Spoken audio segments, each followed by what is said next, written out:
Okay, you're still muted. I just don't know. Oh shit. Oh, we're good. Oh, we're going. That he said 5 seconds, and then okay. What's up? How's it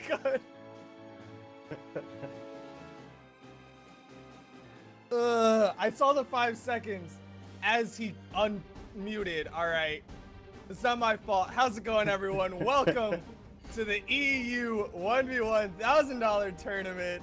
I am Designated Asian, filling in for Taza. Taza, he's got some stuff going on in his life, and unfortunately was not able to make it today. But we've got me, and we've got the one and only, the fantastic Mr. TWK. How you doing, TWK? Thank you. You're too kind. I'm doing pretty well. You know, we had like a really great charity stream last night, and it's rolling right into this EU 1v1 BCS. It's going to be amazing. Yeah, it's gonna be super exciting, and we've got a whole lot of fantastic competitors. You know, a lot of times with the EU tournaments, not all of the top competitors have really been participating. I know Dobrain has kind of taken a break sometimes. Daiku hasn't really been hitting his stride. We've seen a couple people kind of not necessarily surprised, but like kind of no one was 100% expecting them. Everyone knew these guys could compete, but no one really was like, oh yeah, he's like the shoo-in, you know? But they came out and they worked it, and we saw like Malum took it out, right? He won the EU regional. I believe Nikat kind of made a name for himself, winning a couple 1v1s. But now we've got basically everyone in this 1v1. We've got Dobrain, we've got Daiku, we've got Malum, we've got Nikat, we've got all sorts of other people. I'm pretty sure even Zelox and the Reason boys are in here. But before we get into those games, I think we're going into Spider Pig of Blue Ice. Yeah. Spider Pig and what was I seeing? This is going to be Spider Pig against Shinigami, right? Yeah. Do you know anything about these guys? Honestly, I haven't seen Spider Pig. I've heard the name before, but I haven't been able to catch any of his matches. I'm not really sure what to expect from these guys, and I kind of like that the scene has been a little bit more, I don't want to say volatile, but like everybody's been training up. You know, you kind of riffed off a bunch of these other names that, you know, have kind of been winning the tournaments now. But it's not only them, it's a lot of the other competitors that have kind of been knocking down the old titans, you know? And I think that's just awesome to see how much everybody is leveling up, just pulling that true race to the finish to see who can train up the hardest. So I'm really excited just to see everybody today. Yeah, and kind of with that, I know all of the regionals are kind of technically done, but that doesn't make any of these upcoming tournaments any less important. What these next tournaments are essentially proving and training grounds. Technically speaking, there's a lot of money on the line between now and BCX. So if someone did actually win it out from here on out, like they could technically afford the plane ticket on their own. If you know, earning win their own regional qualifier, right? Oh yeah. They're like, I mean, that's pretty much as you would be getting. You're exactly right, because there is so much up for grabs just throughout the rest of BCS. And then you did mention that's leading up to the giant pot that is BCX. Oh yeah, and that is going to be a fantastically ginormous tournament. You're gonna be there for sure. Oh yeah, I'm gonna be there. It's gonna be live and in person, but it's also going to be also going to be streamed. So, you know, for those, obviously it's a little bit harder for people across the water to make it to BCX. So, you know, we're going to give them some love. We'll be streaming the tournament, I'm pretty sure, throughout it. But, so we're going to be watching Spider Pig. Is Mr. Happy his opponent? I'm so confused. Mr. Happy Shinigami? No. Maybe? I'm wondering. This is going to be, I think, since Mr. Happy's here, I'm going to guess that he's Shinigami, just going through with whatever name, unless he is somewhere else in the bracket as well. I see Shinigami talking in-game chat, so I think there's just a little bit of a mix-up here. Okay. Mr. Happy also has a stance on, so that's a big no-no. I think, you know, it's the first game of the day. A lot of people were watching that dev stream, you know, they were watching. Everybody wants to crack at the devs. That's just how it goes. So of course they're just gonna try and hop in, get some matches going. But we got Shinigami in here right now playing a Suri. And Spider Pig with the old pick of Bodvar. You know, I feel like we haven't been seeing as much Bodvar since, you know, however many patches ago where it was like seeming most people played Bodvar. Mm-hmm. But I don't know. What are you gonna make of this matchup? This is interesting. So it's sword versus sword. Shinigami's got those Katars. Katars are really strong right now. I know I personally have struggled a lot against them with the new speed dodge changes. If Shinigami has the right amount of patience to bait out the panic dodges from Spider Pig and then punish with you know, just like a chase or a speed dodge downlight or anything like that, then it's going to be a rough match. And then if Spider Pig can get that hammer, you know, 3-frame startup, it's gonna beat out a lot of Katar moves. But if he gets that baited out of him, then Shinigami is gonna get a free punish. Yeah, so let's see. I didn't quite catch what map we're going into right here. I'm gonna see it loading. Shipwreck. Oh my gosh. All right, I gotta feel like this one's going in Shinigami's favor. Right. Just from the outset. This is a really great map for Usuri. Yeah, I know. That's the thing. And you know, you were talking about this being kind of like the sword ditto, and that is actually what they pick up first. I don't know, what kind of things are you going to be looking for whenever you're fighting like a sword mirror match? I'm old school with my sword play. Like I want those downlights. Like it's all about spacing properly for those downlights. I think in this particular matchup, Spider Pig's kind of got the right idea with these side airs. Just playing a little bit aerial, fishing for those side airs, kind of trying to max range those sword moves. It's going to work out for him. But when he gets onto the ground, I'd like to see a lot of neutral lights to punish these approaches from Shinigami. Yeah, I mean, that is one of the things, you know, if somebody ends up playing a lot of Katars, oh, but he plays them That's so gonna be well death. with that That's going to be death. Wow, that was just enough. All right. I mean, he's in a pretty good position. But, you know, just to go back to my earlier point very quickly, when people play these Katars and they use a lot of, like, down air approaches, that sword neutral light can actually catch them out still pretty well. It's really good. It's got a pretty solid, like, aerial. Oh, Russian Mafia! Whoa! He did it! It's okay. He was just warming up for it. He just starts off with the Russian Mafia. He didn't get the first blood, but, I mean, that was the shinier of the bloods. I mean, he was real quick to tie it up.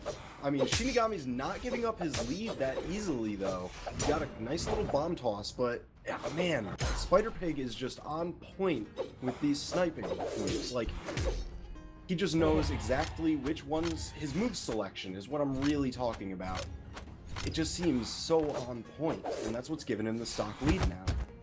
And that was a fantastic play just there to finish off that stock of Shinigami. He hit the neutral light, and then he went right into a speed dodge side sig to punish the dodge from Shinigami. He gets caught out by the down sig. It's going to keep the stocks even, but Spider Pig, he's on point, and I have to believe that he is kind of in Shinigami's head right now, despite the map advantage that we're saying Shinigami had going into this.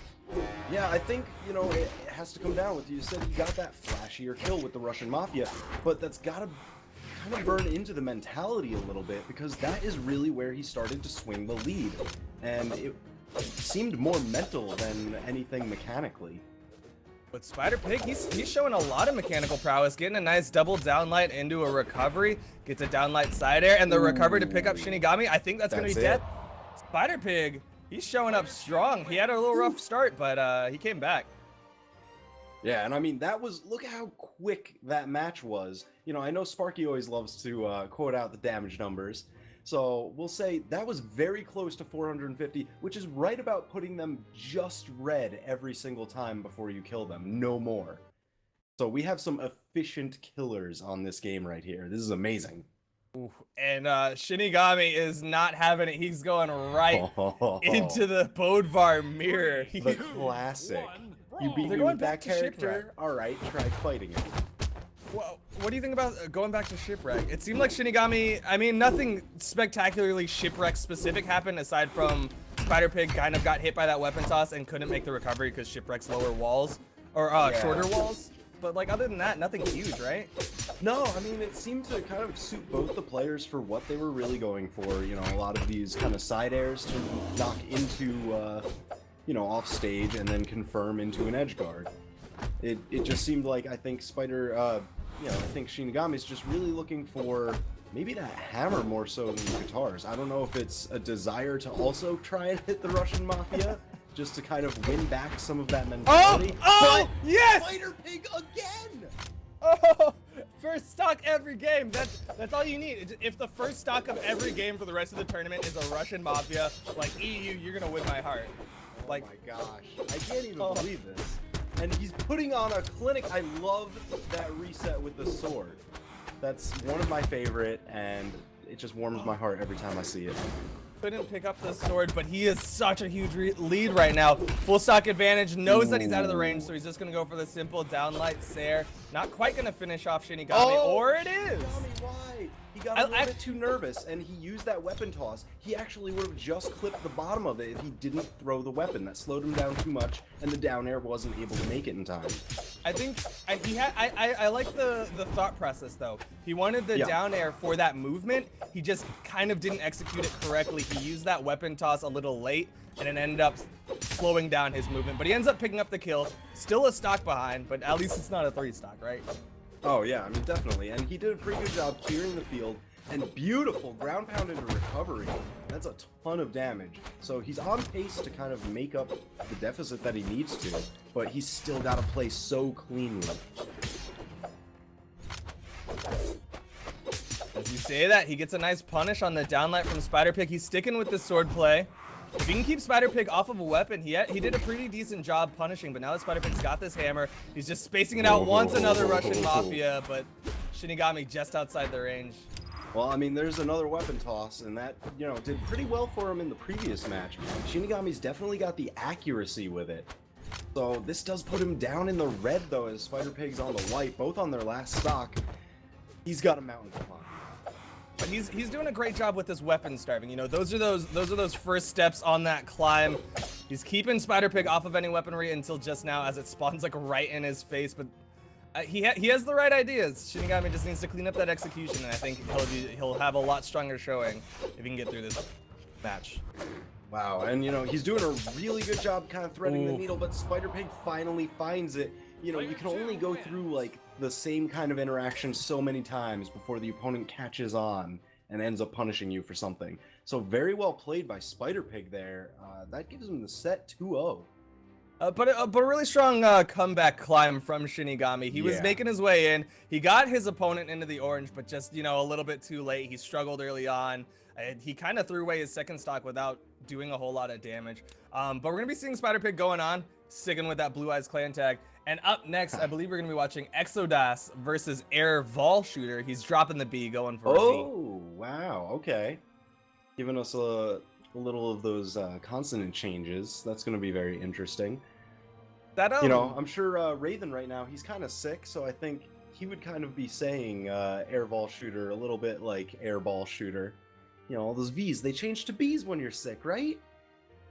Isn't there okay, this is I'm gonna sound incredibly ignorant for a second, but isn't there like a Spanish dialect accent where they do that, like specifically, not like intentionally, but just like in their accent, V's sound like B's? Maybe I'm drunk. I think that's right. I'm pretty sure I remember something about that.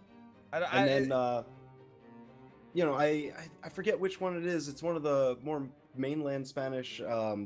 It just pops up in my head now that you're mentioning different dialects and accents and things like that, where they kind of adopted a lisp into a lot of their pronunciations. Oh, yeah. I think just because one of their kings had a lisp, and then it became stylish to speak that way.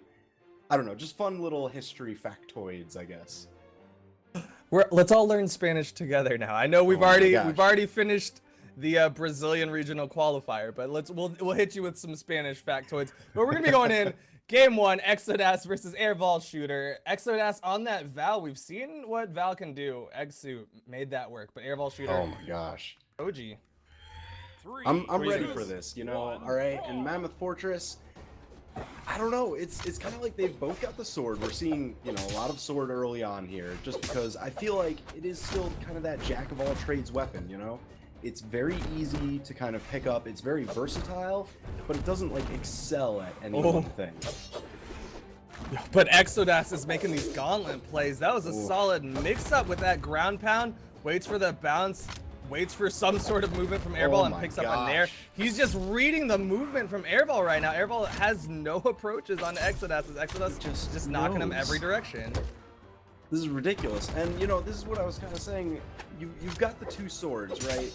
but I don't know, with Bow and Gauntlets both being in this match, they're both really great edge guarding weapons. They just do very well in the air. Well, Exodos is actually like making this ground game work. He's got a lot of aerial movement, but some solid ground play. Misses the ground pound and is gonna get punished on his return back to the platform. But still, he's getting the mix-ups, and Airball does not know what to do right now. Yeah, you can definitely tell that Exodos has put in the time with the gauntlets. Oh, he was trying to style. Wow. He was trying to style. He doesn't die for it, but that was 100% style right there. Recovery into the weapon toss, one of the gravity cancel downline after the bounce. Like, what? I want to know what he was going for here. I love it. Wow, this is looking bad. He's already got Airball shooter off stage. Let's see if Airball can actually take back a stock here. It's looking kind of scary. Things are definitely looking hairy as Exodos keeps getting in on top of Airball, and Airball has not gotten the finishing kill. Went for a gravity cancel neutral, but Exodos outside of the hitbox as well as hitting a weapon toss to just knock Airball away. Still no deaths for Exodos. That'll do it. That should do it. So what does Airball need to do? Obviously, I think this game one is going to be going into Exodos's books. What does Airball need to do to adjust? I mean, I don't know. It's really just like beautiful triple strings down coming out from Exodos. He's got to kind of find these gaps, find the strings that Exodos likes to use. He's got to find the dodge spacings within them, and it just seems like he hasn't yet. It's a lot of things that he probably hasn't even seen before, because I feel like not many people have seen these kind of strings coming out yet, and finding those dodge windows is going to be key if he's going to kind of stem the flow of damage and then get a chance to respond. I think I agree with you. I think he also needs to make sure he's dodging correctly, though, because sometimes he dodges out and then Exodos is right there, sees the dodge coming, reads it, and then punishes whichever direction. He hits like a sidelight, and if Airball dodges up, then Exodos just waits and hits a recovery from underneath, and then Airball has nothing. So he's got to get out with those proper dodges, but he also has to make sure he's going the correct direction. But we're going to go into Thunder Guard. Game 2, Airball saying we're going to go Gauntlet v Gauntlet. Wow, okay. I don't know if Airball has played a lot with Gauntlets. I've only seen a bunch of like his past matches, kind of like before Gauntlets or when they were still new. So I'm really curious to see what he has in store for us. But Exodos, just beautiful strings. And, you're absolutely right. Airball's kind of got to get a little less, predictable movement. Not that he's really that predictable, but it's just Exodos has such a great read on everything he's doing. He's just one step ahead inside the mind of Airball right now. Goes for a neutral stick, Airball able to dodge out, but the second he turns around, Exo's knocking him back up. Yeah, I mean, Airball had the damage lead this first stock until just now, and let's hope that this doesn't go south way too quickly. I like that recovery from Airball, though. Using the full kit of the Gauntlets, gets a big ground pound, not enough just yet. Couldn't finish it off with the ground pound. All right, a little weapon throw just to get a momentary pause, but it wasn't enough. Exodos getting that uppercut. No punish! What was that punish? Wow. That was the biggest punish whiff of all time. Exodos went for the side stick, and Airball just dodges in, tries to do a turnaround hit as he recognizes the opportunity, but just completely too late, and then he gets taken down by Exodos, chasing with the ground pounds and recoveries. Yeah, that was really interesting that he kind of chased backwards, because the ground pound recovery, you can't fade backwards all that much, but it was just enough. I feel like Airball wasn't pulling away as hard as he could have. I think, when that ground pound's chasing, there's a level of panic, like, I can't jump up or he'll let go and it'll hit me. I can't dodge to the side or else I'm not going to have enough movement to get back to the platform. There's like a lot of thinking going on as you're trying to not get hit by that ground pound. Oh, the bomb just deactivates. I know Airball was going for that one. He does find the bomb toss, though, so he evens up the stocks. I don't know. He's got a little bit of a damage deficit, but I think he can do this. Spear combos can be pretty good. I'd like to see more of those neutralites. That 5-frame startup is rough, and it'll outspace Exodos, but he goes for a hard downlight, and Exodos is there with a punish underneath, and that's gonna take down Airball. Airball doesn't have the movement. I kind of like him, you know, holding on to his options because, you know, the weapon toss didn't really knock him down that hard. It did reset his final jump. And I think he just kind of like miscalculated the timing to get back a little bit. Coming back now, he's got the gauntlets in hands, but he's got to get away from Exodos. He just needs breathing room right now. Exodos is just keeping so much pressure on with these gauntlets. I like the patience. He saw him, went for the side light, and wanted to see where Airball was gonna go. Ground pound, not gonna connect.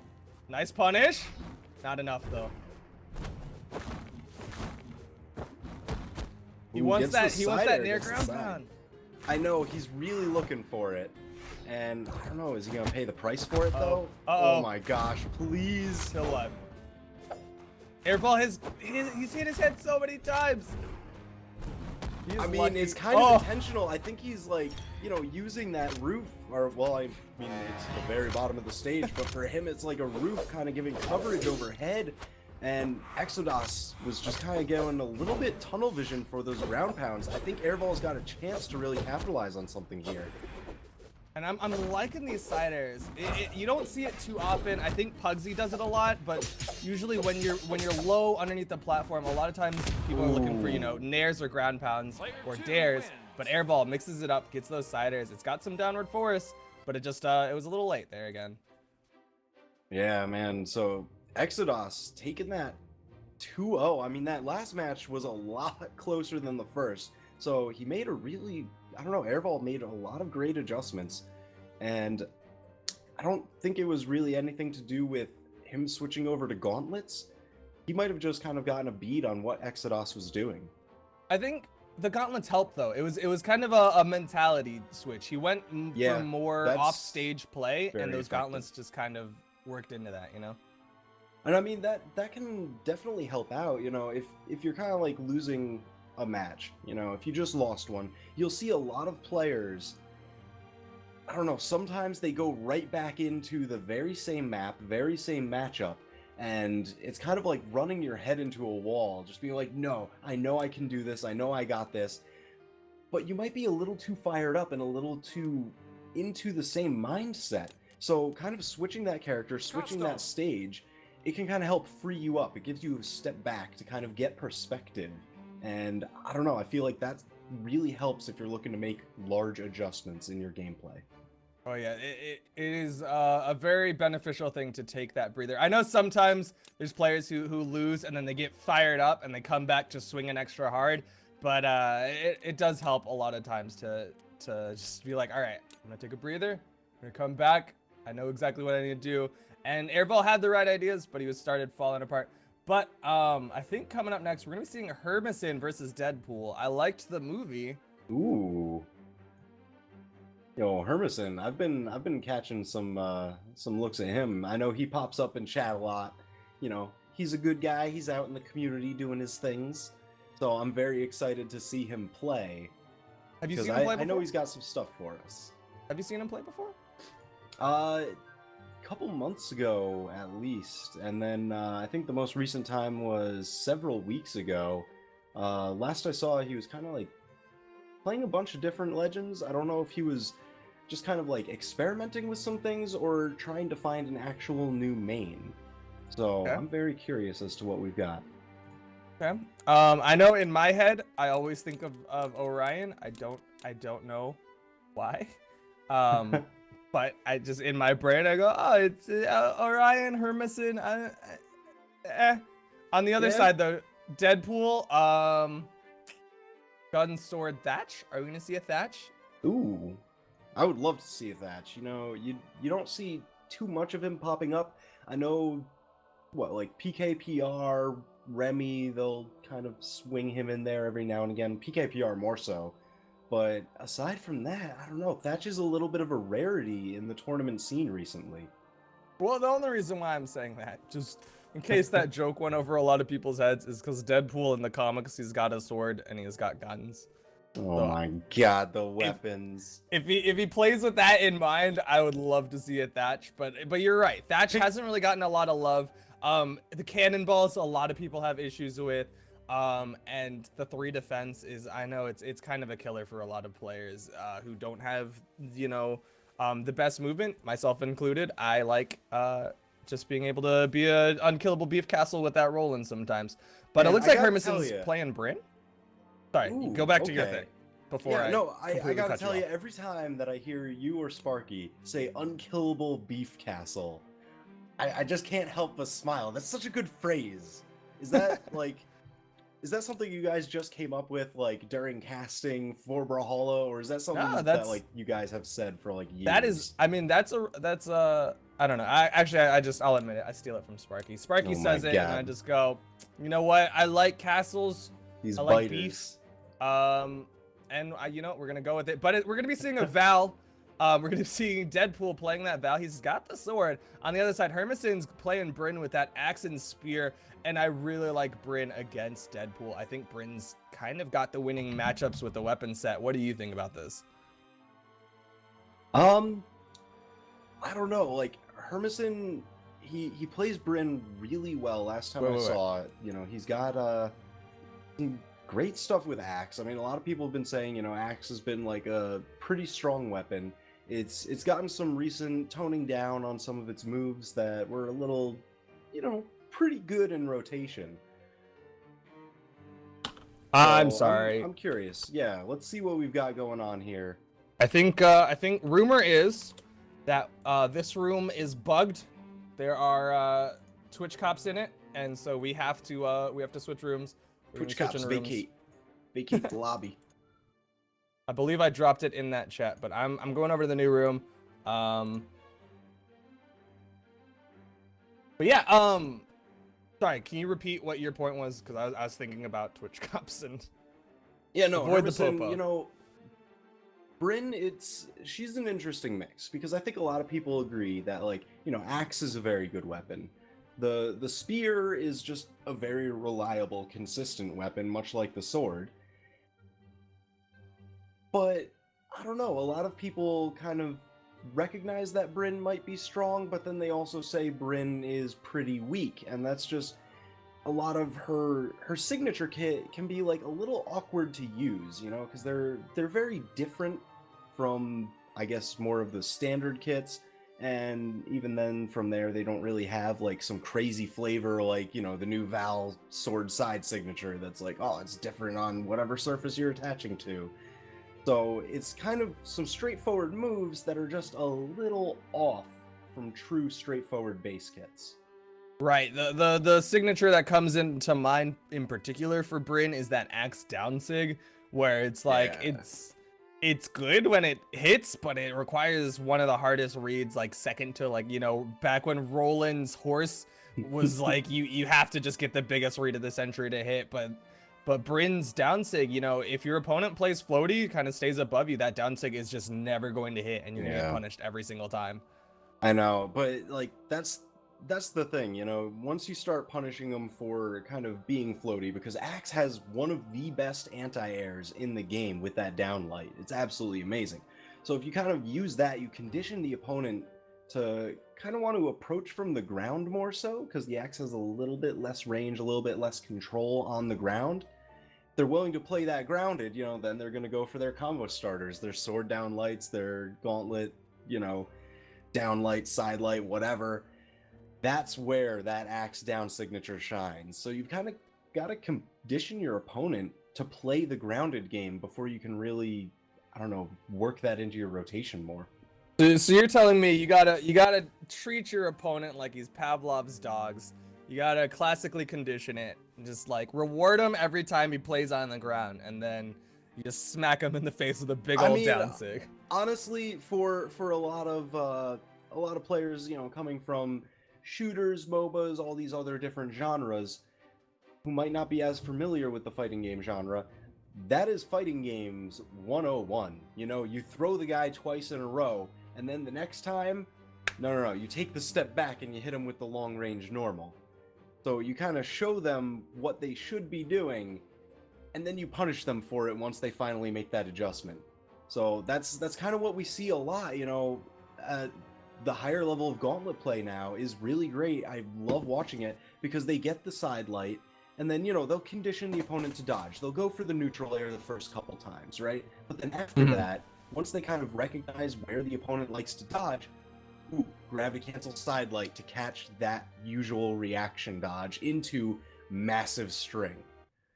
So Oh yeah, yeah. the mix-ups after the sidelight are some of my favorite things to watch as of late. Just, I mean, we saw Exodos go for a sidelight and then a gravity cancel sidelight to punish the directional dodge. You see him do delayed nairs, delayed dares, delayed recoveries, or just go straight into recoveries. Just that constant mix-up keeps your opponent on your toes. And it's super exciting. But we're gonna go into game one on Shipwreck. It's gonna be Hermeson with that Bryn versus Deadpool. I completely forgot the name, even though I made like 15 jokes about it. Deadpool on Val. Yeah, I mean, he didn't end up going for the Deadpool loadout, though. We do have a sword, but no guns. So we're going for those gauntlets. I'm really curious to see if we're going to get some of those, that classical conditioning that we were just talking about. Oh, he throws away the gauntlets. Looks like the classical conditioning is going to be, you don't know what I'm doing, but Hermeson is just throwing out these downlights. Hits stacked, hits aerial. Deadpool we're seeing a little bit more ground to play as he recognizes that, but Hermeson not throwing out the down sig just yet. He's gonna catch him with a neutral sig. Wow, that was really nice. You know, a lot of people don't really use the neutral sig on Bryn's axe just because the hit area is a little bit, I don't know, tight to the body, but Hermeson just used it so perfectly. What was that? What was that play though? The weapon toss into a downlight pickup end sig? What? I mean, you know, a lot of people, they don't want to fight the axe aerial. I think he kind of had a little bit of a guess read on Deadpool kind of dodging down to the ground as the escape. These are mix-ups I have definitely never seen before. Apparently, I need to get back in the lab because I'm seeing things I haven't seen in a very at all. But Hermeson, he's got the axe. He's still got the stock advantage. No, gets caught by the side stick from Deadpool. That killed from half, like dead center of the screen. Yeah, I mean, Hermeson got pretty damaged, but again, that Valve signature is very strong. I feel like it's probably one of the better side signatures in the game. Oof. Oh yeah, I mean, it's just got so much force behind it. Every time it catches, it is guaranteed to send your opponent flying for a while. But Hermeson gets his opponent into the red, and he sends him flying into the kill box with that nice spear neutral sig. He's got read plays, is what I'm seeing for Hermeson. Right, that's the thing, because, you know, the axe neutral sig, the spear neutral sig, you don't see people hit with those very often. You know, it's usually like maybe some spear side signature, spear down signature, but the neutral sig, a lot of players can find it, you know, it's pretty thin. It's like a stranger diagonal than most. And I don't know, Hermeson just is on point with all this Bryn stuff. He's connecting with a lot of his kill moves right now. He's doing a pretty decent job of doing damage, but now that Deadpool is kind of sticking with the gauntlets, not really throwing him away, he's been able to get in onto Hermeson, getting underneath those hitboxes. Gets right on top as Hermeson throws out the neutral light. And Deadpool's definitely got a shot here. We're just looking for a kill move. There Kill. it is. Punishes the side signature with his own. Love it. Absolutely love it. I'd like to see him stick with the gauntlets. Yeah, he's gonna do it. Ooh. Punishes the unarmed from Hermeson. Hermeson not able to call in a weapon or pick one up. There's the axe. Deadpool's got to get in. Wow, I mean, this is going to be kind of tough just because, you know, a lot of people have said in the past that, like, axe does really well against guitars, and I feel like it does really well against gauntlets for much the same reason. You know, it just has a lot of aerial coverage, longer range, and the gauntlets kind of have to get in, and the axe can be a little difficult to get in on. Those giant sweeping hitboxes make it very difficult to be very aggressive and precise when you need to be on top of them. But like you were saying, axe kind of struggles on the ground. You can punish it. It's got, what was it, 12 frames startup on the neutral light. So you get on top, you might be able to beat it out. It doesn't really have any quick moves. Wow! Okay, there it is. We were talking about that down signature before. I'm really happy to see it because it's just so beautiful. She swoops up, scoops you, and just launches you off the side. I just want you to know, in my head, I was reaching back for that Pavlov's dogs reference, and in my head I was just like, who let the dogs out? But I didn't think anyone would get it. So I just held it in, but I had to let everyone know that was like the hottest joke ever. But Hermeson, he conditioned Deadpool, hits the down sig, sends Deadpool off the map. He's hitting those kill moves. I didn't get to see the damage. I didn't see the quote unquote kill efficiency, but Hermeson, he who basically set up the read plays. We saw in the second stock neutral light into a speed dodge end sig, and then on that third stock just waits for Deadpool to start playing more ground and catches him with that axe down sig. Yeah, and I mean, that definitely seems pretty good, because if you're pushing them to the point where like your side airs are killing, you've kind of gone past that kill efficiency. You know, you want to find it with those harder hitting moves, those signatures that will kill earlier than pretty much your side airs, unless you can maybe get like a gimp or a ground pound or something like that. But all his kills, you're absolutely right. It was an axe neutral sig, a spear neutral sig, and then the axe down sig. So I feel like he had to be doing pretty well for that pace, and it was just really showing with the damage gap that he was building every single time. We're seeing a weapon mix up from Deadpool. He's going to the Asuri. Might have committed a little too hard. Now that he's underneath, yeah, I like going outside. Doesn't want to try to challenge that axe. That axe dare is very brutal, especially against Katars. Now Hermeson just trying to, I don't know, weave his way through these Katars. He's done a really good job so far. I think he's got a pretty good idea of like the typical movement. No. He had so much time to avoid it, ended up dodging into it. I mean, here's the thing, like, he did so well avoiding the erratic movement of Deadpool's Katars that, you know, maybe the arc of the mine was a little too simple for him, you know? It was too obvious. Surely it's gonna dip at the last second, just like a Katar. Yeah, that's the new throw tech, right? Like, you can change God. up the arc, but Deadpool gets a nice double dare to finish off the stock of Hermeson, and he's gonna have the stock advantage for the first time. Nope, taken away. Pops off with the selfie. Not really a selfie. The hey, teammate guy, take a picture of me. I mean, that haymaker was pretty beautiful. I don't want a picture of it too. He didn't even like take a breath. It was just immediately get the revenge. These plays, Hermeson he's got plays, man. Down light, or sorry, what was that? Neutral light, speed dodge, down light into a weapon toss. Didn't really be a follow up off the weapon toss. I think he can catch a recovery or a nair, but still, he's got plays. Yeah, but I mean, like, you know, his plays, for all that they've kind of been doing and working out, it's not really winning him much more damage than Deadpool whenever Deadpool does get in with these Katars. You know, that's absolutely right. Deadpool is just keeping it simple with this guitar play and just getting on top of Hermeson, finding the open spaces inside of the hitboxing and just punishing. And I mean, you know, that's kind of the name of the game a lot of time, is you're really just looking for that consistency. And Hermeson really looking to get some nice efficient kill here to keep it consistent with his last game. But Deadpool says, no, I'm going to take the stock lead. This is not a repeat of the last match. Buddy. I was going to say, that's going to be the second time in a row where Deadpool gets the stock lead and immediately gets it taken away. But this time he's able to manage to hold on to the stock, and that's going to help him out as he adds up more damage onto Hermeson. Hermeson needs to hit that signature. Ooh, Deadpool just missed catching that dodge with this Katar neutral sig. That would have been massive. Just because all that extra damage. I mean, Hermeson can't afford it right now.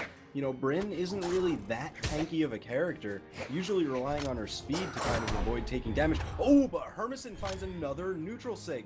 So, I don't know. What do you think? Can he do this? He's down in the red. Deadpool fresh stock.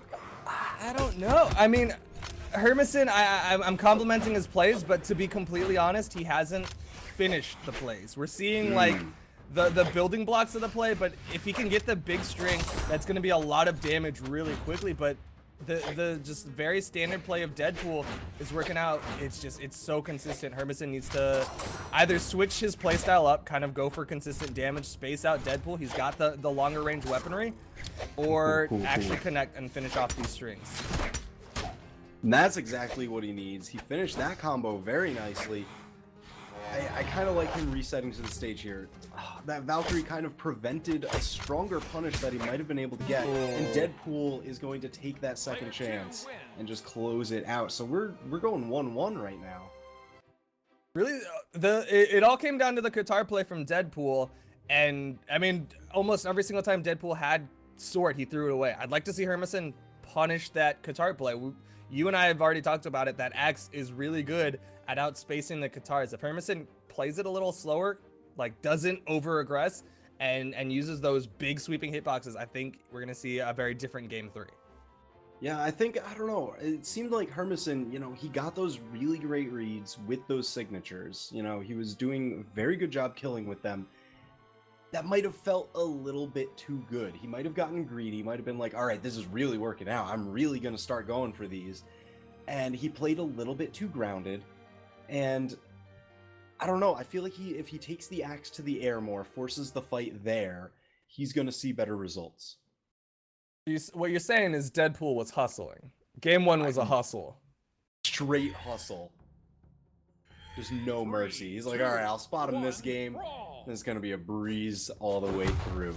So let's see if Hermeson can actually adjust there. I'm interested in seeing him just kind of go for the unarmed. He's kind of been ignoring the weapons. I mean, part of it is Deadpool's been starving him from every sort of weapon possible. Hermeson just now picking up the spear, trying to go max range. We see him going for stairs and neutralites. Trying to do it. He's trying to just back up. And then every time he hits a neutralite, he's going for a speed dodge and sig to follow up. And you know what? I think that could be really good if we start seeing him do the neutralite and then speed dodge forward, wait for the dodge, and then side signature. I think that's going to pay huge dividends if he can get that going. But he might not even need it because he got another kill with that spear neutral sig. His accuracy with it has been so good. He is connecting on that neutral sig so often. It is absolutely fantastic. And I'd like to see him mix up his signatures after the neutralite. If Deadpool's back dodging, throw the side sig out. If Deadpool's spot dodging, do a speed dodge into a down sig. It does so much damage that if Hermeson just kind of mixes up his follow-ups, then Deadpool won't know which way to dodge it. And then you can hit that kill move with that end sig. I mean, absolutely, because that's really what you want to be doing. We kind of spoke about that classical conditioning. You can do it with anyone. You could do it with anything. You could do it in rock, scissors, paper. Like, that's absolutely. a strat. It's a strat. You throw 3 rocks in a row, and you come back swinging with a spear. Nope, that's not a thing in rock. Scissors. Maybe hit him with the scissors. Maybe we should just make like a new form of rock, paper, scissors with just all the Brawlhalla weapons. I mean, that's what Brawlhalla is, right? Rock, paper, scissors, sword, axe, spear. Right, yeah, that sounds about right. And then blasters are in there somewhere, and rocket lance, because yeah. Hermeson, the mix up in the playstyle, it's working out for him. He is playing a lot slower. He's going back, hitting these neutralites, max range, following up, gets caught by the mine he puts down. Deadpool popping off a little early there, but still, stock advantage. And just hoisted on his own petard, like, you gotta hate it when you set that mine, and then the opponent knocks you into it after you were trying to set up a play with it. Wow, that was really nice. Weapon toss into unarmed down light, pick up the spear down light into side air. That is beautiful fusion of the unarmed and spear combos. Yeah, normally if you're going for that weapon toss combo, the one that I think of is Crocky's weapon toss, unarmed neutralite, pick up, spear neutralite. But it looks like Hermeson's got his own plays using that downlight into a pickup move. We're seeing that come out a lot more often, but Deadpool with these guitars has to get on top of Hermeson. Hermeson is just gonna keep spacing him out as long as he can. Yeah. Oh, the mind toss. Okay, I like that. You kind of expend a lot of Deadpool's air options. Wow. He went from the top left of the map to the far right side of the map. Hermeson cleans it up in game 3. Just very patient play in game 3, and he closes it out 2-1. I mean, that was really nice. We saw him make the adjustments that he needed to, and it definitely showed. He started playing a lot, I don't know, more aerially with some of the weapons, and I don't know, he got a better read on Deadpool's movement and just punished accordingly. So it was just beautiful, beautiful, love it. 10 out of 10, would watch again. Delicious. It's like a Gordon Ramsay cooking show here. Fantastic. But Hermeson is going to be moving on. He takes down the Deadpool. Don't worry, though, because Deadpool is technically unkillable. He is got infinite healing. He's a mutant. So he'll be going down to the lower bracket. Yo, but we're going... we're just going in. We just going in. It's going to be Tech Stopper versus Aram's left guitar. So Aram's going to be playing one-handed, right hand tied behind his back. We just going in. Wow, and he's not even left-handed. We just going in. Princess Bride. We're just doing it. What? Oh. 10-second time is up. They gotta play it out. All right, Stomper versus Arrow. They're not moving at all. So now here's like the real mix-up when you start going into this, and then it's like the stare down. You know, you look into each other's eyes very deeply and just threateningly. Who's gonna blink first? I mean, I see Nai blinking. She's closing her eyes every time that the sword is thrown into her, but it's got to be thrown with the handle, right? Because it doesn't seem to be doing that much damage. He's flubbing the toss every time. Custom. Aram's left Qatar is just committing to this mind game play of I'm gonna make Tech Stomper think that I'm not here. he's got the controller in hand. He's just staring. It's like the ultimate game of chicken. But if Tech Stomper makes the wrong move, goes off the platform, Aram's left guitar is just gonna go down, ground pound him, and just get the first stock and then taunt. Like, you know it's happening. But you know what? Here's the ultimate mix-up. New lobby. Let's go. Oh, Snapples. We're going to the new lobby. Apparently the Popos, they're just chasing us everywhere and anywhere. We going in. Game 1, I believe those weren't even the people playing. We're gonna be seeing Zero versus CT Slug. Zero versus CT Slug. Oh man, is that the Slug King? The Slug King? Is that a person? Like, I don't Slug know. King, yeah, man. He's always in the Twitch chats. Like, he Oh. bodies people, and then he makes them know it. You know, he comes back and he's like talking all happy and everything. He's like, "Oh man, that was super great. Didn't you like when I killed you really hard that time?" And then you just have to like sit there and laugh about it with him and just be like, "Yeah, we're having like a good conversation over like some chips and soda or something." He's a cool you guy. would laugh Yes. about it? All right, no, look at him. He's there in chat. He's letting me know that it's him, and he's preparing to do the same. Oh, wait. I'm getting ahead of myself. I'm sorry. This one's going to be Stardust and Addie. Next up is going to be Zero and Slug. Before we do that, but it's going to be Addie and Stardust. These are two names that have been around for a very long time. They've been around since closed beta. Stardust has played that axe. He's loved it. Used to be a Terros main. Looks like he doesn't like it, and he's going to be switching up to that Bryn. On the other side, Addie, he's on Reason. I know Effie has been in the lab with the gauntlets. So I'm pretty sure Addie knows what he's going to be doing with these gauntlets in a second. Yeah, I mean, you know, in the previous tournaments, just the most recent ones, we saw really great gauntlet play coming out from Addie Mestic, and that put him, you know, up at the top end of the tournaments. So I'm very excited to see. He had just consistent strings, consistent decision making, and it really paid off with just really great damage every single time that he got in, and he didn't even have that much trouble getting in. So it's just a joy to watch. But he is once again going to be playing gauntlets against Axe and Spear. We've seen the Bryn, and we've seen what can potentially happen with that play and forcing the approaches from the opponent. But I have to assume that both of these players are very high level. Addie's going to know how to approach, and Stardust is going to know how to punish those approaches. It's going to be a matter of who is out conditioning their opponent. Right, and I mean, but like, here's the thing, you know, you don't really consider it at first, but like, these shorter range weapons that might have a little harder time getting in, Stardust has 2 more speed than Addie Mestic. That's gonna mean a lot, you know. Bryn with that 7, she can move. Oh yeah, and that's really well. it's gonna help him out with that spacing. You're gonna see him kind of just try to stay just outside that gauntlet range. He's trying to stay above. Anytime Addie tries to chase below, he starts throwing out those axe stairs. Oh, the clash! Ooh. Gotta love those clashes. Oh wow, the ground pound not gonna be enough. Can he get away with the dodge? Yes, but Addie's still pressuring off the stage. Stardust going back to the center. Man, I mean, Addie is punishing him for all these potential escapes, but it's not converting into any kills. So Stardust has another chance here. Stardust very patient. Addie wanted to punish, but look at the damage on Stardust. That was a gauntlet throw. That was a weapon throw, and it knocked him harder than a neutral light. Oh, but Stardust is burning so much. Just fell to his death.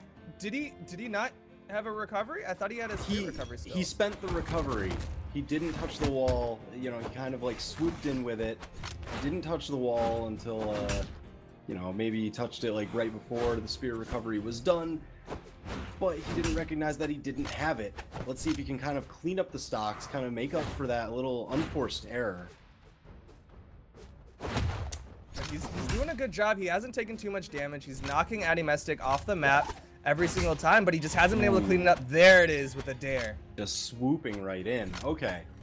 And, you know, he's in a pretty good position. He's not too far behind. And, man, you know, I kind of like him going for those extended strings, but unless you're catching somebody's dodge and you're behind in damage, I kind of like going for the guaranteed damage, you know? Yeah, so you're saying essentially you wish he was doing the side light into a down light. That is a true combo. It's guaranteed damage compared to what we saw just a second ago, a side light into a nair side air, which is an extended string, but it does slightly more damage, but it's still a string. And if Addie dodges out, then you just negated some of your damage potential. You know, I know this is EU, but if you're playing things like American football and you've got a, you know, hand egg, if you want to call it that, and you got to decide, you know, when you score that touchdown, do you go for like the, you know, Hail Mary at the red zone. Point? Hail Mary at the red zone. I mean, they're both in the red right now, so this is kind of Hail Mary at the red zone. Wow, Addie going for the recovery off of the neutral air. That was an interesting choice. This is it's conditioning. Stardust is conditioning Addie to not expect those downlights so that when he throws it out, it is a guaranteed anti-air punish. And he's throwing everything, and Addie knows he can't get past. Ground pound's down. Stardust is in the red. He's got to space it out, though. If he gets caught by a downlight or just an unarmed side air, he is going to be dead. Man, when are we going to add a kitchen sink item gadget just so that way Stardust can throw that at Addie, too? Oh, my gosh. It's all about the phrases. You just need basically everything. There's an everything gadget. Just the everything gadget. It's just a jumble of stuff all mixed in there. And I mean, that's pretty much what Stardust is hitting Addie with right now. And I don't know, it's definitely showing. As much as he keeps pushing him through.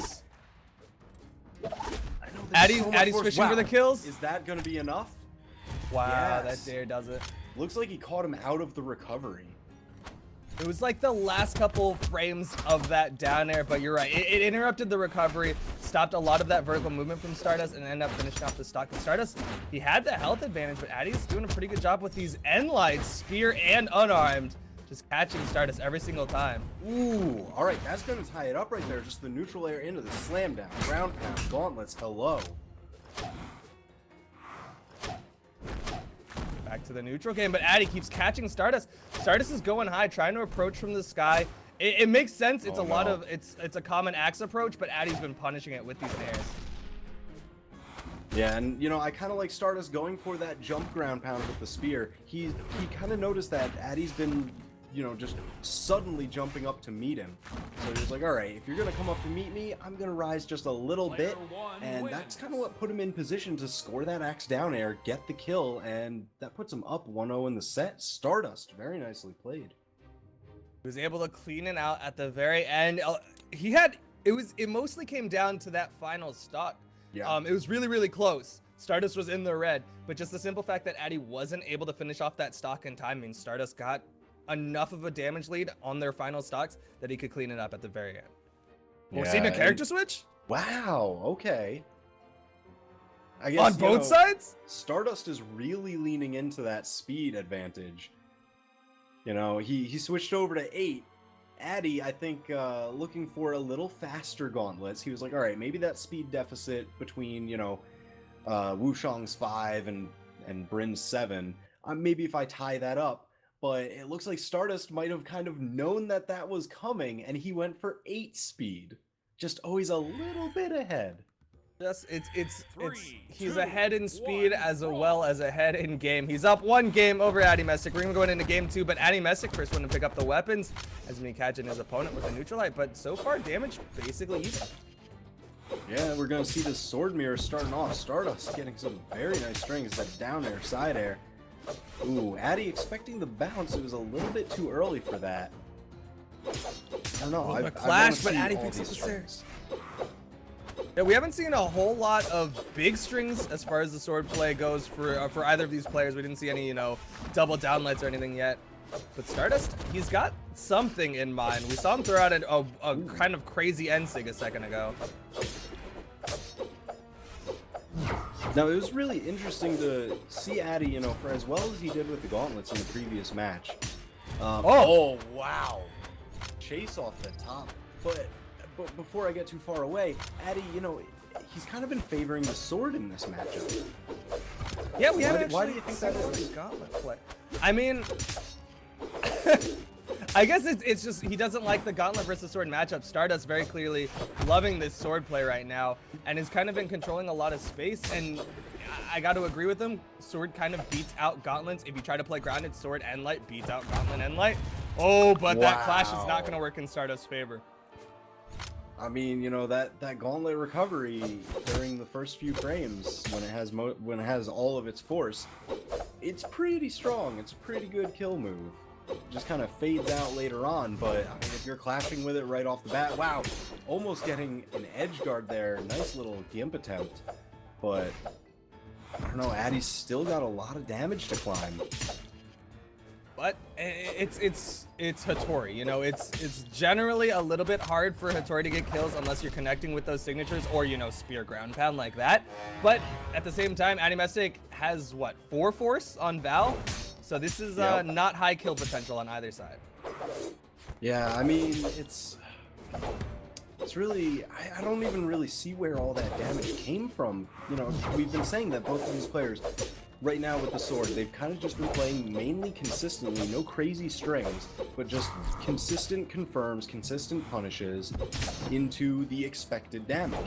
Because I didn't even notice that Addie went into red on the last stock, and you know, I just looked away for a moment, and Addie was in yellow, and now Addie's in red on the last stock. Manages to even it up, but again, Stardust has been keeping that damage lead just through the consistent plays.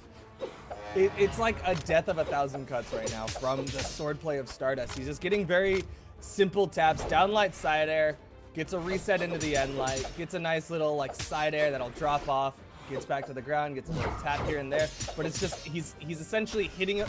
I know this sounds like an oversimplification, but he is hitting his opponent more than he is getting hit, and that is exactly what it comes down to. Yeah, I mean, if you're looking for tournament results, consistency is the game. So Addie, oh, wow, tried to contest it, just beat it out with the gauntlet recovery. Against sword ground pound, I don't know, it doesn't really have that reach. So Stardust is going to take that, I don't know, 2-0, but I feel like that set was much closer than 2-0 would lead you to believe. Right, I mean, it was 2 very close games. Game 1, it came down to the wire in the sense that had Addie been able to finish off that second stock of Stardust a lot sooner, then we would have seen a potential upset in that game.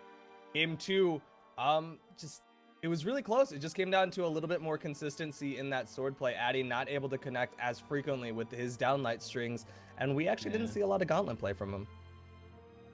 Yeah, I mean, we've got another chance at seeing some more Val gauntlet play right now, because it looks like Zero is locking in for Val, Slug locking in for Koji. Did all of EU watch the US East regional qualifier? Like, what is happening with all of the Vals today? I guess the community has spoken. Val, clearly the favorite of the gauntlet characters. But we're going to be seeing Zero on Val, and we were talking about Slug earlier. Slug King, Koji? I mean, you know, so Slug King with the Koji, I don't know, I think they're looking for that consistency again, and Koji, you know, he's a pretty consistent character. He does the things you expect him to do when he does them. You know, he doesn't really excel in force, defense, or speed, but the Dex lets you, you know, run some pretty good strings and just kind of toss out moves, I don't know, around yourself, maybe a little bit defensively at times. You can kind of take some risks with your moves and just recover a little bit faster.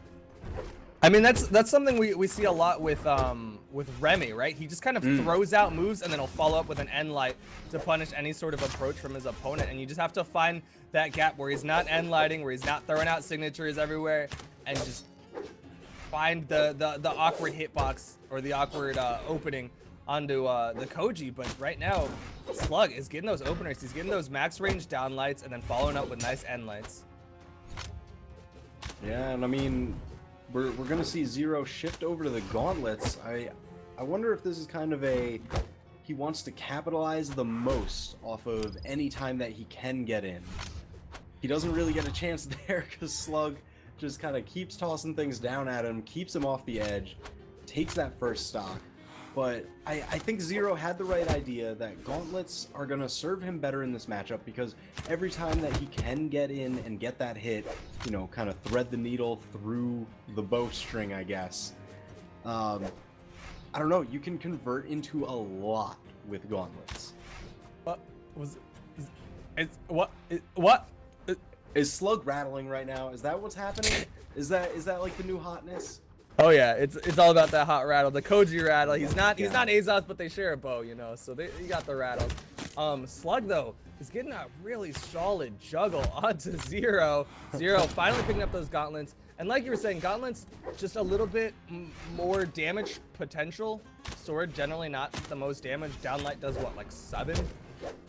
Yeah, it's doing around 7, 8, depending on you know, force defense ratio and all that. But Zero does find the kill. I mean, Koji 4 defense, Val 4 attack. So it kind of works out evenly. So it's going to be just like an even fight for him to get these kills. And it definitely shows in kind of how useful that side signature was to even up the stocks. I mean, you're also discounting, but you're discounting the defense though of Val. Val was at 6 defense compared to Koji's 4. That's going to be a little bit of an advantage in the way of just survivability, and you're seeing it right now. Zero's been in the red for quite a while now, and this gauntlet play is working out fantastically as well.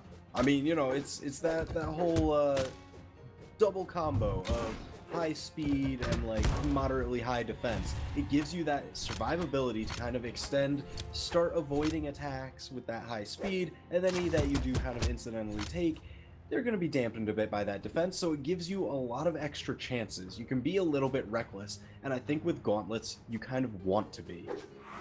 I think Zero doesn't know what to do when Slug is rattling. I think he's trying to approach aerially, but he's just so confused. Every time Slug rattles, Zero just kind of stands there and is like, what do I do? Do I approach? Is he like open? Is there a gap somewhere in here? What? I mean, we've kind of been seeing Slug, you know, just go out of the rattle into like these down lights, just kind of expecting Zero to cautiously approach. Just be like, I don't know what this guy's doing right now. I'm just gonna creep on closer, and then bam, there's a down light ready to combo. Oh, and he finishes it off with the side sig. I think that's the first bow side sig we've seen. We saw a couple down sigs and neutral sigs, but that's the first side sig we saw out of Slug, and Zero's gotta shake off the rattle. Like, don't shake the baby, but like, he's gotta figure out that this rattle, just ignore it. Just pretend his opponent is standing there and staring at him. And I mean, for all intents and purposes, that is what's happening, you know? It's got like the visual mix up to it. It looks like something flashy, but you can pretty much treat it like your opponent just kind of standing right in that spot. And I don't know, I feel like if he used a lot of those gauntlet downlights, they have a lot of distance. They start up pretty quickly. So I feel like he might have been able to get in there since, you know, the bow ground moves don't really start up that quickly, aside from the neutral light, which, you know, even then that one's really not that fast. It's like 8 frames or whatever. And I don't know, it doesn't really do anything against grounded opponents. Well, it looks like Zero, rather than adjust his gameplay, rather than kind of stick with that gauntlet play that was working out pretty well for him, he's gonna switch it up. We're gonna see a little bit more guitar play. I think there was a set earlier on where essentially this exact same thing happened. I believe it was Deadpool.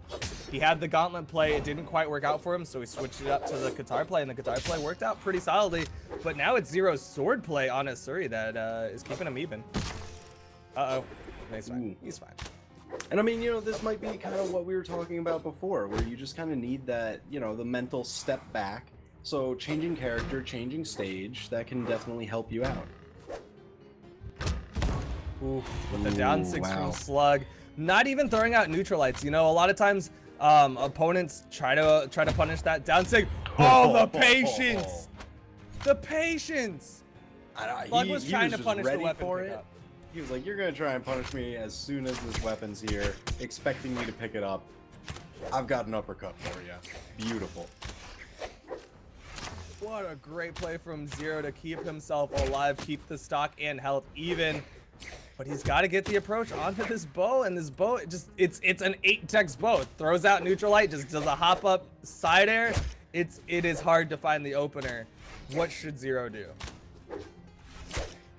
I mean, honestly, like, here's what you need to do. You need to kind of condition the bow to play from the ground. So, you know, that's going to be a lot of longer ranged aerial approaches from the side. Then they're going to kind of start wanting to go down to, you know, the neutral light as Slug kind of started going for Oh! that. Wow. Just plucks Great him punish. out of the sky. That's one of my favorite signatures to gravity cancel with for that reason. That's why I like Taro's Hammer neutral sig. Oh, yeah. The thing is brutal. But Zero, thanks to that neutral sig, that gravity cancel neutral sig, it's going to give him a pretty solid lead. But Slug trying to steal it away from him. Zero's just got to play patient, keep this consistent damage up. Yeah, but to finish that thought real quick before we get too far away, Yeah. you want to condition the bow player to kind of want to play grounded. Whether it be, you know, them looking for signatures or using the neutral light for that anti-air. Because much like the axe, all of its other moves take a long time to start up, and they don't really afford them that much coverage. So if it's a grounded bow player, if they're conditioned to play grounded, and then you go for a grounded approach against them, it's pretty easy to punish or get in or do most anything, and that's really where you need to force the fight. Zero has got to start getting into the head of Slug. Keeping Slug thinking about staying on the ground, but Zero going for another gravity cancel neutral sig. This time Slug waits it out, but still gets caught by the dare. The downlight cider will finish it off. I mean, that was a nice punish on the down air, but Slug's actually been losing this match pretty consistently from the jump. Sorry, can you elaborate on what that from the jump? Oh, sorry. That's just a little bit of, you know, some East Coast slang there. You know, New York roots showing through, but basically, just from the start of the match. Just right from the get-go, right from the jump. He's kind of been, I don't know, playing catch-up on the damage here. And oh, that went another through? one. That went through? I thought it was going to bounce off the platform. I also thought when you were saying from the jump that there was some, like, Slug is something jumping about and the they're going jumps, aerial. yeah. No, I mean, maybe from, you know, jumping right into those neutral sigs. Oh my gosh. That's some solid guitar play from Slug, or from Zero, but I have to assume that Slug is going to be expecting those neutral sigs in game 3, and Zero's got to stay ahead of him and punish the anti-neutral sig punish. That made sense. Oh my gosh. I don't know. So what are you expecting? Are you expecting Zero to go right back to a Surrey? You know, they found the success with it in this previous match. Are they gonna kind of try and ride that wave through? I don't know. I think Slug is more inclined to stick with his character than Zero is, and if I would like to see Zero actually try to stay a step ahead, keep his opponent on his toes, and just mix it up again. The guitar play was pretty successful. Maybe switch it up to something like a Sentinel or maybe even an Ember. Try to play bow versus bow, but it looks like he's going to be sticking with this Asuri.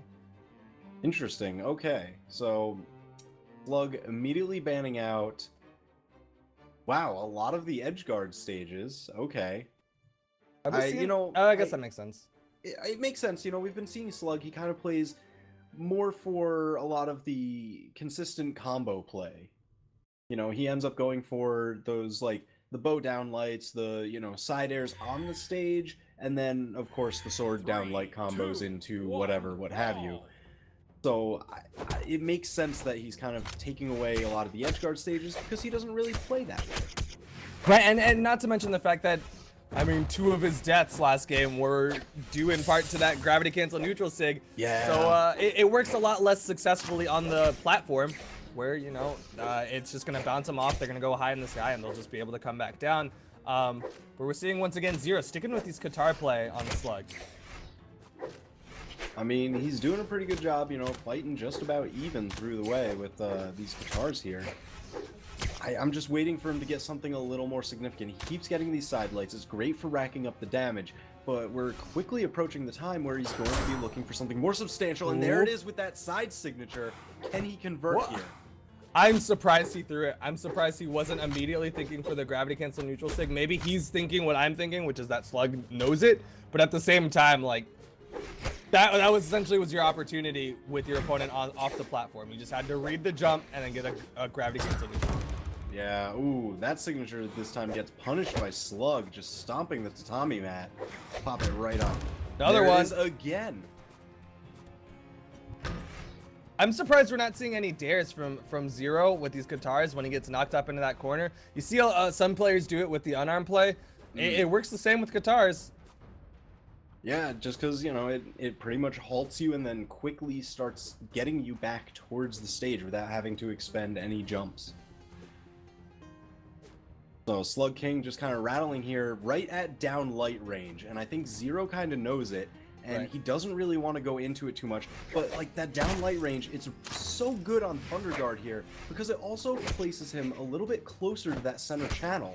So if he sees Zero start to go for that escape route, he can quickly shift and kind of punish underneath. Oh yeah, Zero knew that he was essentially, if he went under, he was in punish zone. If he went up, he was in punish zone. And unfortunately, he couldn't find the option, but he comes back with a nice unarmed recover to finish off the stock. I think Zero was just waiting for Slug to make the first move. If Slug made a mistake, then Zero's gonna be able to come back safely, but Slug, very patient, just kept rattling. Yeah, it was a little bit of that catch-22, but Zero, you know, he found a pretty decent answer in the quick evening of the stocks. And, you know, he's actually kind of winning out the damage right now. If he can just kind of, like, keep that pressure going, I think this is looking pretty good for him. But he's got to avoid those tatami maps from Slug. He had the damage advantage in the first stocks, but then just got caught by 2 tatami mats, and then that forced him into that edge guard. That's a great little string from Zero, sending Slug off. I'd like to see more edge play. You recognize that the maps that were banned out from Slug were very edge friendly, and I think Zero needs to recognize that and kind of keep pressure on when Slug is off stage. Wow, and especially you know now that he's unarmed. This is pretty much exactly what we were looking for. You know, Zero, he's been conditioning Slug to play grounded. If you hang out just outside the bow down light range, every bow player is going to want to hit that down light. They know it'll lead into a consistent combo for great damage, maybe even into some edge guard stuff, maybe some kills. And if you're just outside that range and you manage to space it, you get a really nice punish, you get great damage, and that's kind of where he went. And I don't know, it feels like Slug was kind of almost forced to give up the bow because it was not working out at all. He was consistently losing this stock. Now that he's got the sword, he's been able to take back the stock. Zero was off of a weapon for about 10, maybe 15 seconds. And in that 15 seconds, Slug turned Zero from yellow to red and took off the stock, and Zero has yet to answer back. Yeah, well, I mean, last time he was really quick in finding the way to even up those stocks, and this time it's not so fast. I mean, he still hasn't been damaged yet, so if he can find something just relatively soon, it's gonna do him really well here. But I don't know, every second that ticks by is just kind of like leaning it more towards Slug's favor. I mean, it's not just time, but it's those little tiny ticks of damage. Slug, sure, he's got sword. We said it doesn't do a whole lot of damage, but guess what? He's already gotten Zero into the yellow, and yellow it's gonna be worse than untouched. And Absolutely. Zero cleans it up, but he's taking damage. Yeah, so let's see if he can get some really nice guitar strings going here. He's got to even up this damage, and fast, because he is approaching orange now. I can't even believe it. Oh, but Zero with a big guitar string wanted the dare. Wow, Uh-oh! he bet it all. Oh! He bet it all. Player one wins. That was a big commitment from Zero. Went too hard, flew too close to the sun. Slug melts the wax wings, and Zero falls to his death. That is going to be game 3 going the way of Slug. I mean, that was a very nice escape. Slug kind of recognized, all right, he's going to want to go for another down air. Just dodge up through, get back to the stage, just survive. Don't lose your stock at white or yellow. And I don't know, Zero, it's one of those moments where if it worked, he's a genius. If he didn't, unfortunate overplay. So it's really just sometimes you got to take those risks.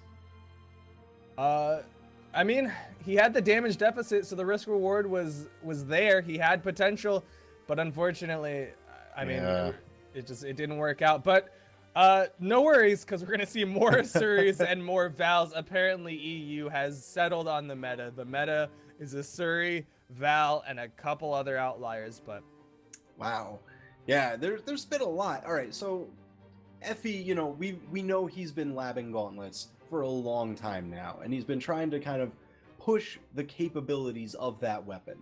So he always puts on a great show with them. He's kind of just been rolling from one gauntlet character to the next. You know, he's like, oh, gauntlets, they're really fun. Let's play core. And then he's like, ooh, Wu Shang, higher dex gauntlets. Yes, let's go for these strings. But now it's like, oh, gauntlets and sword with higher speed. Hey, that feels pretty good to me. So he's just kind of been bouncing from one to the next, and I don't know, I think he's found the one that might kind of suit his play style the best. I think that's just kind of the general consensus, is that Val of the gauntlet characters, that extra movement speed really helps when it comes to approaching, especially speed dodge also helps, but the movement speed is going to help you get into those proper positionings. But was that the gauntlet quote unquote Russian Mafia style of down light into a speed dodge in there? Absolutely, you know he was going for that. I guess he was just a little bit early with one of the inputs and just didn't quite get it. He ended up paying for it, you know. Spirit Wolf, he's not letting him get out of that for free. What do you think of gauntlets versus katars? Because they're very similar in the mentality of, I want to be on top of my opponent. I want to just kind of hit all of my buttons, do damage, keep pressure on. Right, honestly, I mean, it's a very interesting one, right? Because gauntlets, you know, gauntlets and katars, they're both very short-range weapons, but one is pretty horizontally, or I guess cardinal direction oriented, and then the other is diagonal directed, more so. Oh! What? Brawlhalla, shoutouts to defensive Spirit Wolf, hitting with the salute. Oh my gosh. I think Effie actually kind of wanted to do the reverse to Spirit Wolf. He threw out the neutral sig. It does that kind of hit up and then reverse it. And I think Effie was thinking that he could hit Spirit Wolf into the bomb, but Spirit Wolf catches him with that sider, sends him right into the bomb, and has the stock advantage. I mean, that was just absolutely great. You love seeing moments like that where everything just, you know, the planets align. And Effie, wow, he just...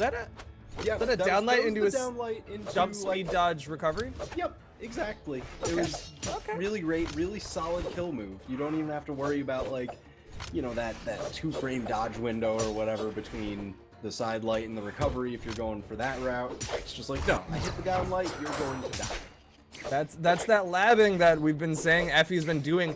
Clearly knows his options with that gauntlet, especially those kill options. But he's gotta figure out a punish on his Spirit Wolf right now. Spirit Wolf with his Katar play is just dismantling Effie every single time. Yeah, I mean that's the thing, you know, gauntlets, they do really well. You know, some people say like they do kind of string better than Katars in a lot of ways, but they're kind of a lot more set routes, I guess is the best way to put it. You know, Katars get to be a little bit more freeform and kind of what they do and how they kind of move around. But I think it's really that diagonal movement that kind of gives them the edge over Katars a little bit, if I had to, you know, place a value on it. Yeah, it's that diagonal movement is definitely helping Spirit Wolf with those approaches, because like you were saying, the gauntlet play from Effie, he's got more or less 3 approaches. You know, he's got that downlight / side light for that grounded horizontal approach. He's got those aerials. He kind of goes for some more siders than usually you see at a gauntlet play, but still at the same time the approaches of gauntlets are very direct. But the ground pound, oh, Wow, it gonna- Effie was real quick to detach from that wall, and I cannot blame him. That might have actually been the match, or at least this game. I mean, that was essentially a 50-50. Could have gone either way for them. Spirit Wolf committing hard, but Effie not able to punish with the ground pound. They are Man, both so the end close of this to match is an absolute nail biter. Effie finds it with a side air. Player one. Was that the first match? Yeah, that was game 1. Oh my gosh, That was just game 1. that was intense. I Holy do not have moly. words for how close that last stock was. There was about a 50 damage difference between the two players at the very end of it. I mean, that very easily could have gone one way or the other. If Effie had overcommitted on that wall, Spirit Wolf had potential punish. He just missed with a couple dares, but still, I'd be a little bit nervous if I was Effie, regardless of that win. Yeah, I mean, I feel like they're both probably a little bit nervous, you know, just going that close 3, in 2, game 1 of the set. brawl. Usually it kind of falls one way or the other, and then they kind of like adjust and fight back and forth from there. But I feel like Spirit Wolf's stage bans were pretty on point and largely dictated by, I don't know, that last gauntlet string that Effie got. You know, it was a lot of damage. It moved him off the edge into probably a pretty early gimp attempt. And he just wanted no part of that. He's like, on Shipwreck, that would be absolutely ridiculous. On King's Pass, that would be absolutely ridiculous. I'm just not even going to chance it. And we're seeing Effie kind of showing that comfort with those gauntlets. He's getting a little bit more stringage as he starts to recognize the habits of his opponent, or as he starts conditioning his opponent to move into those string options that he wants. Right now, Spirit Wolf is in the red. Effie is just very patiently waiting for Spirit Wolf to make a move. Spirit Wolf went high. Effie was trying to punish with those recoveries, but not enough to finish just yet. Ooh, he's overcommitting with these sidelights, though. Yeah, side air, potential edge guard attempt. He's got the gauntlets. There? He throws him down. Can he get the ground pound? Doesn't even need it. Wow, okay. So Effie with a little bit of a lead here. Let's hope he can kind of hold on to that, build some damage if we're going to see... Oh, him the take neutral set. sig! Wow. Like that. Yeah. I mean, Spirit Wolf just in kind of theme from a lot of the other players that we've been seeing. They get that stock trade immediately. They do not want to go down into any kind of deficit, so they just find the opportunity, get the quick kill, even stocks. Let's reset this match. You know, a lot of these matches today have been close. They have been down to the last stocks. They've been in the red. We've seen some matches that could have gone one way or the other, and that's I'm honestly that's impressed. I don't watch a lot of EU, and it is impressive to me. But Spirit Wolf, more impressively, gets the big gravity cancel neutral stick, but not able to finish off with that ground pound. Even if he had clashed with the recovery of Effie, that would have worked out great, but he just couldn't connect. Yeah, and I mean, I don't know, you're talking about these matches being so close, but Spirit Wolf is actually finding a pretty decent lead here. But I just think, like, the closeness of all the other matches are really just a testament to how stacked this scene is, how much everyone has been practicing, working to improve, and it's really showing. I mean, as we get closer and closer to BCX, I would like to think that skill gap is going to compress as more people try to learn as much tech as possible and practice as much as possible. And we're going to be seeing some more intense matches as we continue on. But we're still here in EU. This is only game 2. Like, this is, if Spirit Wolf takes this out, we're going to be going to a game 3, and it is going to be intense as Spirit Wolf is in the red and he's already knocked Effie into the orange. I mean, I feel like Spirit Wolf has found some sort of adjustment, but I can't place my finger on, like, any specific one. Wow, is that going to do it? No, Effie's got the just jumps. makes the corner. Evens up the stock, too. Wow. That's some really great mental fortitude there. Great composure to not panic, know that he's got the options, and he can get back to the wall. Effie's got the gauntlets, but Spirit Wolf has those guitars. If Effie can get the big string, he's got the offstage play. Can't get the nair. Not gonna play against the unarmed? Yeah, I don't know. I guess he was probably trying to find a way out. He needs a little bit more damage before he's going to get anything kind of significant. I think he kind of recognized that a lot of his gimp attempts with these gauntlets haven't really been paying off as much as they should. just makes it. Wow, the ground pound just outside of range for him. He goes for these gauntlet strings again. He just misses that gauntlet Russian Mafia. Ooh. I mean, Effie, I think there's a moment where he kind of he sharply inhaled as that bomb bounced just underneath him. He got caught by the weapon toss for a little bit of hit stun, but then he immediately falls into the signature from Spirit Wolf, and Spirit Wolf is gonna tie it up 1-1. We're going into game 3. Effie's got to be thinking about that character pick. Yeah, I think it.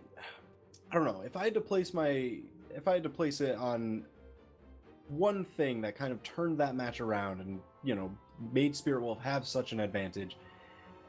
It was kind of catching on to Effie's patterns in offstage play. Effie kind of would like to scrape the wall with those gauntlet neutral airs, the gauntlet ground pounds, things like that. And Spirit Wolf caught onto it, and he got a lot of pretty good punishes, just consistent damage coming off stage and not really getting caught by anything.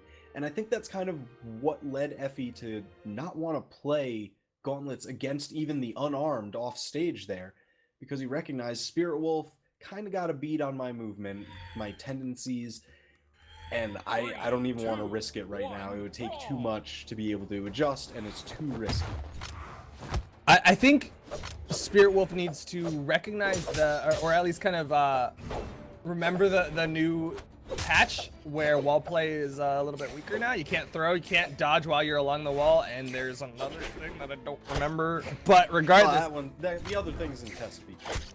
Oh, okay. Well, regardless, if Effie sticks on this wall, sticks to that kind of playstyle that you were talking about, then Spirit Wolf has a little bit more punish opportunities alongside that. If he can, use a weapon toss to force Effie off the wall and then punish the off the wall dodge with a ground pound, that's more or less a free kill. Oh yeah. I mean, let's see if we can kind of get that going here. We've got some gauntlet strings dealing some damage, but they're going. I don't know. It's not really so much strings as it is just errant hits, punishes here and there. It's like Spirit Wolf gets in, gets a little bit of a string, and Effie just kind of punches him away, trades back. Oh wow! I feel like he could have played for the side air into the bomb right there. Oh yeah. Would have been styling, but maybe it wasn't a guaranteed. They were on the left side. Effie wanted a little bit more damage, or maybe wanted to try to push Spirit Wolf closer to the kill box on the left. Not quite sure, but they're even. They're in the red. Effie's gonna switch it up. Goes the sword, downlight side air, not enough. Mind toss, that was not close. Wow, catches him with the side air. Here we go. Oh. Shot number 2, no Spirit Wolf, just too far to make it back. Effie going to definitely clear these explosives. You do not want any of those laying around while you're in red. I like the patience from Effie. A lot of times players don't guarantee their kills, but sometimes they overcommit on guaranteeing that kill, and it lets the turnaround opportunity come out. Yeah, those are always really, I don't know, they're hyped to see, but they're also heartbreaking, depending on which perspective you're looking from. And wow, okay. The punish. The gravity cancel sidelight to punish the dodge from Spirit Wolf. Great plays. Yeah, I feel like he was definitely going for more after that weapon toss, but just didn't get the opportunity for it. He ends up losing his stock. Spirit Wolf just kind of using the sword, but gonna stay for the guitars for the early damage. I think that's the right choice. I mean, look at that. That was, I don't know. It's down there into a sidelight, into a downlight. It's pretty good and has the potential for a lot. So I think that's what you want, especially while they're kind of at the low damage and, none of the hits knock them too far away. That's really where Qatar's damage build shines. But Effie catches him with a neutral sig. That neutral sig, I don't like it on the stage. It generally bounces him just off the stage. Bro. Wolf comes back, even it up. Off stage. They were bouncing off of each other off the stage. Just twice in a row. Can they get another? Ooh, went for the gravity cancel neutral. Effie not able to punish, was a little high, but there's no big hits. That side air will finish it off, but Effie once again is in the red. He's got to play it safe, not get caught, not get evened up if he wants to close it out. Wow, evens it out. Bomb is in play, safely goes overhead. But Spirit Wolf, now armed with the sword, he's going to be looking for a kill here, threatening with these neutral airs. The clashes. So many clashes coming from this game. That down sig Ooh. just at the very tip connects onto Effie. He's taking a little bit of damage, but you know what? He's got guitars, he's got weapon advantage, and if he can get on top of Effie, he'll have the string. Yeah, and I think that just kind of goes to show how close this match is and how in tune both of these players are with each other in a sense. Just because so many times we've been having these clashes here, and it's really from moments where they kind of approach each other, and then it's like, all right, who's gonna blink first? And more often than not, the answer has kind of been both or neither, depending on how you want to look at it. But as you say that, Effie with this gauntlet play, he gets the big strings. He got that side light into a gravity cancel side light again. Neutral sig not gonna finish off Spirit Wolf, but Spirit Wolf has so much damage on him already. Yeah, I don't know if he can come back from this, especially if Effie's got any kind of sense for the offstage play. Didn't get the full force of the recovery. That would have been kill. But still, I mean, it's so close to death. Spirit Wolf is trying to bait onto this wall. He knows he's got the advantage. If Effie makes a mistake, he has that potential gimp. That might be what he's looking for. Yeah, I think he was definitely kind of looking for the gravity cancel neutral sig, and Effie just was not biting. I mean, that is bait that will find no purchase.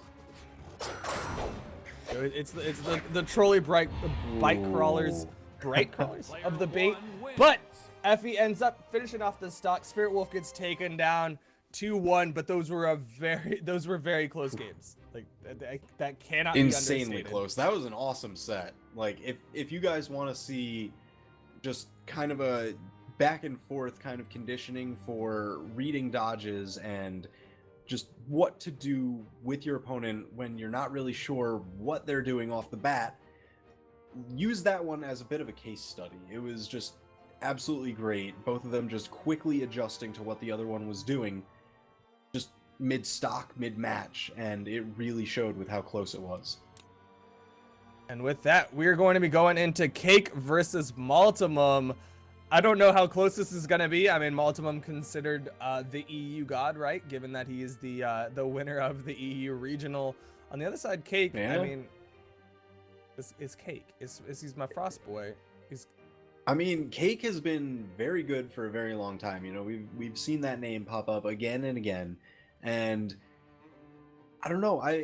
I've been seeing him play one consistent weapon throughout his tenure. He seems to favor the axe. That's usually what pops up in my mind every time that I see Cake. I look at these matches. I'm like, wow, that is some really great on-point axe play. He's had really solid damage build up a lot of times. He knows his matchups. He knows how to just completely dismantle his opponent. But on the same token, Maltumum is playing Lucian, and Lucian is known for that kind of force your opponent to approach gameplay. And I don't know how well Cake can approach with Bryn. Like, what do you think about axe versus guns? Because that's essentially what it's going to come down to. I don't know. I feel like that one's a bit of a 50-50. You know, it's an even matchup as far as I kind of see it. You know, both of them are looking to kind of get just guns are looking for a lot of damage on spaced hits, and then axe pretty good space control as well. So they're kind of going, you know, back and forth there. And I see you guys in chat saying that Cake is a bit more of a spear main, but I don't know. I just always feel like his moments of axe shine a little bit more. They just shine a little bit brighter, all right?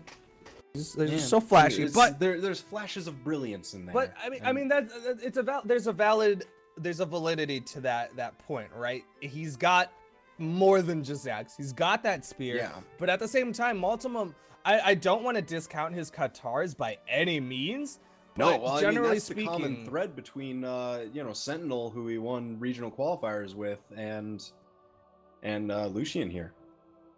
But generally speaking, I mean, we've kind of said it a fair number of times. Katars versus axe and spear, it's hard. It's hard to get in. Life. But if he just plays that gun game, you know, just kind of spaces out, you know, there's a level of conditioning potential, right?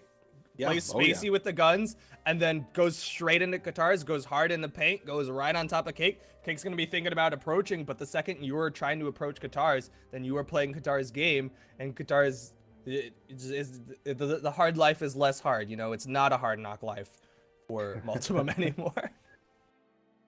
Yeah, and I think, I don't know, that might kind of be what spurs a little bit of the change to Lucian, you know, because if Multimum, you know, he really likes playing these Katars, and he's kind of looking for that. Sentinel's got pretty good move speed, but you know, if he's playing against some people like Take, or people now using a lot of Val, we've been seeing a lot of Asuri, you know, kind of matching Sentinel's move speed or being higher than it can make it a little bit difficult to get in with the Katars there. So if he's really looking for that, especially if, you know, Bryn with the axe and the spear has pretty decent range on both of those weapons, so that makes it very difficult for Katars. So he's probably looking for a little bit more of this speed, a little bit more of the armor, so he can kind of take some risks. I don't know. It's what if he said bump the speed, go a little bit more defensive, but then he also has an axe with that Barraza and a little bit more kill potential with that force. I think I mean, if he wanted to play the gun game, then he's got that potential. But there's something to be said about this Lucian, where if he mixes up his playstyles, if he's able to make that adjustment, because it's not easy to go from I'm trying to avoid you, trying to max range you, straight into I'm trying to be on top of you 24/7. It is hard to do that consistently in a singular game. If Multimum can do that, he's gonna condition his opponent to be confused, essentially, or, you know, not know exactly what he wants to do. Exactly. I don't know, like you mentioned the Barraza. That would definitely be kind of that mix up, that confusion in there, because I don't think I've ever really seen Multimum play an Axe Legend at all. Like, he kind of favors, you know, a few certain weapons. Maybe when the Dragon comes out next and Axe Katars, we might see a shift over there. Isn't that's what, like, when Dragon came out, I just know, like, I saw like 18 different messages in different areas saying EU Dragons, they're gonna love it. They're gonna play the Dragon because that Axe Katars. We've seen a whole lot of Katars. We've seen a handful of Axe players. We've seen multiple Bryns, and then not to mention, Dragon's stats are similar-ish to Bryn's. You know, it's what 5.665. You know, it's not too far off from Bryn. A little less move speed, but still, you know, pretty standard. So that'll be interesting. But, you know, you mentioned Barraza as we're waiting for this match to start here.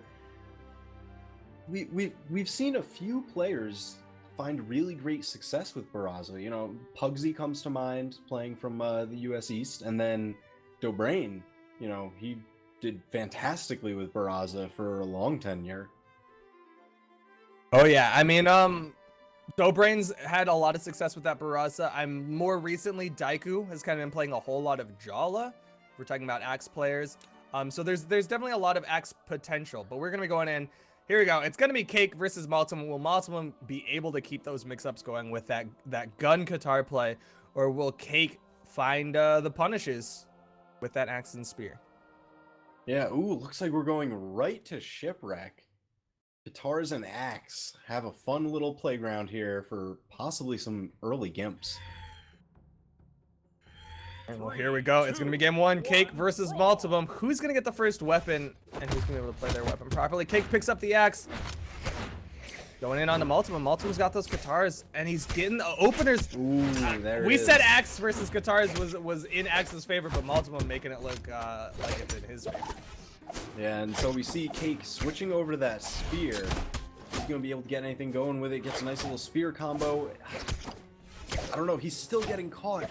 Multimum just seems to know what Cake's dodge patterns are going to be. He's like, all right, I'll hit you, wait for the dodge, punish it, wait for the next one, punish it. It's paying off so well. He gets that first kill just about 30-40 seconds into the match.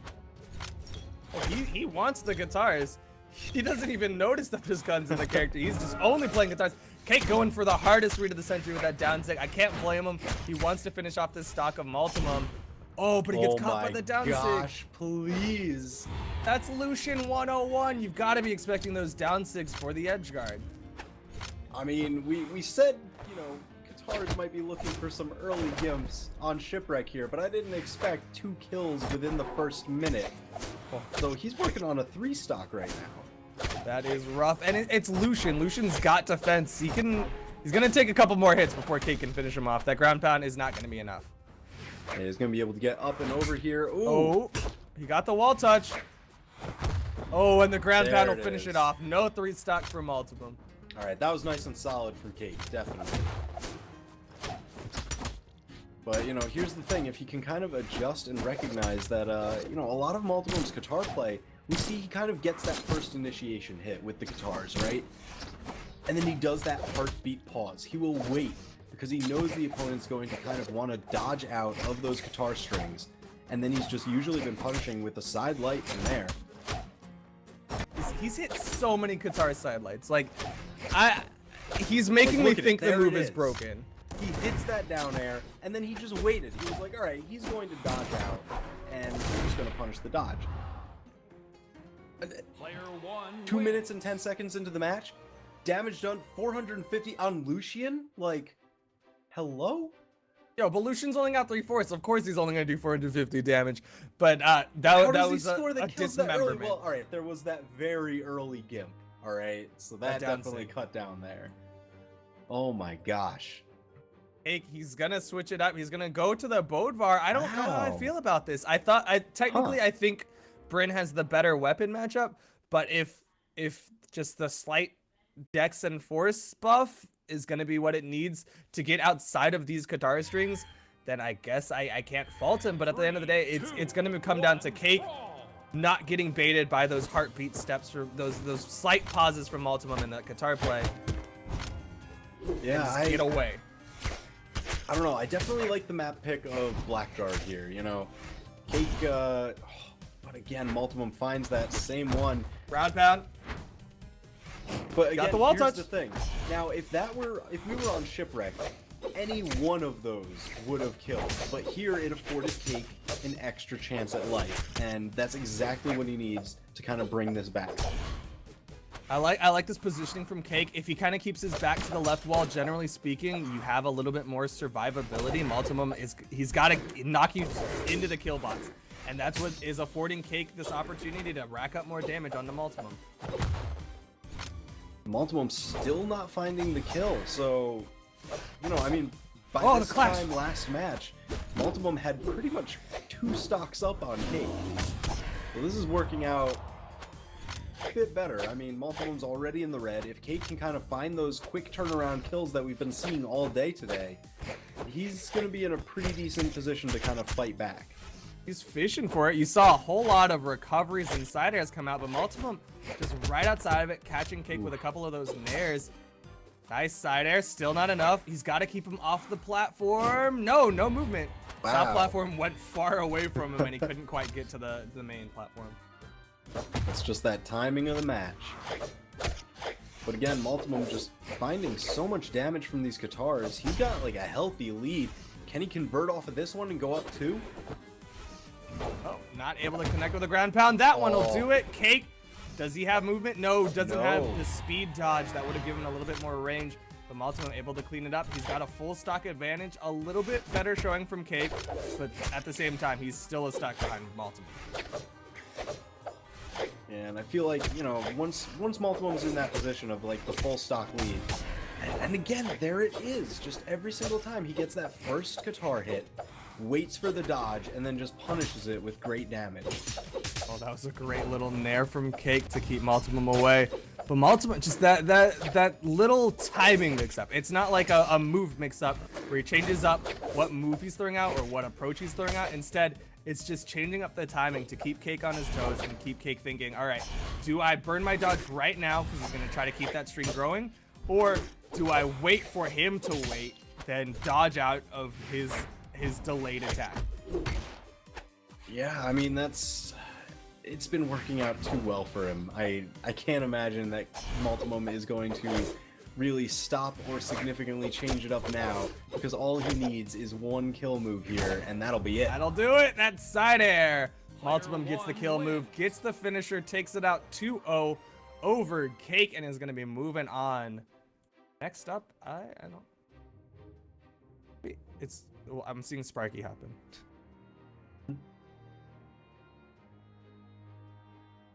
What do you think about that? What in multiple was it all just that little timing mix up? I feel like it just came down purely to that. Every match that I watched from him, that's the thing that sticks out to me the most. It's really just, the Qatar meta has been for so long, get the hit, push it as far as you can, like extend that string, go for like the big damage as soon as you get that hit. But Multibum's like, okay, well, if everyone's used to trying to then dodge out of the Qatar string, they're going to be doing it as soon as possible. So can't you just get a free dodge punish then, and then get a really nice set of damage with their dodge on cooldown? And I think he's definitely onto something there, because it's been paying off like crazy. Oh yeah, I mean, I gotta agree. A lot of old school Qatar players, it's that crank strategy. Once you get a hit, keep hitting, stay crank. But Multimum kind of playing the meta with his Qatar style, and it's working out for him as he continues on in the bracket. But coming up next, we've got two more big boys: Daiku, now of Team Enix, versus Lands of Team. Ooh, yeah, I mean, so we've got Lands coming from Reason, we've got Daiku newly signed to Enix. There was just that announcement yesterday, so this is going to be very interesting. After a little while, kind of maybe dropping down a little bit, taking like a little break for some life stuff, Daiku, he told me this week he's been grinding absolutely hard. He's been labbing it up like a monster. So I'm really excited to see what he has for us in this match, but it's going to be rough. Lands is a beast. Lance is an absolute monster with that Lance, and he's a big fan of that Scarlet play. A lot of it comes down to that weapon tosses, and when it comes to Daiku's, Daiku is generally unkillable with Jala, which is it's an absurd statement, I know, but he plays Jala, and just his general positioning and movement is so impressive. It makes it very hard for opponents to finish him off. But if Lands is catching him with those giant weapon toss hitboxes, it might put a little bit of a wrench in Daiku's movement plays. And you know what? If he chooses the right Scarlet skin, it might be an actual wrench that he's throwing at Daiku. I don't know. I absolutely love that one. But you are very right that, Daiku, in the past, he's been very string heavy, getting amazing plays, amazing combos. But if Lands can kind of just work his way to interrupt those and just kind of like shift the momentum of the match that way, it works out really well for him. We've seen him do it time and time again, and I'm really curious who is going to kind of kick off this set in their favor in this first match here. And one other thing that really sticks out to me about the new Daiku, it's not the old school Bodvar The Daiku. new Daiku. Now we've got Jala Freshly minted Daiku 2.0. He's got a lot of really strong gimps. He'll go for that sword, ground pound dare, delay, wait for the opponent to wait and jump, and then punish the jump with another ground pound dare to finish off this stock. It's very gimp friendly, and if he can get Lance off stage, Lance kind of struggles off stage against gimps. Recovery very easy to stop. Oh yeah, that's always been the thing, They're like, all right, the Lance, it does really well. It does pretty well on stage, I would say, and then it does like very well in the air if there's ground underneath. So I think, Daiku's gimp heavy play style against Lance, using the Lance, which is one of the easier weapons to gimp, this is going to be a very volatile matchup. Oh, but Lance just throwing out those nairs, covering so much airspace. He knows Daiku's general approach style. It is stay a little bit outside of the opponent's hitboxes aerially, and Lance is just throwing those gigantic aerial nair hitboxes. But now that he's got the axe, he gets the big hits, and it takes down Lance. That was huge. Again, I said this is going to be a very volatile matchup, but even more so just from the character select screen, because, we have the lowest defense against the highest strength, and then Jala has very high strength, very high dexterity, So it's just going to be a knockdown drag out match. Damage is going to fly very freely during this. So you're going to see some very fast knockouts, early knockouts. Yeah, and we're seeing one right now. Daiku no. knocking himself out. Went for the soft platform, and that's one of the critical issues with, I mean, that's one of my personal reasons why I'm not a huge fan of Blackguard, is because if you trust that soft platform too much, it's going to bite you, because the soft platform is not your friend. He's just a thing on the map that sometimes gets you killed. But Lands is a full stock behind him. Yeah, this is going to be tough to come back from. I mean, even with that 8 strength, he's got to start finding something a little more significant. He's just been finding kind of errant hits. He hasn't been getting like a lot of great combos or strings. I mean, Daiku's just been finding every single escape. Yeah, he can afford those big hits in the sense that his big hits are going to hit harder, but at the same time, he needs to hit those more frequently. He needs to also get those kills. Unfortunately, Lands' only kill is Daiku falling. It wasn't Lands getting a big sidelight into a neutral sig or anything like that.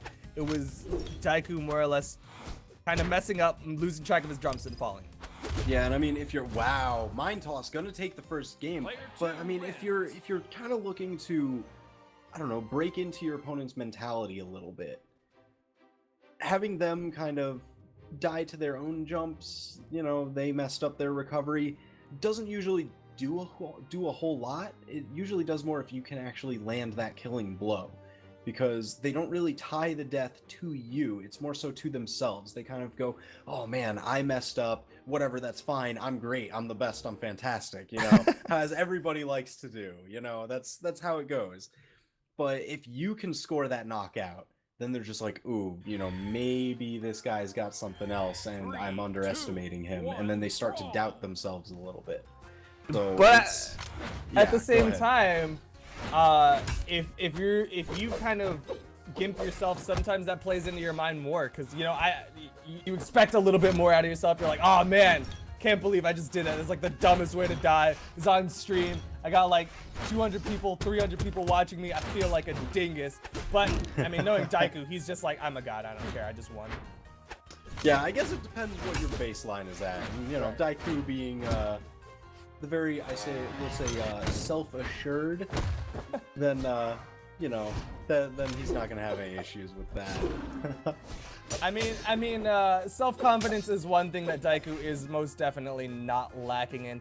Lands not going for the standard. There is the standard Scarlet Edge guard with that side sig over the ledge, but Daiku was ready for it with a big punish. Or not a big punish, but, you know, a punish nonetheless. Yeah, you know, I kind of like Daiku. He's keeping a lot of movement. He's kind of using most of the stage as much as he can.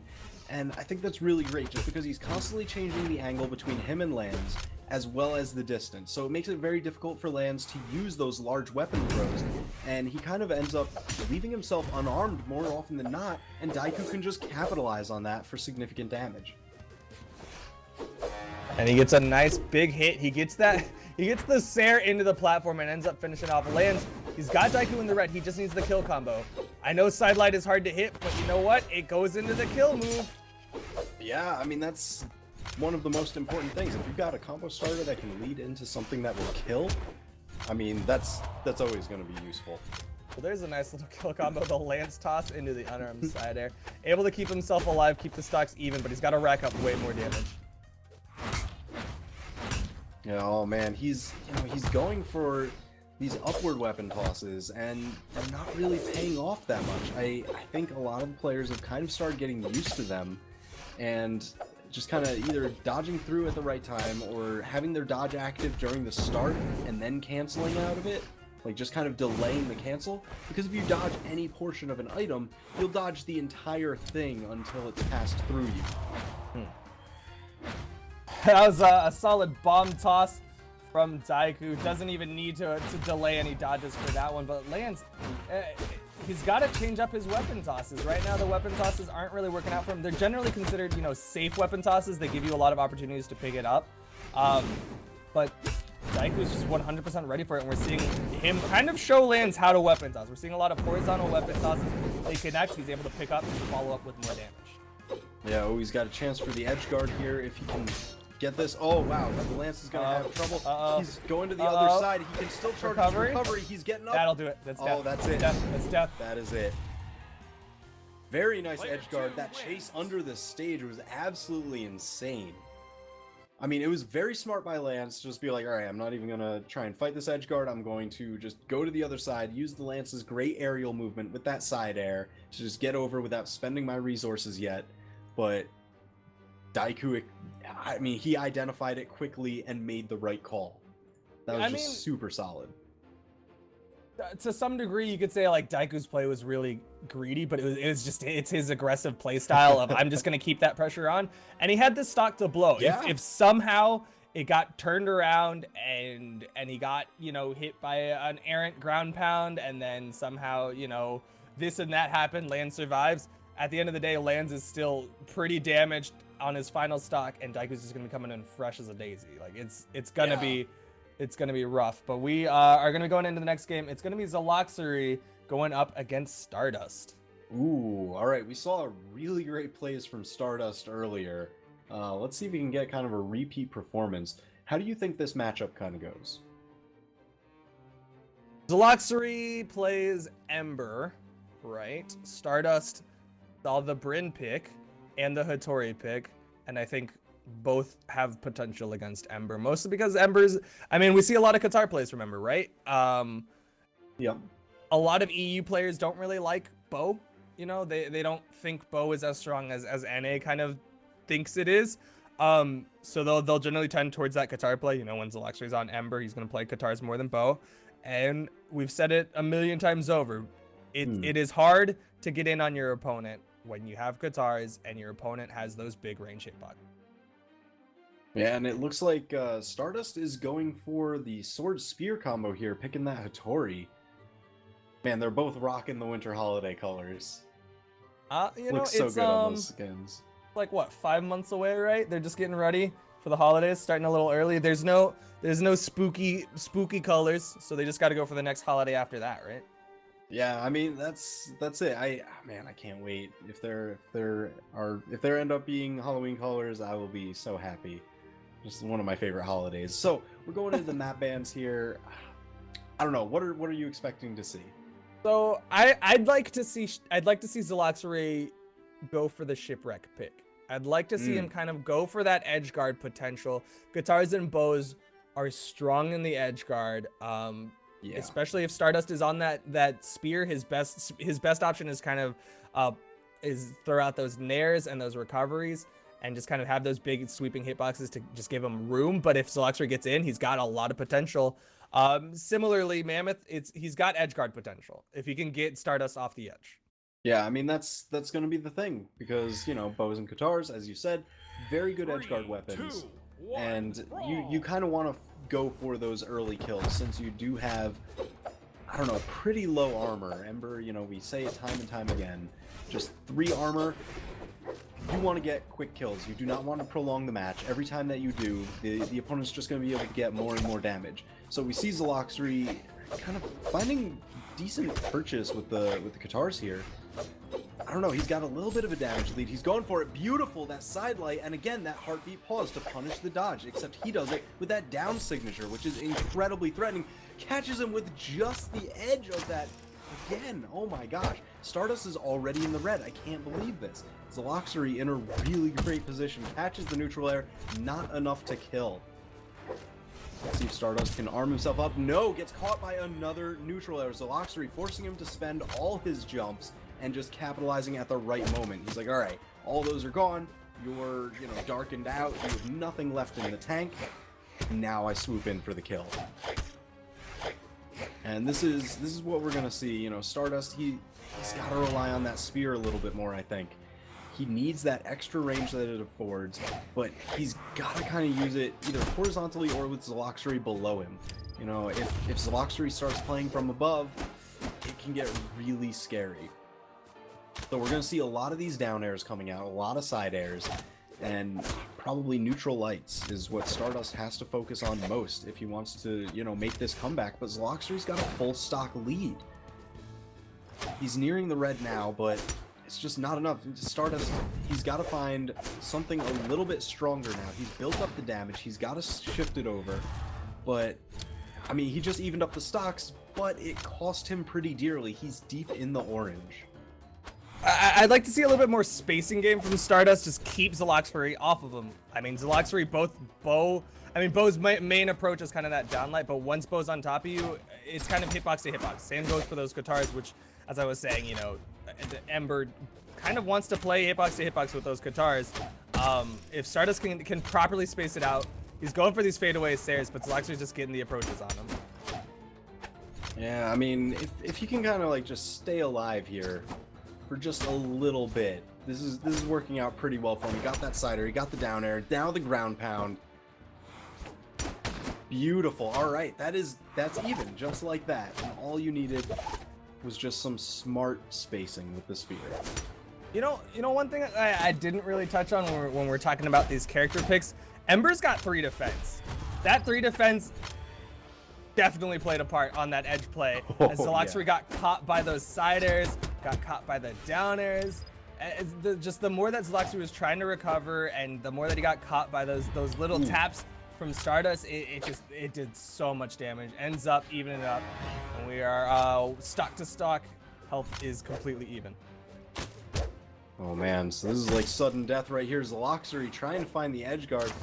I mean, that bow ground pound does pretty decent damage, even if you don't get it to kill. So that's, I don't know, he's doing pretty well for himself. Zelox, you know, he started off really well. He started off with like a very strong lead early on, getting a couple down signature punishes, or just dodge reads really, with those Katars. But I don't know, then he gave it up a little bit, but he regained the lead. So this has been a bit of a roller coaster of a match. We're going close to the end of Mr. Stardust's spooky, scary, wild ride, as they are getting towards the latter parts of their stock. Stardust a little bit behind. He's trying to max range against Zelox, but it's just Zelox not getting caught by these siders. He's not getting caught by that rangy side air play. Yeah, ooh, he had a chance for something big. Wasn't able to confirm off of the downlight.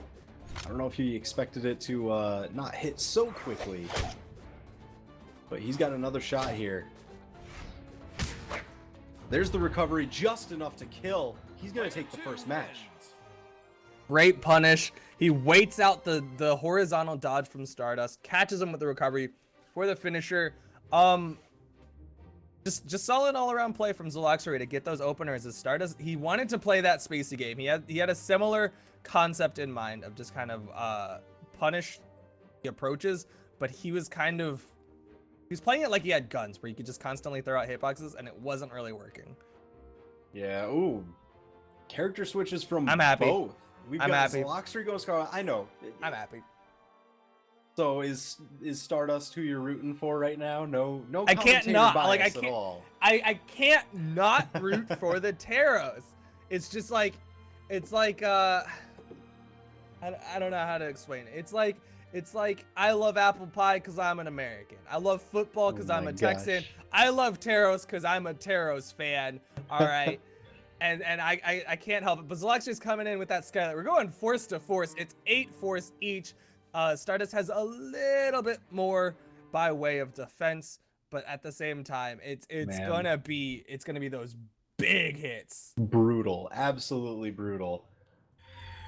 I honestly don't know what to make. You know, they've got the hammer mirror, and then we've got Axe versus Lance, and it's, I don't know. I feel like that one's got to be a pretty even matchup between the two. Just because they're both kind of about air control, just Lance a little bit more through movement instead of the axe. I mean, we saw what Daiku was able to do against Lance's Lance play with his axe. A lot of those big hitboxes, if the Lance isn't approaching properly, those big hitboxes end up kind of catching the Lance mid-movement. But right now, they're even hammer to hammer now. Stardust actually hasn't even touched the axe on his Taros. Wow, I mean, we'll see if he does.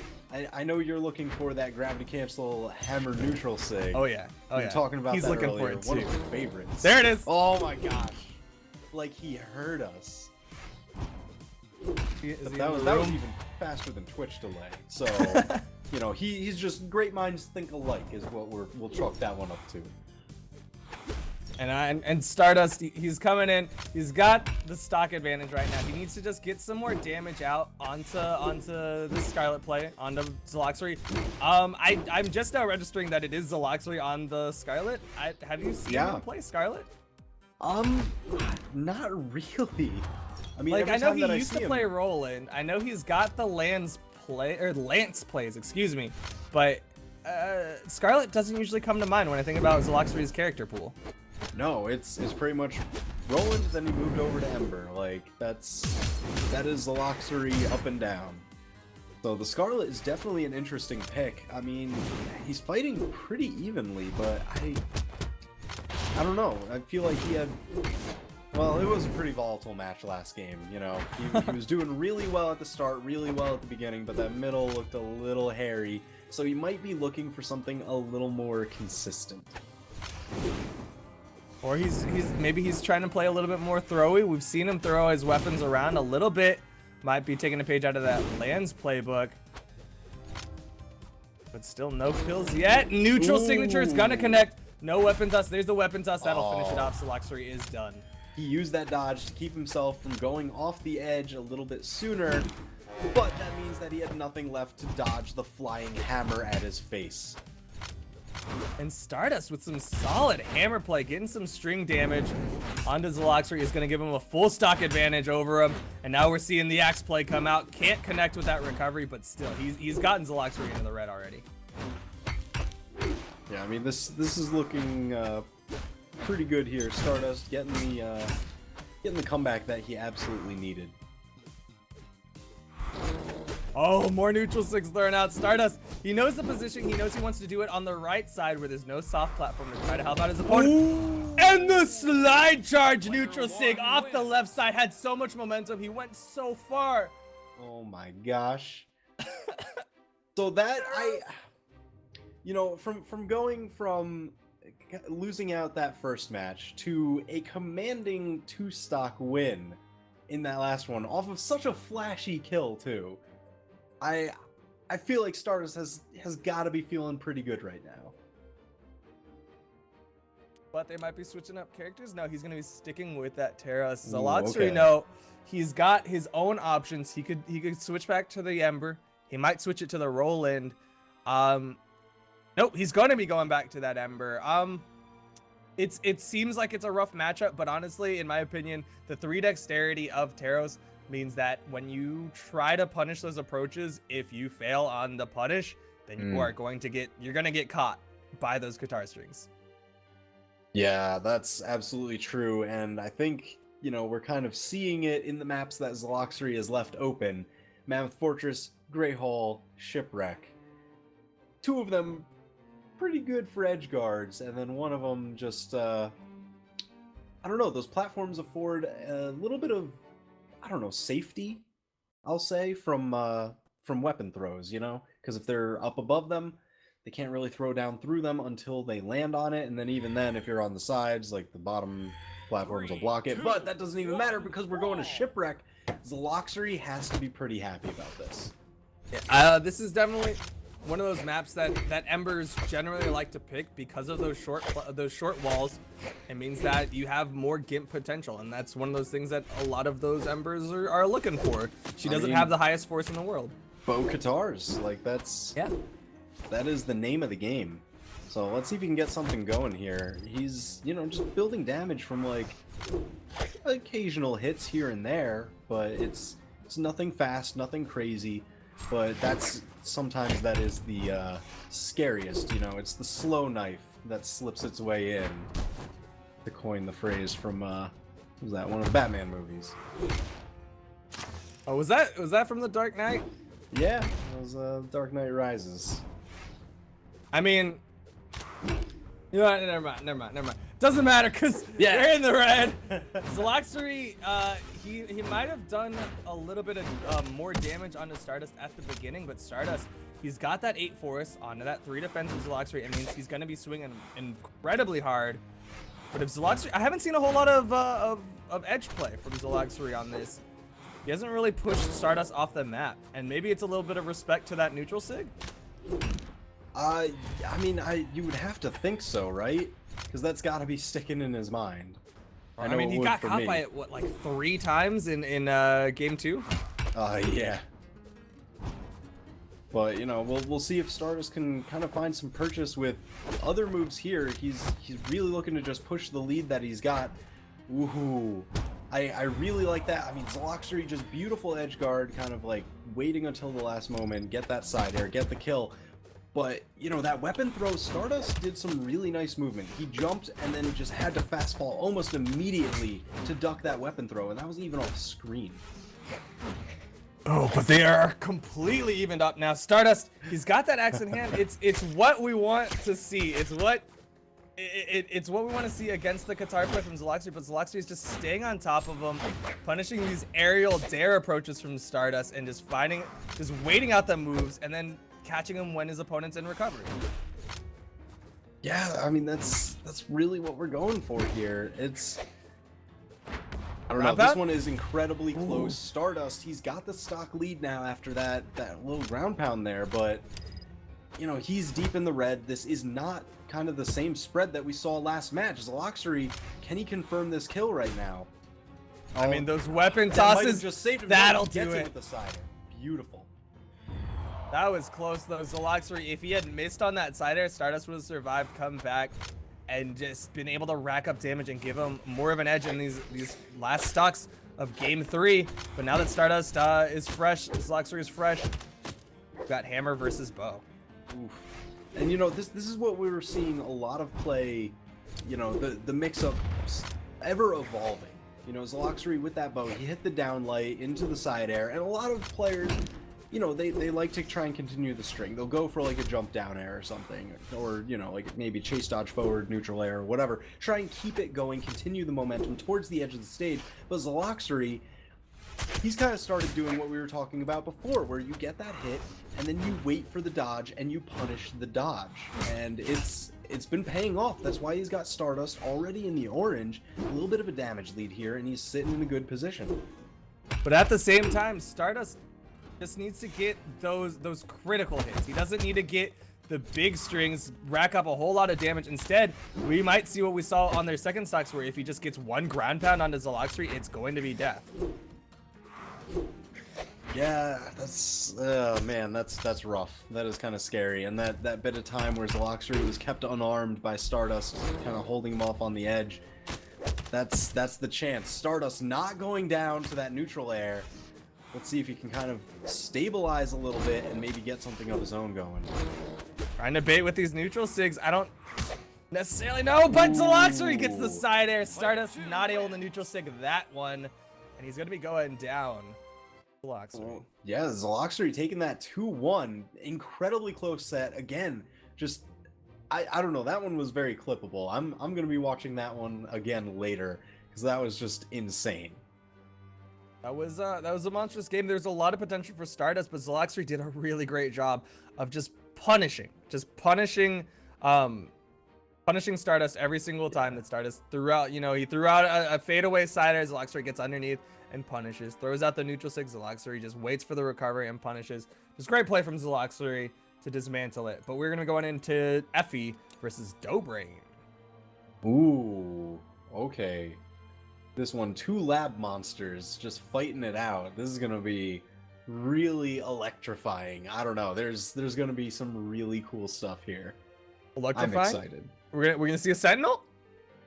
A Sentinel? What? What? I mean, you said electrifying. Come on, man. No, like, we're gonna see Russian mafias, gauntlet Russian mafias, like any kind of other mafia racist? that there is. Like, just because Dobrain is. I'm just. Oh my God! He's the creator of it. He is the creator of it. We're gonna see here, and I don't mean Azoth. Stop it with these legend jokes. That's not what's dictating. Your sense of humor does not dictate the match. Oh my gosh, this guy. But Dobrain, he's a man of many talents and many characters. We talked about it earlier. He's got that Barasa pick. He's got all sorts of characters that he could pull out. And against Effie, who we've seen a whole lot of Gauntlet play, maybe Dobrain has the perfect counter in mind. We keep saying Axe is a strong counter, and kind of getting proven wrong by a lot of people. So maybe you know what? Don't play Axe at Yeah, all. Just go maybe. into like Lance and Hammer. I don't. Lance and Hammer, yeah, just all the things. Just where's that kitchen sink gadget? We need that. That's the answer. But Dobrain, coming from, you know, the Boo clan, Effie coming from Reason Gaming. I know he was showing some pictures of, like, you know, him hanging out with, like, the CEO of Reason Gaming, just being like, oh, look at me, I'm super cool and everything. So he's looking to show them proud, you know, he did it earlier. Let's see if he can do it against the monstrous titan that is Dobrain, rocking the Tengu Koji skin. Dobrain is coming in first seed, wants to control that seed and win out the tournament. He's gonna have to get through Val though, and this is an interesting matchup. We've got Koji versus Val. I believe we've seen it earlier on in the tournament. I don't remember how well that worked out, but at the end of the day, we've got sword mirrors and then we've got bow and gauntlet. What do you think of bow versus gauntlet? Bow versus gauntlet, I don't know. If you can force the fight to the ground, I kind of have to give it to the gauntlets more often than not, just because the downlight from gauntlets is very deceptive and it just leads into a ton. So I just don't think gauntlets will really beat out the bow in the air. You've got to force the fight to the ground. I was gonna say, you're talking about the downlight, but Dobrain says you can't really do the downlight unless you're on the ground, as he just juggles Effie. He's just bouncing Effie around. Every time Effie goes high, Dobrain is knocking him, but edge guard play, ground pounds. Dobrain's gonna respect on the outside.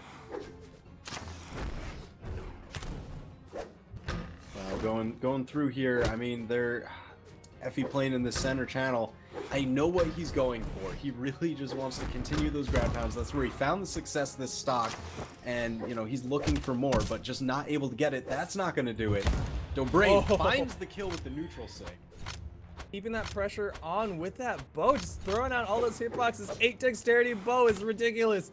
It's a very different style from Remy though. It's not like just stay in a general zone and throw out moves. It's Dobrain's just trying to push his hitbox in and then throw out those dares when you're outside of the range. Yeah, I mean honestly, like Dobrain, I feel like he isn't even like tossing out that many moves that he's whiffing. You know, the rotation, it's not any faster than even like a 3-dex bow would be. He's kind of mixing it up with his movement more than anything else, and it's really paying off. And I feel like that's definitely the key that we've been seeing from all of these different, you know, the evolution of dodge read setups and everything. It's movement is the victor.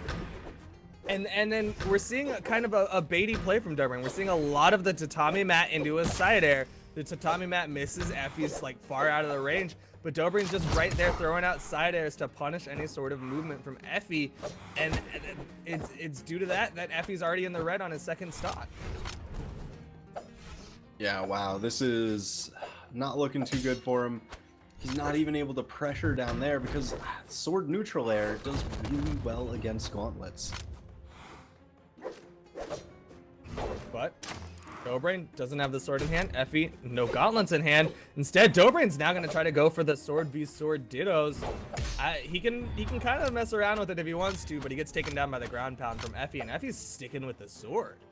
Oh, that's an interesting choice. I mean, I guess he tried going for the gauntlets. It hasn't really been working out this match as well as it did in, you know, his previous sets that he's been playing today. So I think he's right. If the gauntlets aren't really working out for you, or if one of your weapons isn't working out, you've got to try changing to the other. Find something that works. Nah, force the gauntlet play. It'll work out. Trust. Just force it.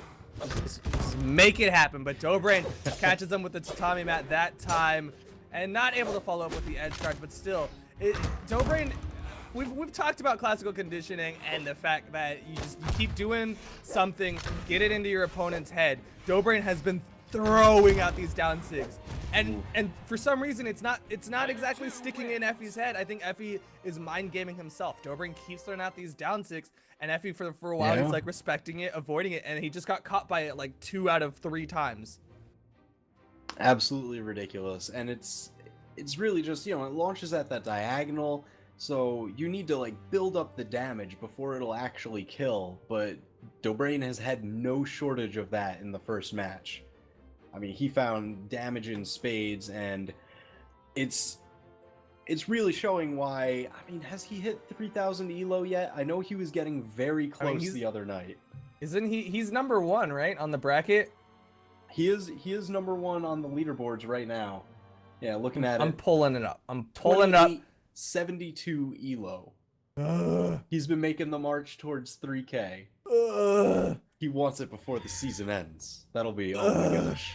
I want to I want to know what his season reward is. Obviously, he gets like the standard diamond stuff, but I want to know, like, does he get a special, like, I'm number 1, my elo is like, I'm basically making my own elo bracket. Like, I want to know. But Dobrain, Effie switching it up to Vrax? What? I didn't see that. I didn't see. This is really interesting. I wonder if he's going to be looking to, you know, kind of outrange the bow here. And I think he probably thinks, all right, well, you know, if I'm going to try and outrange the bow, I don't want to, like, take too much risk with it, though. So I'm going to need the high dexterity.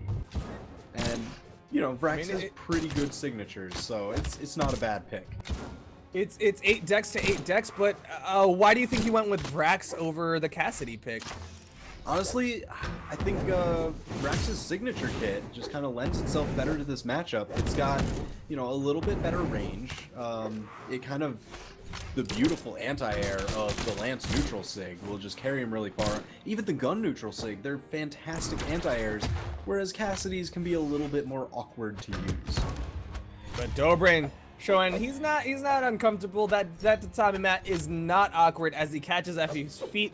But it's like you're saying, that gunplay of Effie, it's working out for him. He's able to space out the bow play from Dobrain. He's gotten him into the red. Gets a nice sidelight, but he doesn't go for any sort of kill. I think you have to do gravity cancel neutral for the kill.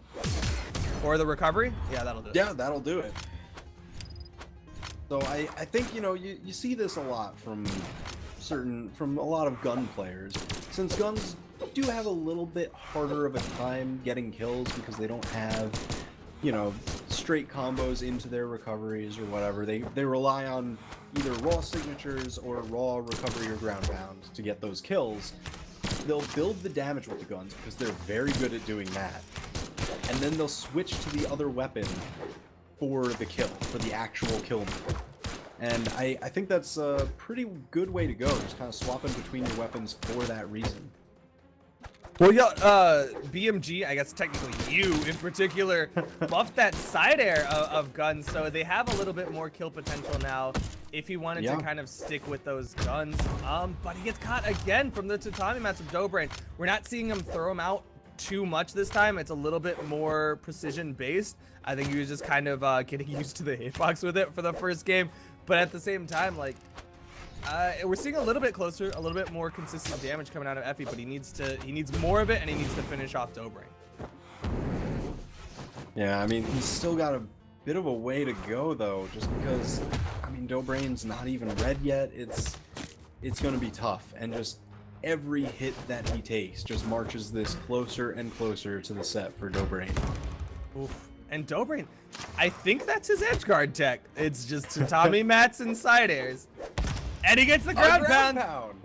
As simple as that ground pound. Effie was along the wall, and like we were saying, the new patch made it so you can't dodge when you're touching the wall, and he didn't have anything to throw while he was on the wall, so he just got caught by the ground pound because he couldn't get off the wall in time. Yeah, I mean, that's, you know, something that we saw, I think, what was it, Addie Mestic during his match. He was very quick to detach from the wall, and I think that's something that we're going to see players start to develop more and more, is just tapping the wall. And give it a little love tap for the jumps. Yep, just, you know, touch home base real quick, reset the jumps, and then you've got to find your way back. And that's the strat, but we're going to go on into the next set. It's going to be Nikat versus Malum. Ooh. Nikat versus Malum. Okay, so we've seen Nikat have really great results for the past while now, you know, very strong showings. And then Malum, I mean, come on, if you've been watching the tournament recently, you know Malum's been killing it.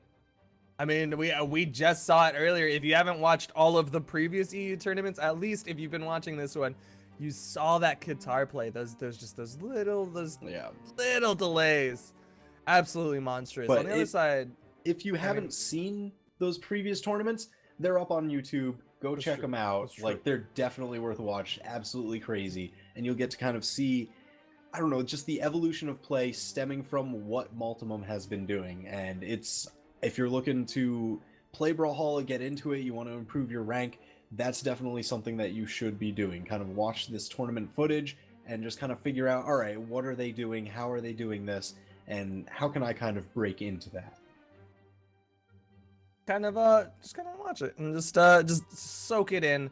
Unfortunately, I don't think there's any handy people in the YouTube videos who's like all of Multimum's games timestamped, but at the same time, you can kind of like slide through it and you'll be able to find it. Yep. But we're gonna be seeing Multimum versus Nikat. Nikat, why my brain says Bryn, but at the same time it says Asuri, and I don't know which one my brain is lying about. I mean, we've seen, I think we've seen both from Nikat throughout the past several months, but it's So neither. Yeah, neither. You know what? Brain's lying about that. He's got Nikat. We'll go with Asuri, right? I mean, you seem to be assigning people's legends based on like words here. Oh so, yeah, I mean, word it's all, association. Let's go. it's all about that word association. That's how you stay quick in I don't know. I'm sure there's some joke game around. You stay quick in not this sentence. Yeah, so, exactly. it's improv games. That's what it is. I mean, there are not even any words to associate. They're just smiling at each other. Faces. That, I mean, all the faces. That's the ultimate stare down. It's just you give them looks, give them someone. Oh, you know what's been happening? Multimum has been copying what Nilikat's doing. So Nalikat just in chat just said I let Nala win, and Multimum goes no. I was like, well, I tried. Just effort a quick points, no. You know? Well, I don't think he's going to let him win in this match. You know, he's looking to maintain his reputation. He's got his ticket to BCX. He's going to want to go, you know, for this trip with a little bit of extra prize money in his pocket. Because let's not forget, this is for $1,000 prize pool right here. I mean, he's gonna want some walking around money. You know, I'm sure there's gonna be a lot of swag at BCX. Oh yeah. So Multimum wants a little bit of money that he can kind of throw around, make it rain a little bit. But he's got to get through Nikat here. Nikat starting off with the Jolly. Ooh. Using that axe against the guitars, I think he believes in the matchup. But quickly changing to sword, and there it is, that neutral light that we've been talking about. That's really great at beating out the guitar down air. Fast. Oh, absolutely amazing. It's a 5-frame startup.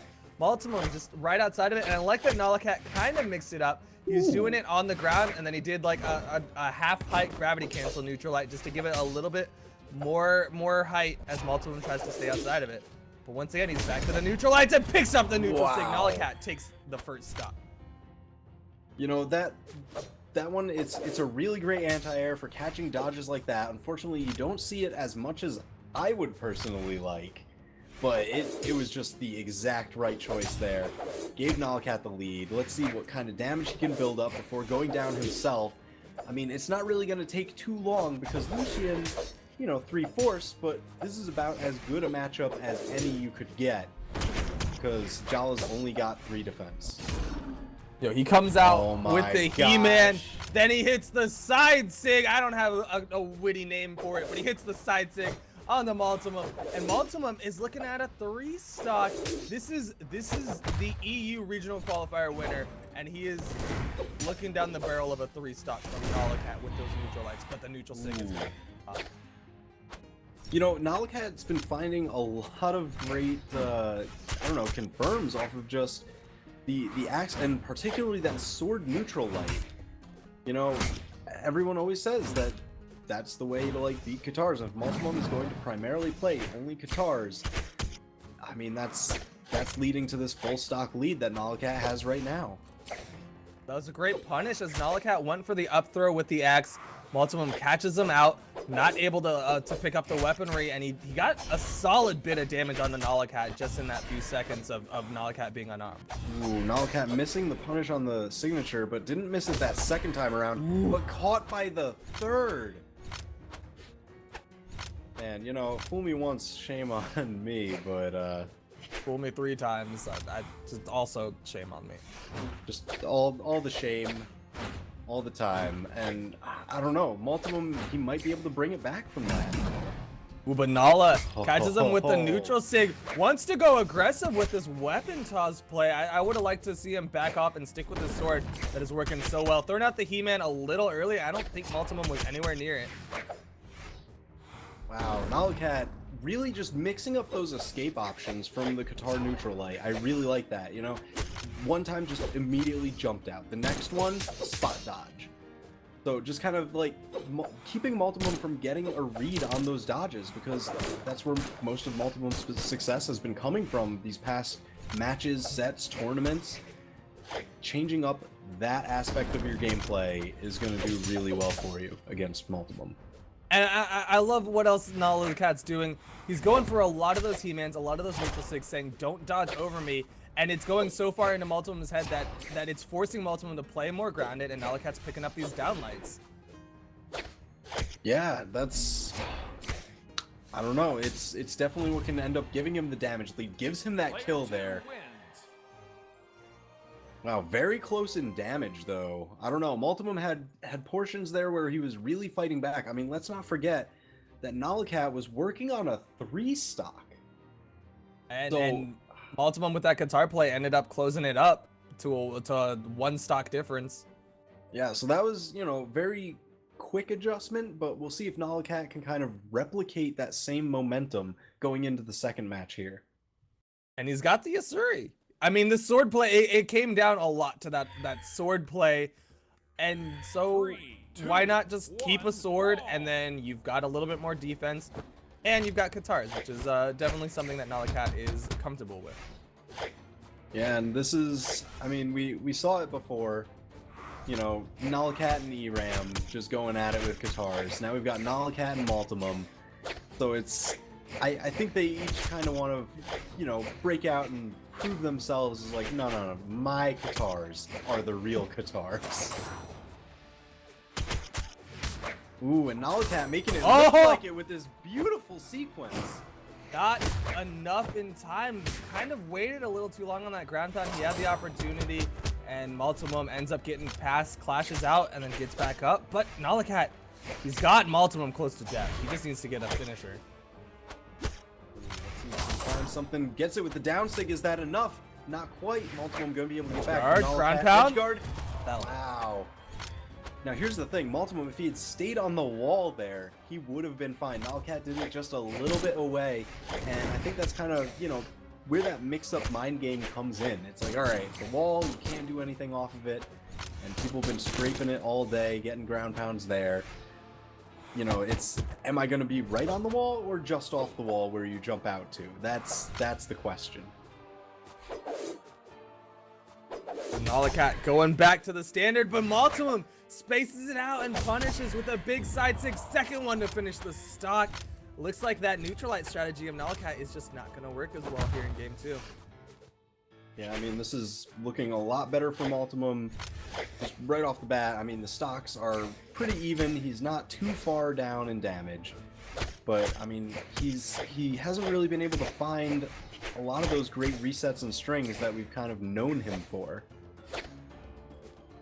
I think it's due in part to Nilikat's familiarity with the weapon. Nikat, like you touched on it earlier, he's mixing up his escape options out of the guitar strings. Not only that, but I'm sure he's familiar enough with the guitars to know how Multimum wants to approach, and that's why he was getting some solid punishes with the neutralites. Yeah, I mean, it definitely looks like it. Multimum getting another pair of guitars, because he kind of primed it with one of the weapon tosses before. And he's having a tough time getting back here. Manages to get back on stage, though. The signature, not quite enough. Can he confirm? No, not able to pick it up. Nikat not able to turn around and punish that dare just outside of the hitbox, but he picks up the down sig. Great option coverage. It covers any sort of dodge through that Multimum might have wanted to go for. Nikat has to be careful with that mine on the field, you know, whenever you're in the red, but it doesn't even matter. That's the mix-up. Oh my gosh, beautiful neutral sig from Multimum, closes it out, fresh stocks dead even. Now that Multimum has the Katars against Nikat unarmed, he's going to have a lot of punishes onto Nikat.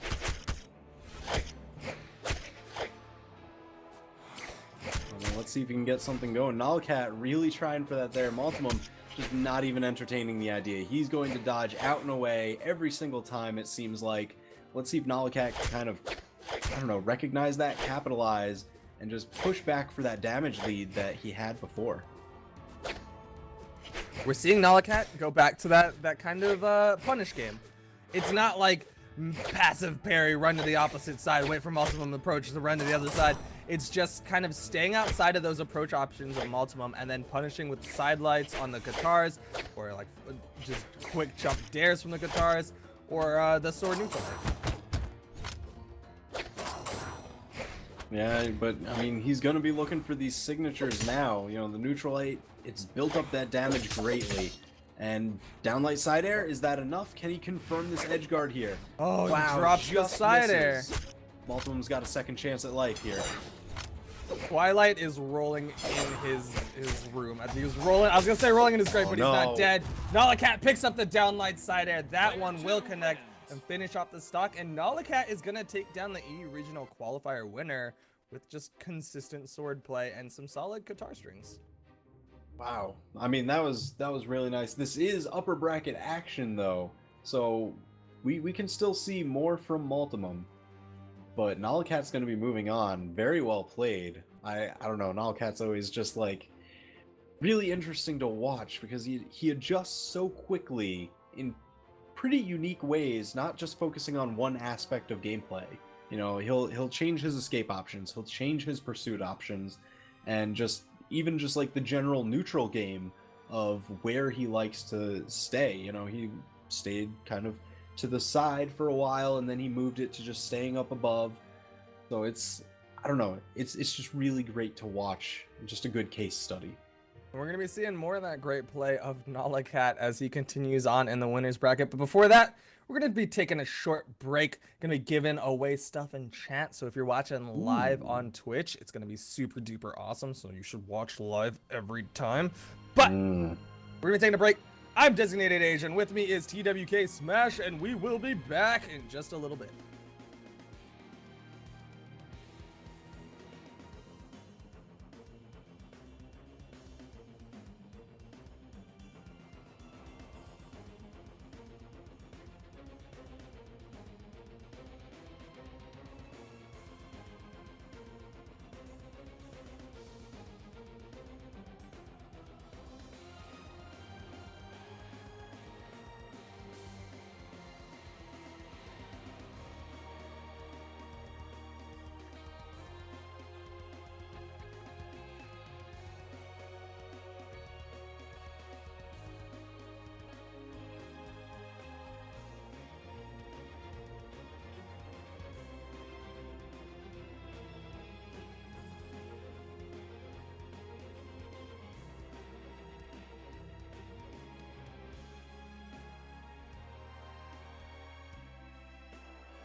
Welcome back, everyone.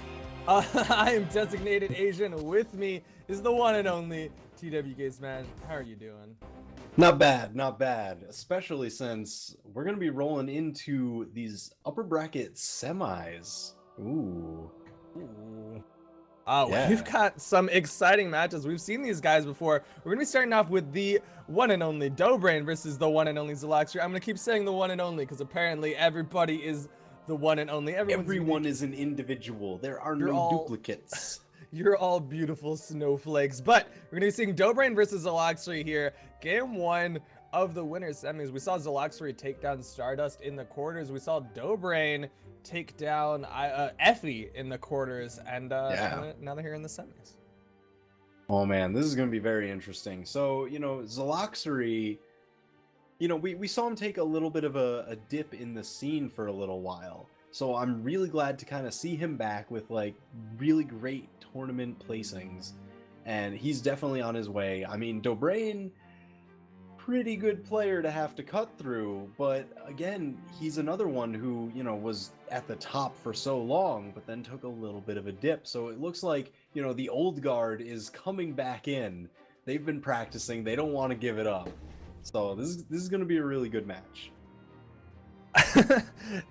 They're some might say washed, but they're showing that they're not quite washed yet. Zelox, he won in he won combo breakers, and I think he just rode so high on that he started kind of underestimating a lot of people. On the other side, Dobrain, he had some kind of life stuff that ended up kind of distracting him for a little while. He hasn't been able to put in the time that he usually does, but now we're seeing they're both coming back. They're both in very strong showing, and we're seeing Zelox go to an old mainstay with that Sir Roland pick. Ooh. Okay, this is gonna be interesting. I'm kind of expecting Dobrain to leave some Gimp heavy stages open. Probably Great Hall because he wants the damage from the sword combos. I'm expecting Shipwreck to be left open. He's probably gonna ban out Blackguard if I had to guess for his final ban. I'd like to see the Great Hall banned. Yeah. They both got the sword plays. Ooh, but he's going to be banning Shipwreck. They're going to Thunder Guard. This is a relatively neutral map for both players. They both have advantages. Dobrain, if he can keep that aerial play, stay underneath the lance of Zelox, he's going to have a strong time. But at the same time, Zelox, he's got a lot of survivability. The kill boxes from this map aren't tiny like on some other maps. Yeah, I mean, that is too true. He's going to have a bit of time shoving him over towards the side, get those kills. But, we've seen Dobrain do it time and time again. But, man, he's stopping these tatami mats, but he's getting punished for a number of them, which is something that we didn't really see Effie kind of catch on to.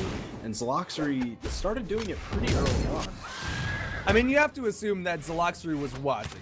He was watching Dobrain. He was saying, okay, I'm noticing a lot of these tatami mats. What can I do to punish it? What do I have? And maybe that's why he decided, okay, we're not even gonna mess with the guitar play.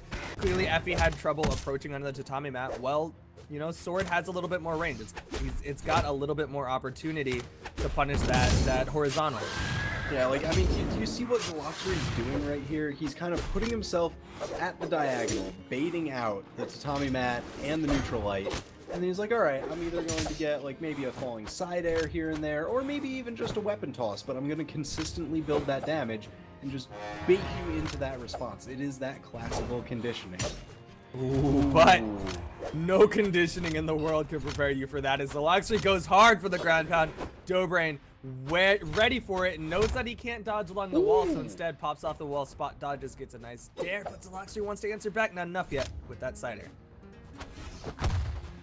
Wow, still not enough. Hit pretty low, so it's not gonna quite knock out. He's got this bomb, not able to do it, but a mine spawns. Ooh, Dobrain puts it to quick use.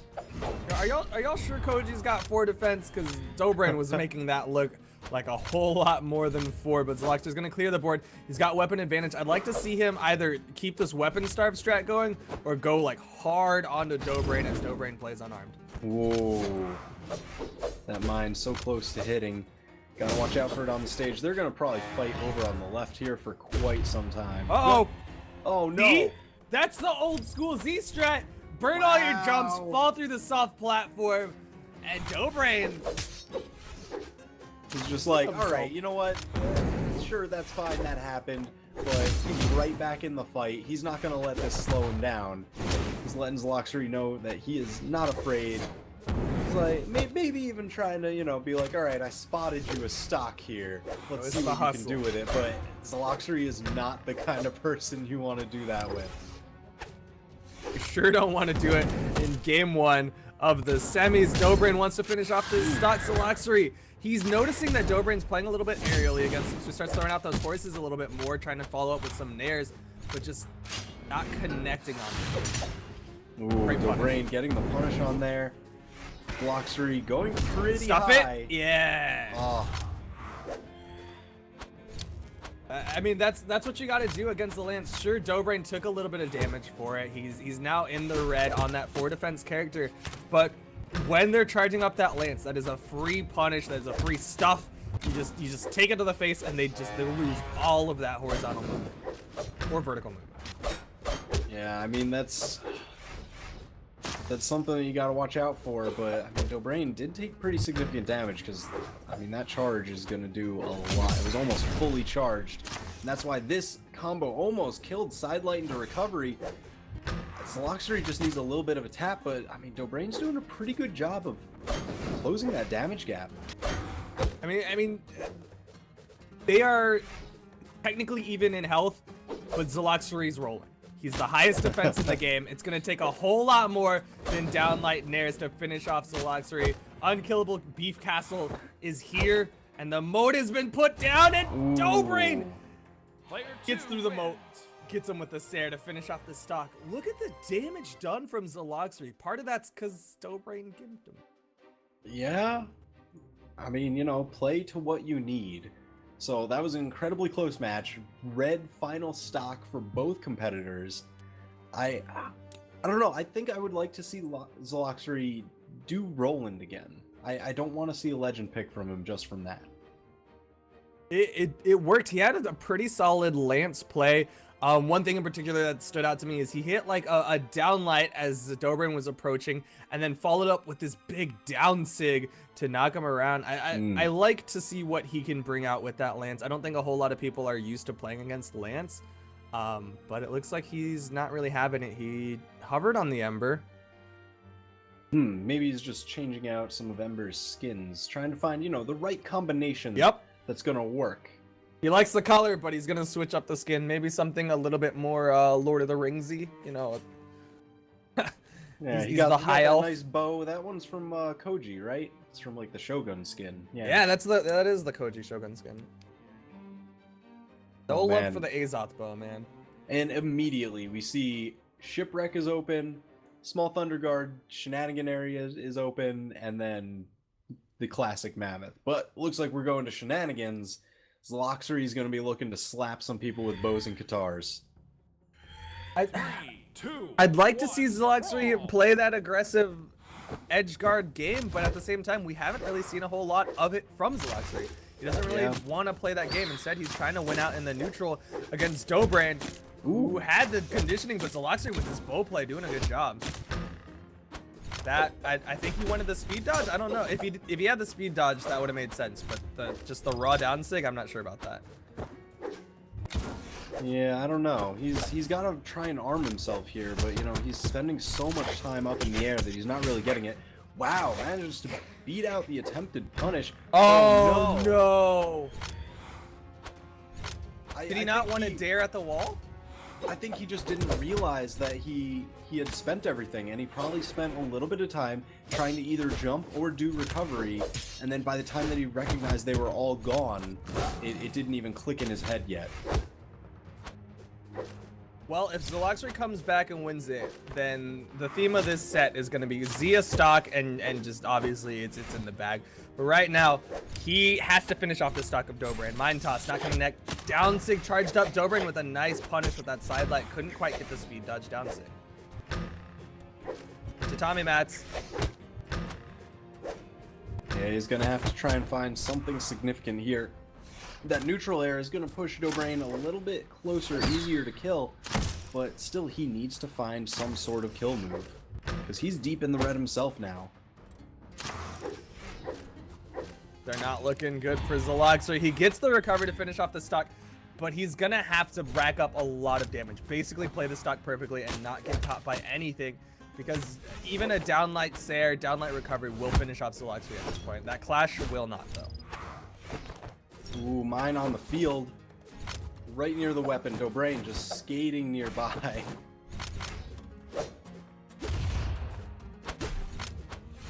Zelox are doing a good job of not really getting touched by Dobrain. Yeah, they were both just dancing around each other there, just outside range of everybody's attacks, or just managing to dodge it in time. I mean, just the cautious play and like the great reads that happened there, especially with that line on the field. I mean, they couldn't settle for anything less than perfection. Yeah, any sort of misstep, and one of them could have been sent into the mine. But Zelox has done a good job, able to rack up enough damage that if he comes back, this stock shouldn't be too hard to take off if he keeps that playstyle up of just playing just outside of Dobrain's hitboxes. But that bomb toss to yourself is not gonna do you any favors. Wow, I mean, he managed to kind of recover, but he's unarmed here. Just about to rearm up. There we go. Katar's, wow, gets snatched out of his signature by the bow recovery. Recovery has a lot of priority. It's great for recovering up onto the platform because a lot of edge guards just get beaten out. Well, I mean, you know, that Ember down Katar sig, it does have like quite a bit of startup time. It's just, wow. Speaking of startup time, he just took all of it out by holding that neutral sig. Just wait and just on release when he saw that dodge. Beautiful. He got the charge up. Dobrain almost punched him into the mine. Oh, and the falling dare to take it down. Dobrain pretty clean last stock.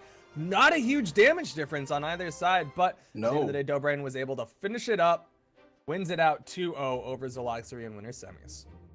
Man, and you know what's absolutely crazy is that both of those matches ended out being so close, final stock, with someone kind of, you know, lending a hand to the opponent, accidentally, we'll say.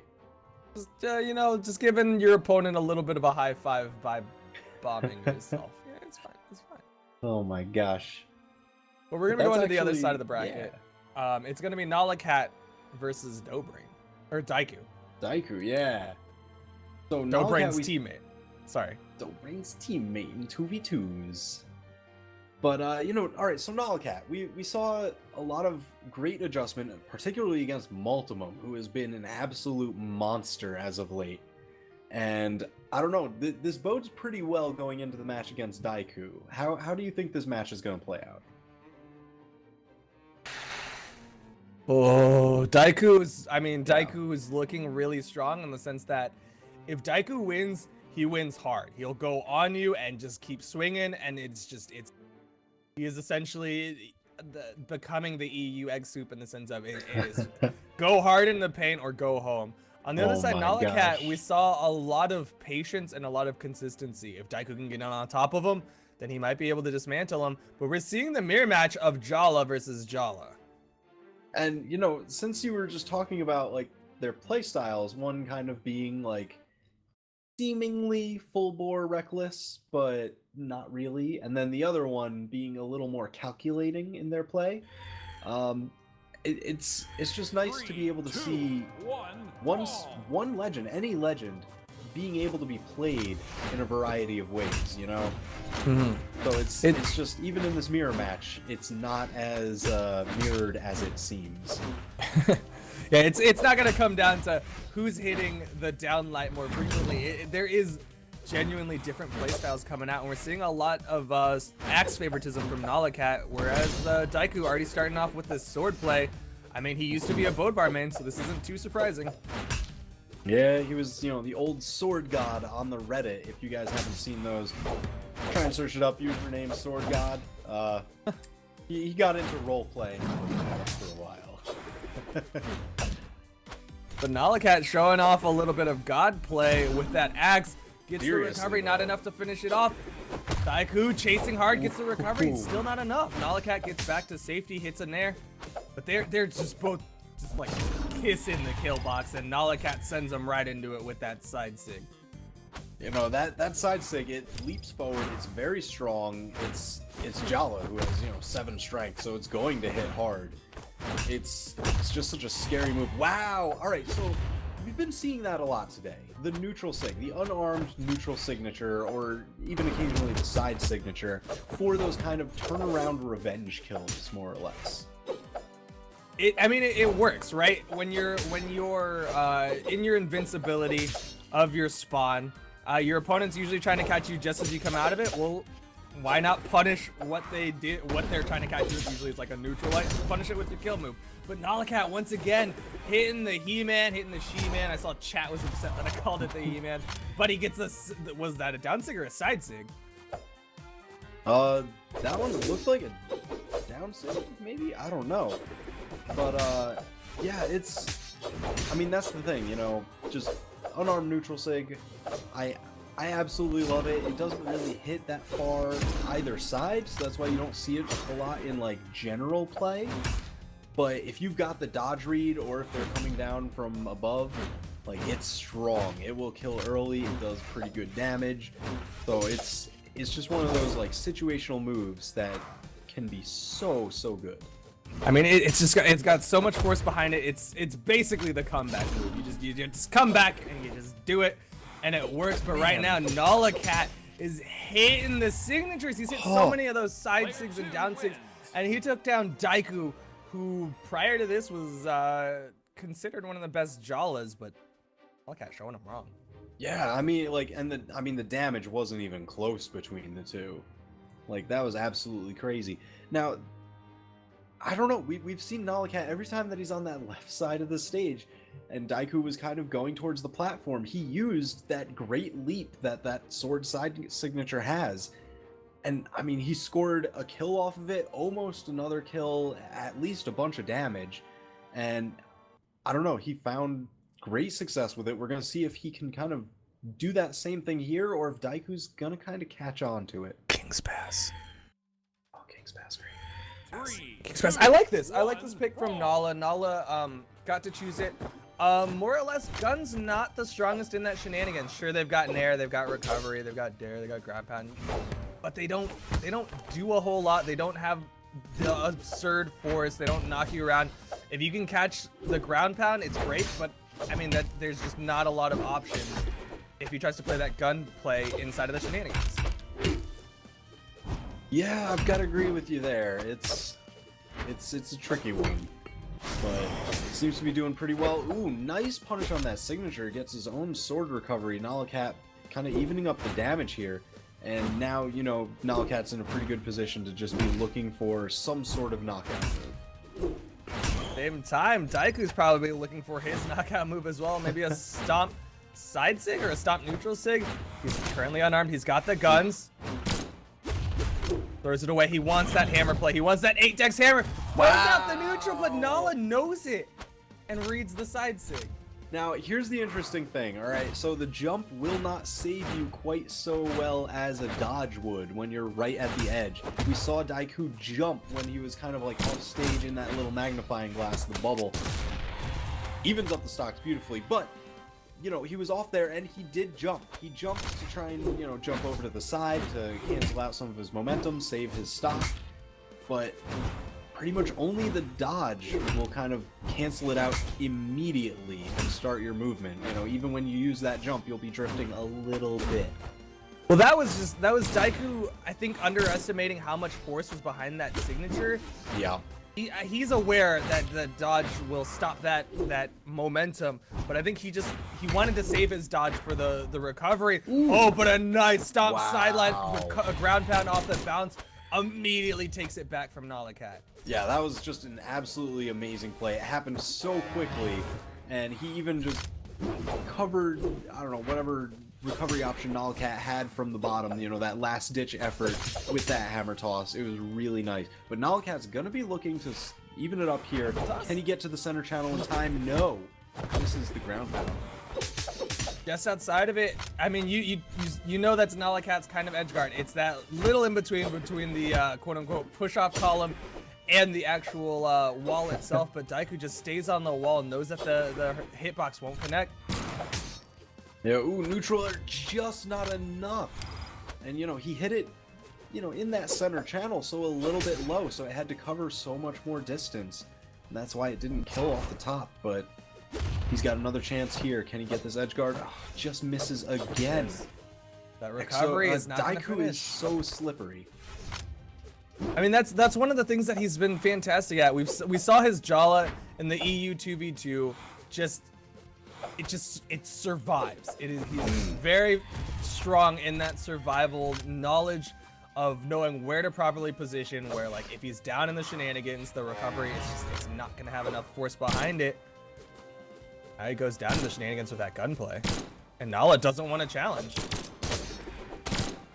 I mean, it can be extremely risky too, just because you get caught, you know, maybe in a down air here, bounce off the wall, you'll get caught in another down air there, maybe a ground pound, and it's just a lot of damage that he cannot afford to take just yet. Able to punish the gravity cancel down sig with a dare, not able to follow up with anything though, as Daiku catches him with a dare of his own.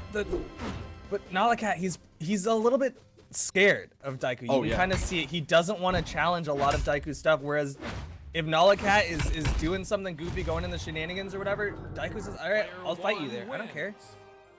Wow, all right, so, I mean, Daiku is more than happy to fight there or up on the stage. Manages to close that one out. We've got the set at 1-1. Locking in the same characters here.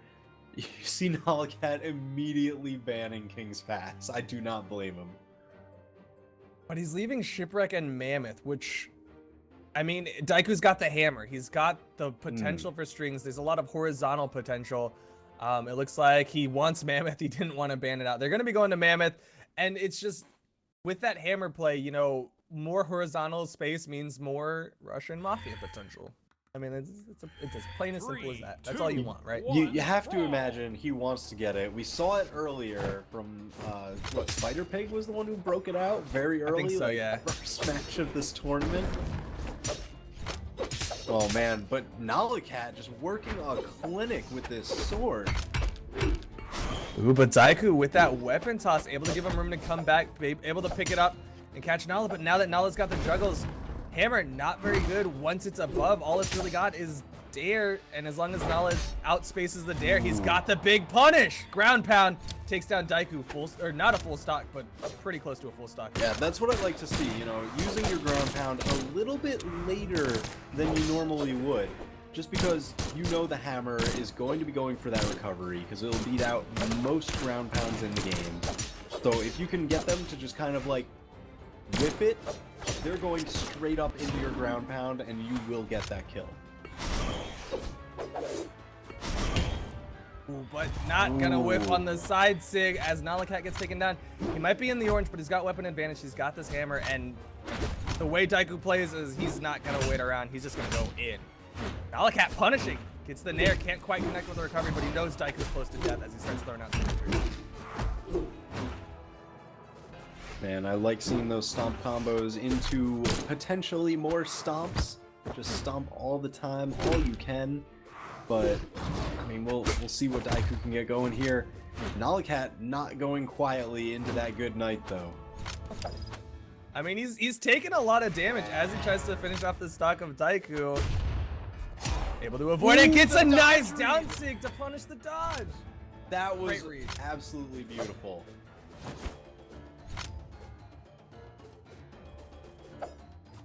You know, I really like that move because it is pretty strong. It does good damage.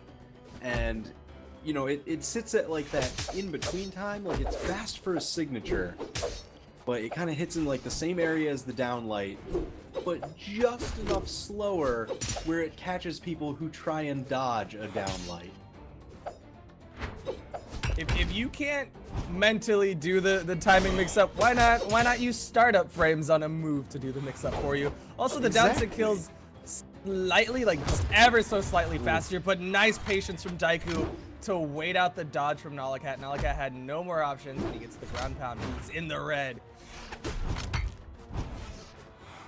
Nalakat might start throwing out signatures. Looking for finishers. I mean, I'm recoveries. expecting it. Danzig. Side air is not enough. If Daiku's burned a lot, Nalakat, no! He just lets him get back to the soft platform. Daiku had burned his recovery, he burned his weapon toss, burned his dodge, but the down sig picks it up as Daiku stays on top. Player 2 wins. Man, so does that goes 2-1 in the way of Nalakat?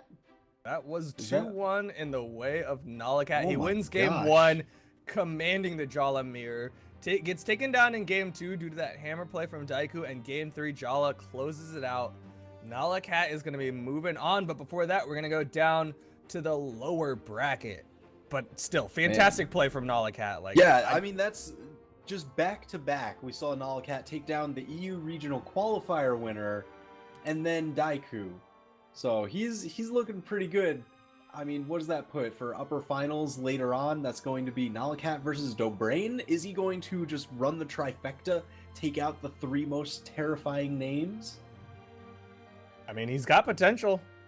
He does have potential. He's showing real strong right now. But at the same time, Dobrain is a very cerebral guy. Once again, I have to assume he's been watching Nalakat and studying and trying to figure out, all right, is Nalakat, it's this like kind of floaty out spacey play style, but comes in for those big punishes when he needs to, starts throwing out those signatures for the kills.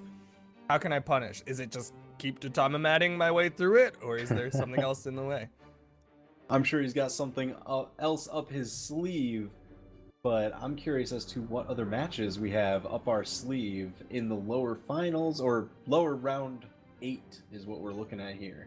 I mean, you talked about one of these guys, Malum versus Era. Malum, we've said it. We've sung his praises as the EU regional qualifier winner. Technically, if he wanted to, he doesn't have to play in any tournaments from here into BCX. He's won what he's needed to win. On the other side, Aram, I mean, he's kind of impressed me as of late. He had a pretty strong showing in a lot of 1v1s. If I'm not mistaken, he made it to top ranks of the EU regional. Here's the thing, he made it very far in the EU regional, but the previous EU 1v1 $1,000 prize pool tournament, he won. So we have the previous EU 1v1 winner against the regional qualifier winner. So this is going to be a bit of an explosive match. Both of them playing guitars, both of them kind of doing the similar, you know, dodge reads and punishes. So it's going to be like a mashup of pretty similar styles, and I don't know, that I always love seeing that as far as what adaptations each player is going to kind of sneak into theirs if they fall under that same umbrella. And when it comes to this kind of very similar play style thing, it's gonna be who is adapting faster, not necessarily, you know, there's a lot of times it's not gonna be the one adaptation that ends up just auto winning the set. Instead, it's going to be, you know, Malum adapts to change up his timing on his follow-ups, and then Aram's going to adapt with, you know, throwing out signatures a little bit more, and then we might see the adaptation of jumping more and weapon tossing more, you know, back and forth. It's going to be those little adaptations. But yeah. Wait, Effie? Is Aram Effie? Is that? Ooh. Are we actually going to the Effie Stardust match? Is that what they're sending us? Beautiful. No. This isn't Effie Stardust. This is Effie Daiku. Oh, Effie. I'm just seeing that report in now. Effie 2-0 over Stardust. Moving on against Daiku. Ooh. But this is gonna be rough because Daiku, I might be getting ahead of myself. Daiku was the one who took him down, right? Daiku was the one who knocked him into the lower bracket? No, Dobrain was. Excuse me. Dobrain knocks him down in the lower bracket. Daiku is going to be going up against him. I mean, at the end of the day, Effie's got gauntlets. Daiku's got Jala. Jala's got axe and sword. I mean. Yeah. That's, I don't know. Both of these players, they spend a lot of time in the lab. They spend time in training room. They spend time devising new strings, new approaches, things like that. So it's just always really interesting to see which one has the more interesting thing. Now, we've seen Effie, you know, he had a couple really great gauntlet strings. but in his previous matches today, he wasn't really able to break them out as we know that he can, what we've seen in the past. And we've kind of seen him go for that gauntlet Russian Mafia, and every single time that he's gone for it today, he hasn't been able to get the input right. I don't know what that means for him. I know when Gauntlets first came out, right? A lot of people kind of just stuck to that down light, side light, and then just follow up with a nair, follow up with whatever. Lately, it seems like everyone's kind of accepted that that doesn't really work as well as it used to. Everyone's more or less kind of figured out that that is not true and just kind of spam dodge to get out of it. But Effie just trying to stay ahead of the game. He's got those mix-ups in mind. We saw him, sure, he's not getting the downlight into the chase dodge nair, but we saw him hit 2 side lights into a gravity cancel side light to punish the dodges. So if Daiku is a little too obvious with his dodges, then Effie might get some solid punishes onto him. Yeah, I mean that'll be pretty interesting because we saw, you know, Nikat get really good reads onto Daiku just before, you know, so maybe there is something to that. Maybe Daiku did get a little bit predictable with his dodges, and that's where he got punished with a lot of these signatures. And if Effie was watching, I mean, Daiku's gotta be careful. Unfortunately, I don't think Effie had time to watch because he was busy fighting Stardust to get to this part, this lowers quarters match. But I think Daiku's here, Effie's here, they're locked in, they're ready to go, and Daiku's gonna be playing Bodvar. The classic. Oh man. It's no more funny business. Now that we're in lowers bracket, he's gotta bring out the biggest of guns with this collector's edition Bodvar. Oh my gosh, the classic Daiku with the vintage label is right on there. Man, this is gonna be interesting. Well, let's see. Shipwreck immediately out. I think Daiku, he doesn't even want to entertain the idea of maybe losing a stock to one of Effie's gauntlet strings. So he's looking for something a little more consistent. And King's Pass, we've seen him more than happy to fight on. He's got the sword, so he can fight from above. He's got the hammer, so he can fight from below. He's going to be looking for that center channel. 3, 2, 1, brawl! I mean, this is where Daiku won against Nikat. He got that hammer play. He has that strat of stop sidelight into the platform into a ground pound. Might be able to get a big imp there. Ooh, but Effie's just staying right on top of him, punishing the startup frames of all the hammer moves. Yeah, I mean, this is definitely a fantastic start for him if he can just kind of keep this going.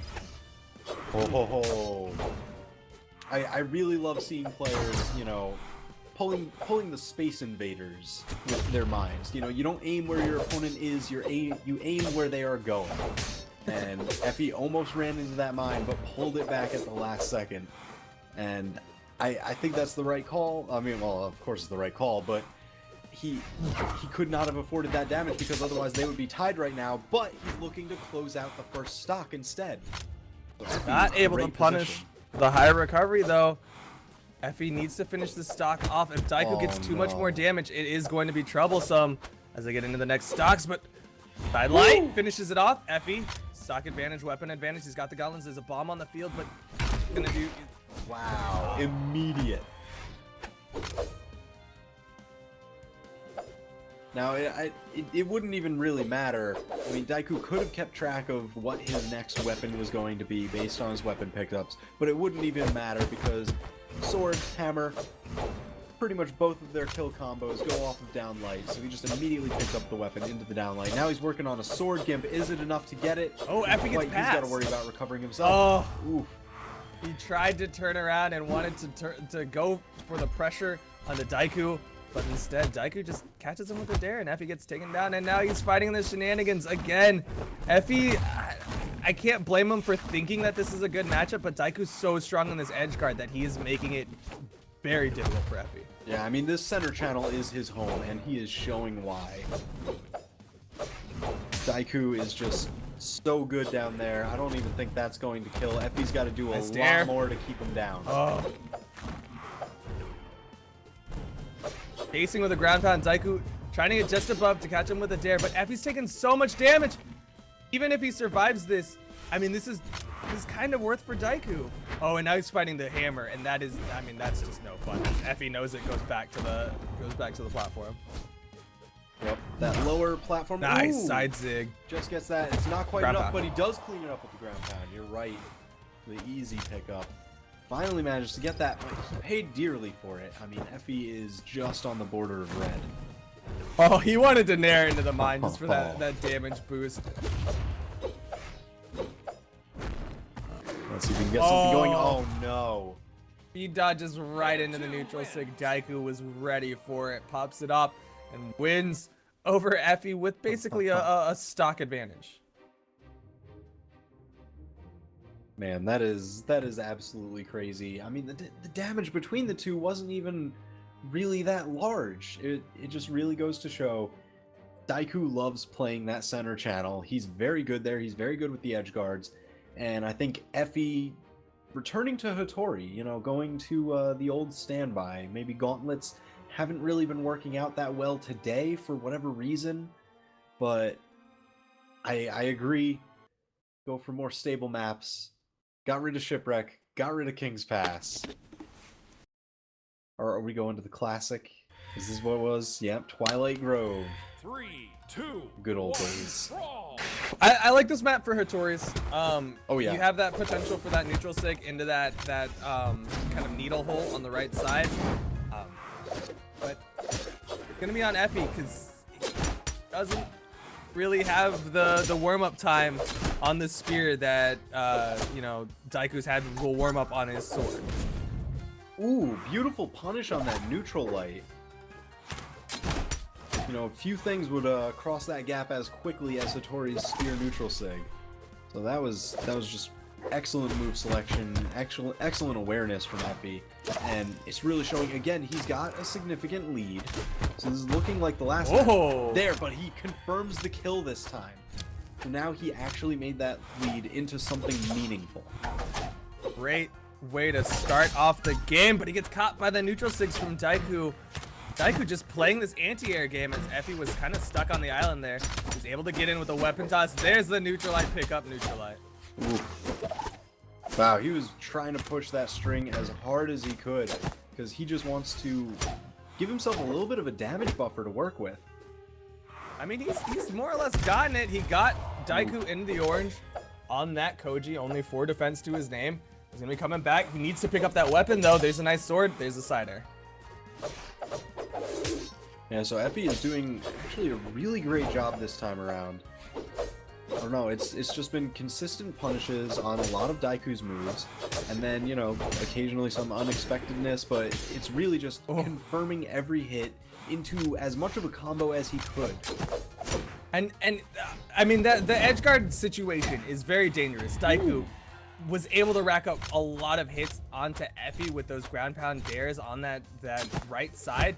But Effie very intelligently goes just to the side with those sword recoveries, just kind of catching on the outer parts of the hitbox so that he can't quite clash out, and he ends up giving himself room to come back up and take down Daiku. And, you know, in order to do that, I like him kind of opting to stick with the spear when Daiku was, you know, at white, because you get a lot of these great combos, and you can just quickly build that damage gap. No weapons for him. Can't pick up the spear this time. He's got to play sword versus sword against Daiku. There's a weapon spawn, but Daiku's in the way. He's not going to let him have it, and Effie is going to get taken down by the weapon toss. All right, but again, you know, he's been maintaining that same damage lead. You know, Daiku is still in the orange. Now, as long as he can be careful, not get gimped on this last stock, I don't know. I feel like Effie, as long as he can keep just steadily pushing this one, he's got it. Well, we're seeing an adjust from Daiku as he kind of plays a little bit more aerially now, and we're on this last stock. Earlier we saw him go for a lot of grounded anti-air plays with those neutral sigs, but now he's back to a kind of aerial play of his own. And here's the thing, like, Uh-oh. I don't know, Effie, his dodges haven't really been that great. He's been dodging straight to the side when he's got that spear, which is putting himself directly underneath Daiku, which is kind of where you want to be if you're got the sword or some other weapons that kind of like hit straight up really well, but the spear can't hit directly above itself safely. And he paid for that to the tune of like 3 ground pounds, which is like 60 some odd damage, and he could not afford it. We're showing that payment that cost. He drops the side air. It would have gone into the island. I don't think it would have killed, but at the same time, like drops like that are brutal. He ends up finishing off with a nice downlight nair, but I think Daiku could just switch characters back to the boat bar, and they might be in trouble. Yep, that seems like what's gonna happen. He locks in the boat bar. What kind of maps are we gonna get? I'm expecting King's Pass to be banned out again, if possible. Probably no King's pick from Effie. Yeah. I like that Daiku banned out the Twilight. Thunder I would Guard, expect maybe? the Thunder Guard. I think they're gonna go to the Thunder Guard. Yeah, because I think Effie... Oh! Wow! Ooh! I don't like this pick. That's a bold move. That is, I mean, he did not have the best showing against Daiku's edge guards in game 1. Sure, he's got a different weapon set now, but at the same time, Daiku just knows how to mix up that timing, knows how to change up that positioning, and just make it very difficult to edge guard him inside of the shenanigans. Yeah, this... I really do not agree with this pick. I really do not. I mean, I know Effie is now on Hattori, so, you know, it's not exactly the same matchup, but I still would not like to go against Daiku on King's Pass. It's just too hard of a fight when you could just have a much easier one by just changing the stage. Just go to Mammoth, man. Like, keep it simple. But now he's trying to fight the edge guard. Daiku gets above him, and that's what I'm talking about. It's just, he's so good at positioning, avoiding your recovery, and then catching you with that dare. And Effie knows that he's trying to play that neutral game. I kind of can see what he's going for. It's a smaller neutral game because most of the time you're not playing across both platforms. A lot of times you're trying to just play on that half platform on the right, and then it's relatively close to the kill boxes, which helps out Hattori due to her general lack of kill potential. But if you fall into the shenanigans, that is a death trap. Yeah, I don't think he even wants to go down there anymore.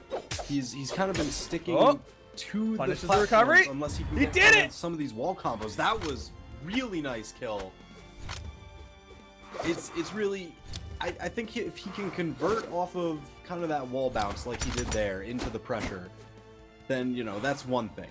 But like continuously fighting neutral down in the channel, I don't really see him going for it, and that's why, yep, disengage to the side. Respects, goes to the outside. He'll go in, kind of do like a drive-by, you know, dare or something like that, and then wants to go to the outside. But Daiku able to pick up the recovery, I believe, with the hammer onto Effie, and we're back to a neutral game on that right platform. All right, so Daiku wants the Effie... shenanigans. Oh yeah, I mean, if he could force the fight there every time, he would be more than happy to. Effie ducking out, not really giving him his wish. You know, Effie was winning like the neutral on the platforms pretty well earlier, but I don't know, Daiku's just been finding every single hit, and that's why Effie is almost in the red. I don't hate what Effie's doing right now in the sense that due to his health disadvantage right now, he's got to go for those big plays. But that's the critical issue with it, is when you go for that big shenanigans style play, when you are behind, it's just going to put you even further behind when it doesn't work out. You know, and that's the thing. He probably saw that like, hey, I got that wall bounce and then converted it into pressure, and I got that kill, and it worked out really great that time. You can't just do the same thing every single time. It's just not going to work, and Daiku showed why, because you get punished for it, and that's why Effie is now back to stock. Ooh, that clash is not going to help out Effie. I'm half surprised Effie hasn't just kind of like gone in there with a slide charge down sig, which covers so much space, you know? Like, oh yeah, do something different. I haven't seen a whole lot of spear sigs from Effie inside the shenanigans. No, you're absolutely right. That side air from the sword, though, will be enough to do it. Evens up the stocks. Effie, kind of deep yellow. Not the worst. All right, he's not terrible. Not red. He's able to get a nice downlight down air, gets a little bit of a falling side air, but he needs a lot more. Ooh. Nice neutral light to punish the approach from Daiku. Okay. I mean, that's pretty much what he was looking for. So as long as he can continue winning this neutral here, then I think he's going to do pretty well. He's, you know, his spacing and his pokes and his just like, I don't know, counter pokes essentially are just really on point. But now Daiku is just putting the pressure on and not letting him breathe. But Effie's got the counter pressure weapon. He's got the spear. He can throw those neutral lights out. Oh, but the nair from Daiku. As Effie tries to recover high, Daiku stays just below him, catches him with the nair, sends him into the sky, and he is going to be moving on in this lower bracket. Wow, I mean, very well played by Effie, showing up from Reason Gaming.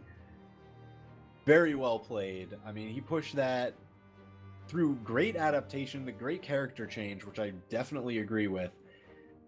So I don't know, it was great to watch that match. I think it was the King's pick. I think he could have just avoided it altogether.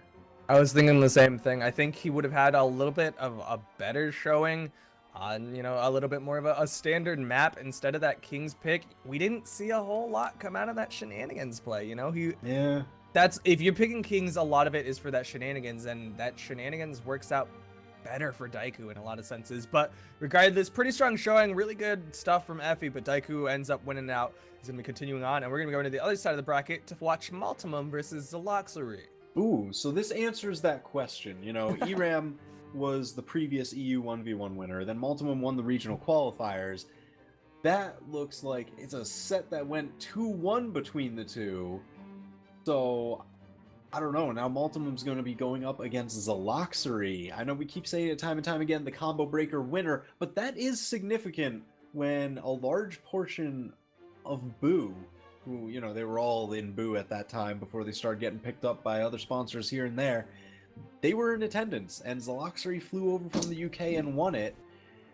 He said he kind of like coasted off that victory a little bit, but he's been training again, and it's definitely showing. So I'm looking for some good moves here against Malum. I'm interested in this pick of Ember against the Lucian of Malum. Very clearly, it's going to be pretty close to a Qatar versus Qatar game. We saw a little bit of the off weapons on both sides. I think Malum's got a really strong Qatar game right now, and I don't know how well Zelox is going to be able to handle it. I mean, that'll be the key. I don't know if we're going to see Zelox kind of favor the bow more in this matchup, just to have like a little bit of the extra range and maybe kind of fight on some of the diagonals that you know the Qatars want to, except with better range. I mean, he might try to. Unfortunately, not able to pick up the bow. He's got the Qatars, but he's playing incredibly safe right now.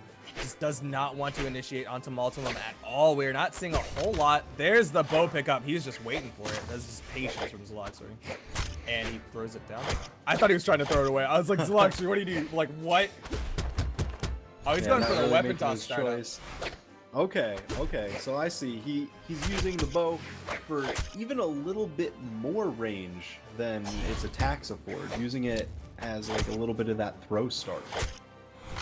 I mean, if that's the game plan he had in mind, why not go for Orion or Scarlet, two characters with very large weapon toss hitboxes? Yeah, I think he more so is just like, I'm an Ember main, I'm gonna pick Ember, and then from there tailors his game plan. But you're right, I mean, if that's what he was going for, any of those legends would have definitely been better suited for it. Oh, the clash. Wow, that saved his life. Yeah. Oh, there's the great punish from Malum, though. Zelox went for the side sig, was expecting the immediate punish from Malum, but Malum waits out the dodge and catches him with that neutral sig. Yeah, I mean, that was really great because, you know, he had gone for the side sig a couple times, and when you're point blank range, you're going to expect the Lucian to go for the Qatar side sig.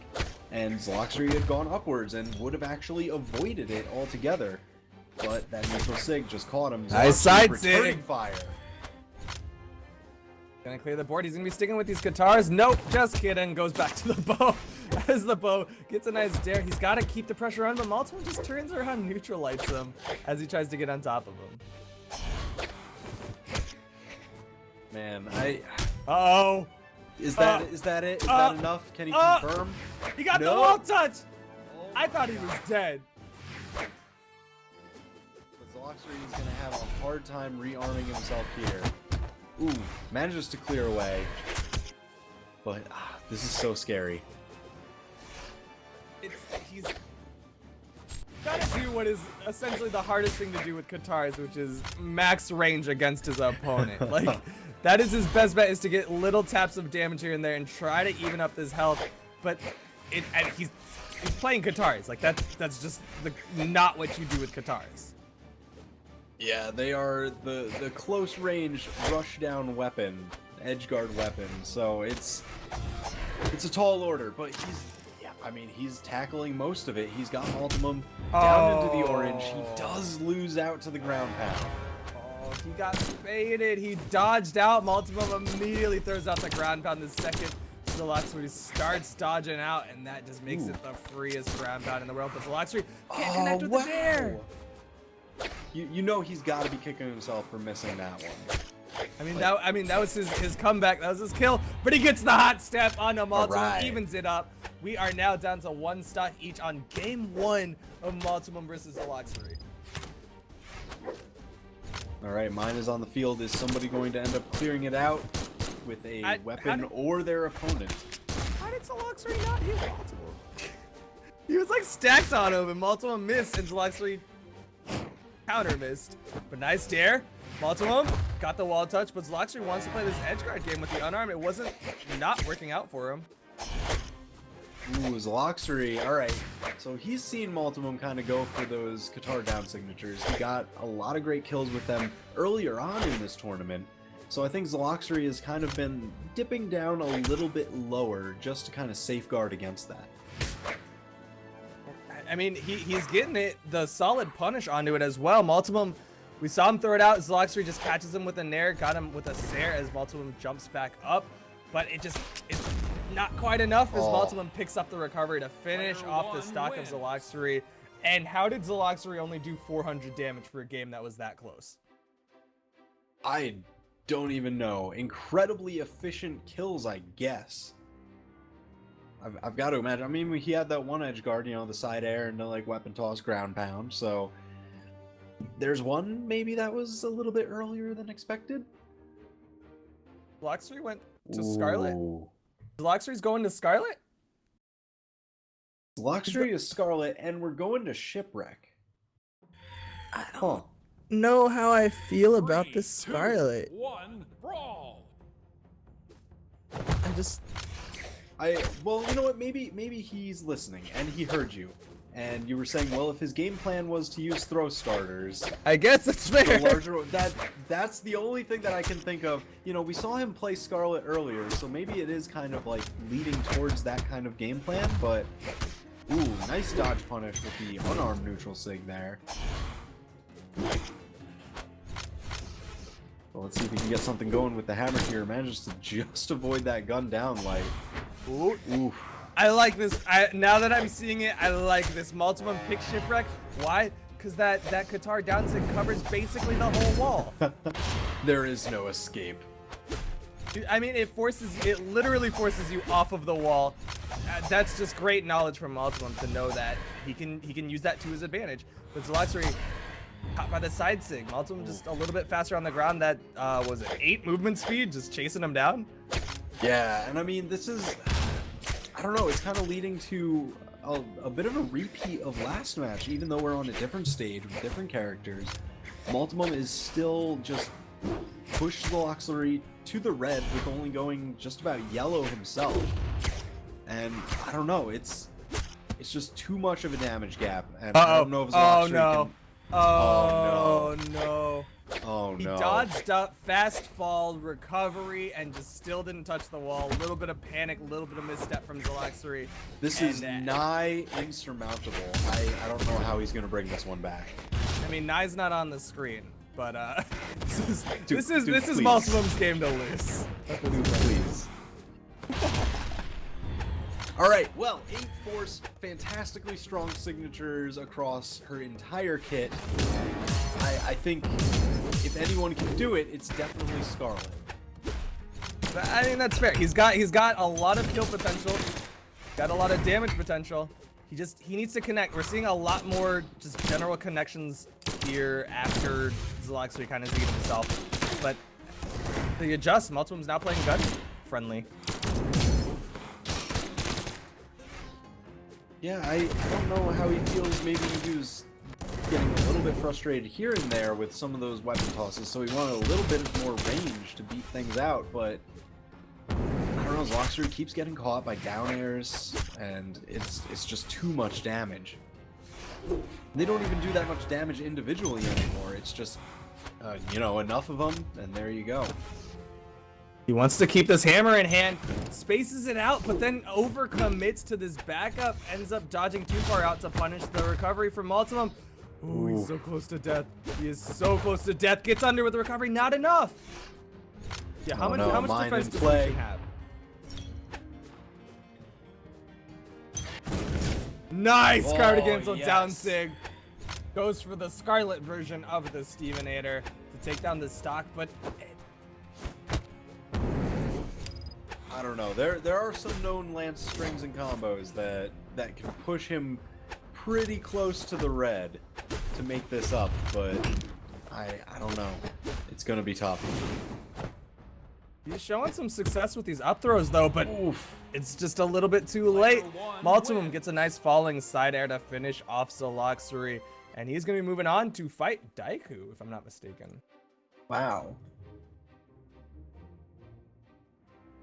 So Multimum versus Daiku. I don't know. Did these two play in the regional qualifier? I do not recall. I don't remember. I'm sorry.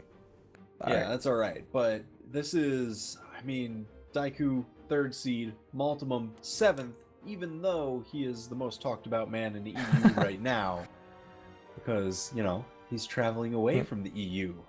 He's BCS. He's the most interesting man in EU. He's oh my gosh. He's propping up those beverages. But Daiku versus Multimum. Multimum has been sticking with this Lucian. Daiku kind of mixing it up as of late. We saw the Bodvar, we saw the Koji, we saw the Jala, and there's the Bodvar. Nope. All right. I mean, this is really interesting. Oh, okay, so he is starting off with Jala. You know, just because every time that we see Bodvar come out from Daiku now, it's been a long time since we've seen him kind of hardline Bodvar. You know, he's been jumping around between a ton of different legends. So we'll see. We got the map bans coming in here. We've got King's Great Hall, Thunder Guard open. What is Multimum going to choose?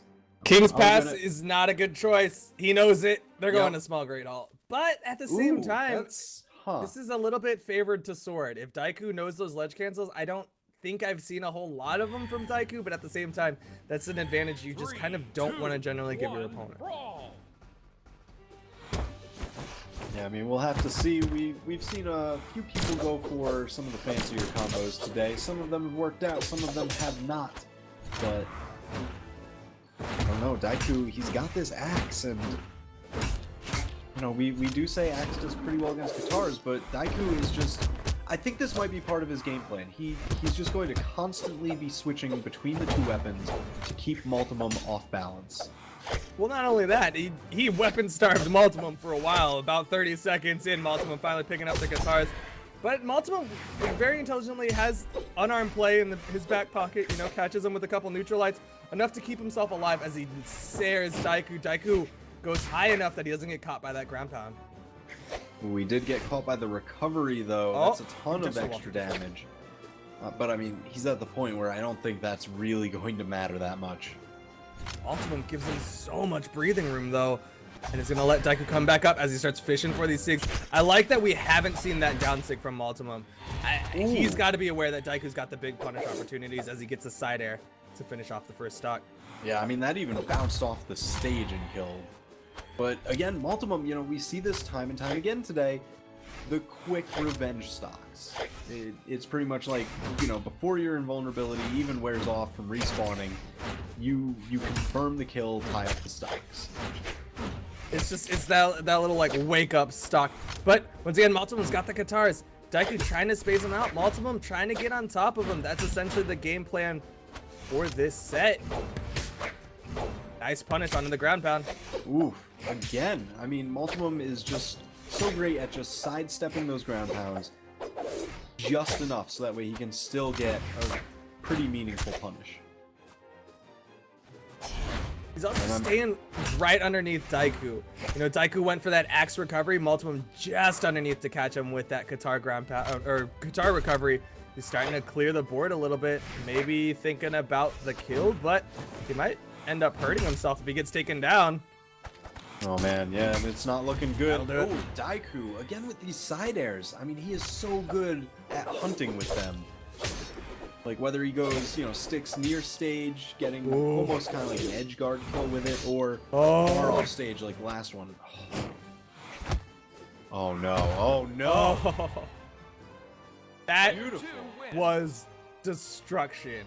Daiku had him in the sky. The second they get back down, hits him with a neutral light. Then they're like, all right, we're going to the wall. Chases after him. Stays right above him to get him with the rest. I don't have any other words besides destruction. I mean, Multimum just respawned and then he was like immediately orange. Just from those strings. Absolutely crazy. And then Daiku just did not let up. And that's forcing the legend change. Going for Sentinel now. This is who he won the regional qualifiers with. He's kind of recently been playing a little bit more Lucian. But, you know, returning to, you know, the girl who you brought to the dance, right? Sentinel, the girl you take home to your parents, right? But Daiku spacing it out, trying to chase with the He-Man, can't quite get it, gets a side air, but Multima has plenty of jumps to his name. Gets back up safe.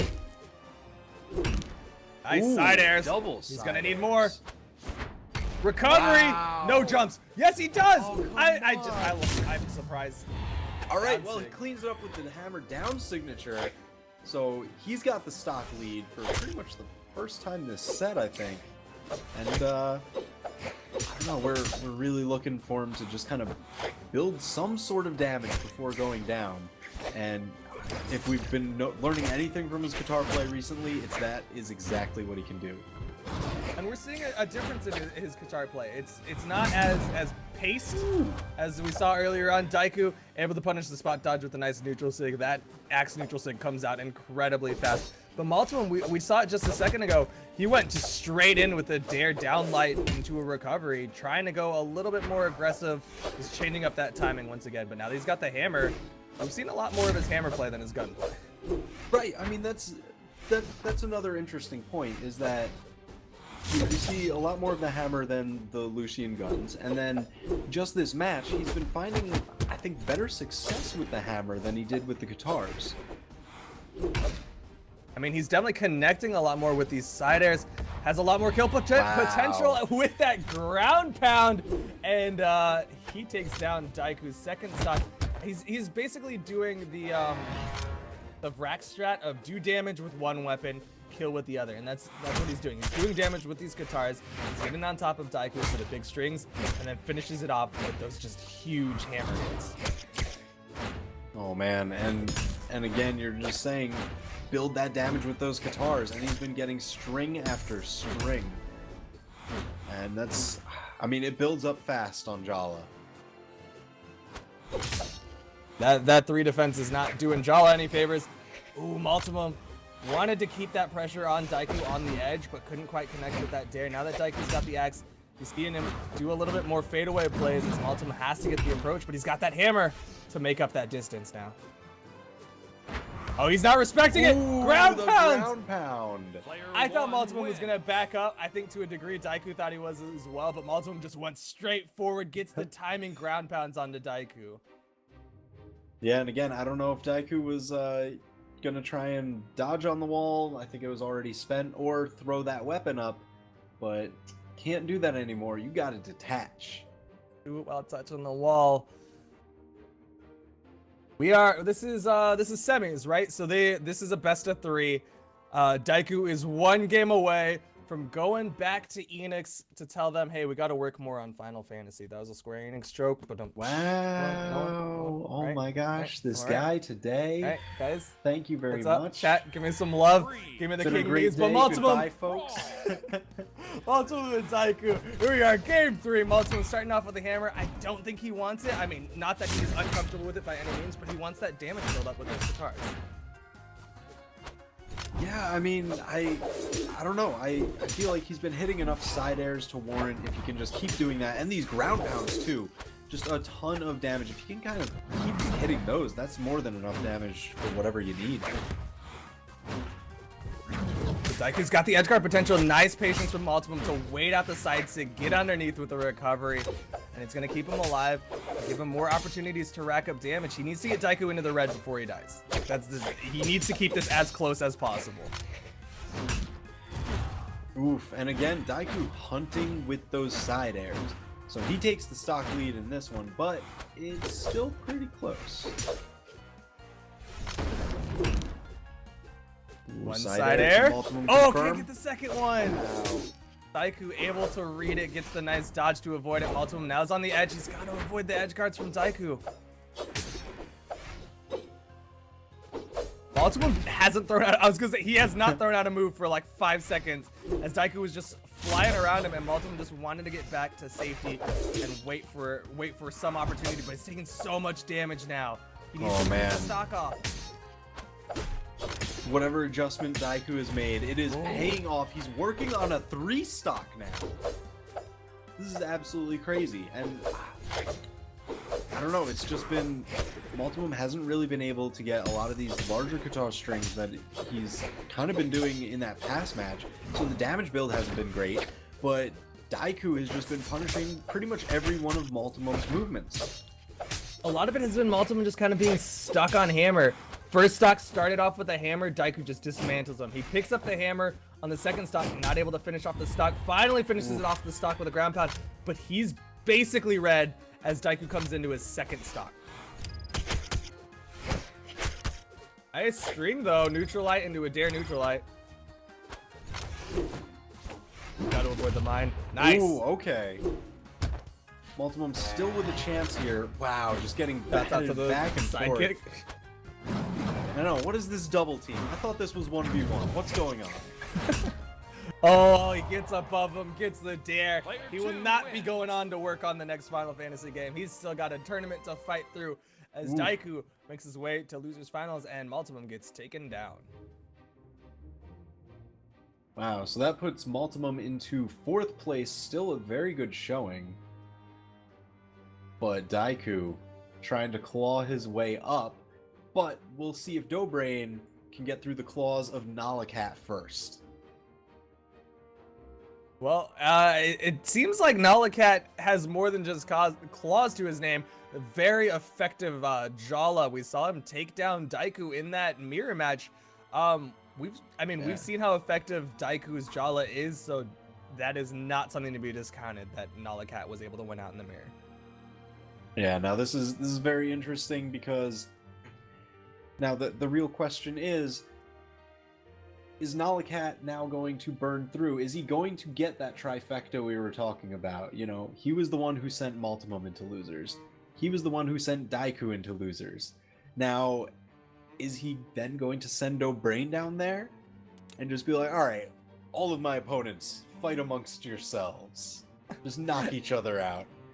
At the same time, like, I don't think Nikat's sweating if he gets knocked into the lowers bracket. He was the one who knocked Daiku into the lowers bracket. Who's waiting for him? Yep. Daiku.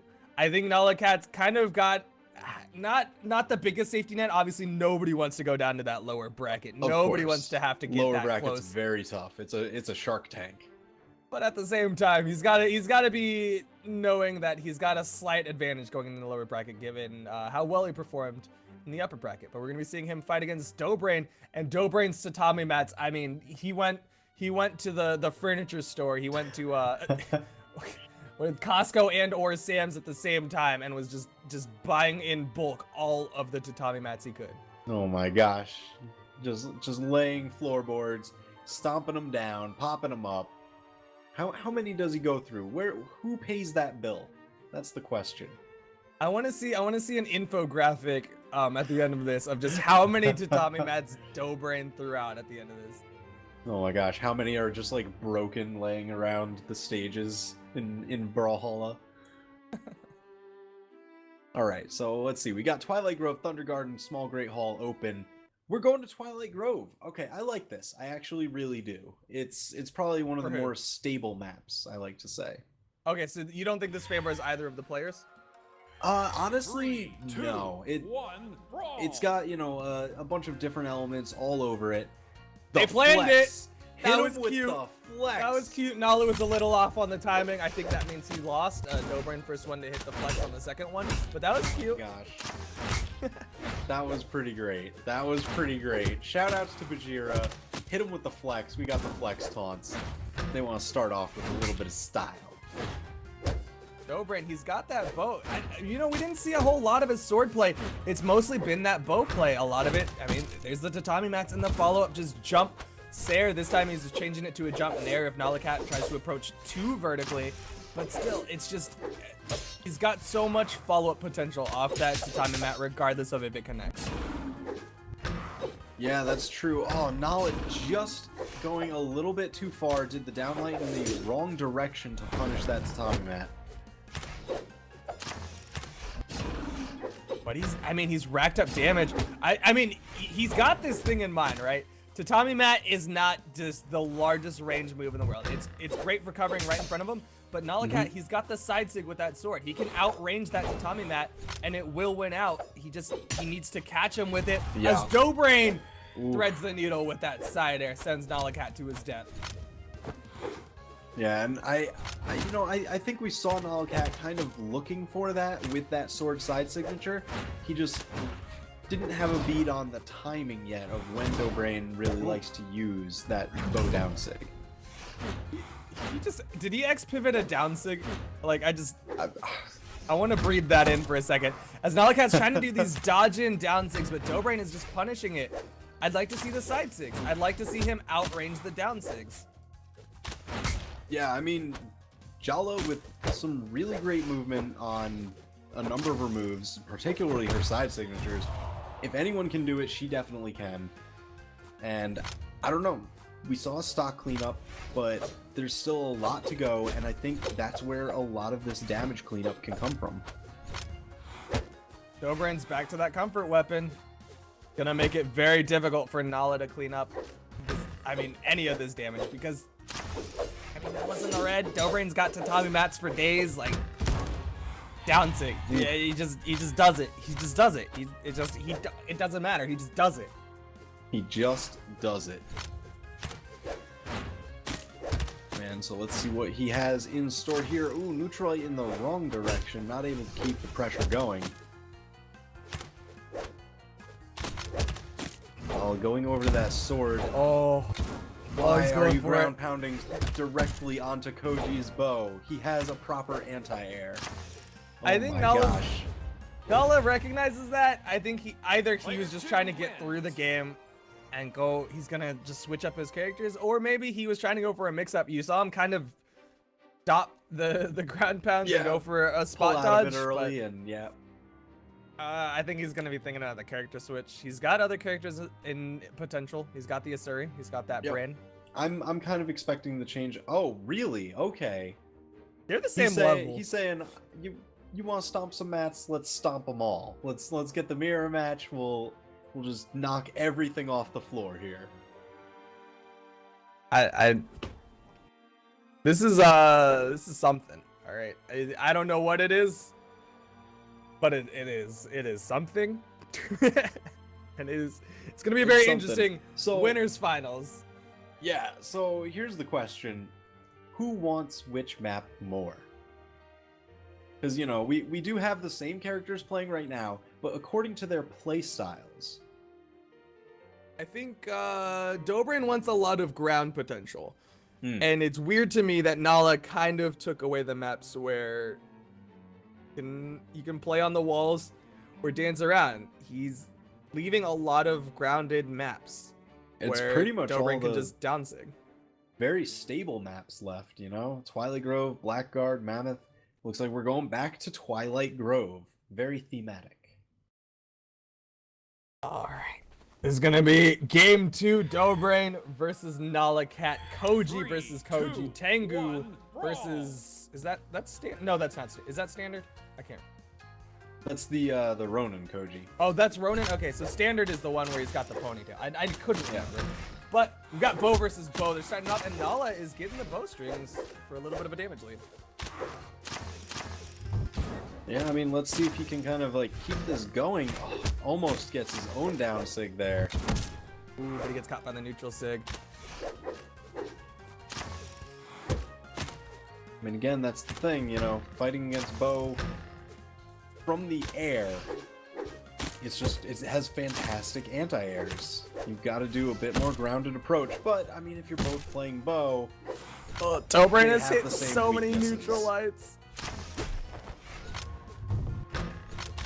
Just outside of the tatami mat, but he gets caught by the side air. Oof. One more hit, that'll do it. Yep. Dobrain takes the first stock in the yellow. This is a pretty solid lead for Dobrain, and Nilikat's gonna have to adjust. Maybe not fight the mirror and kind of try to play sword against the bow or vice versa.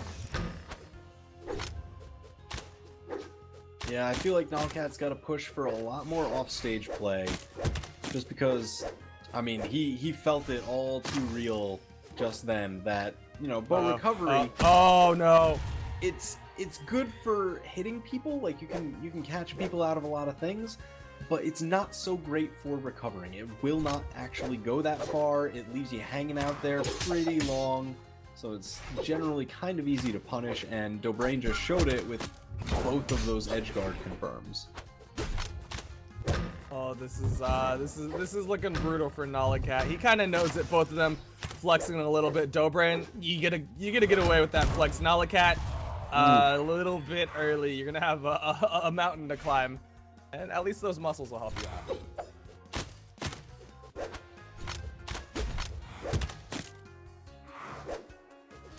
Yeah, and honestly, I mean, I would have liked to see the Asuri pick a little bit more from Nikat. I think that would have fared quite a bit better than the Koji here. Oh, as he gets caught by the tatami mat, he's got one last chance to switch characters. Oof. You and I have both said Asuri. Is he listening? Will he switch to Asuri? I mean, let's find out. Dobrain's sticking with Koji. It's been working. Stick with it.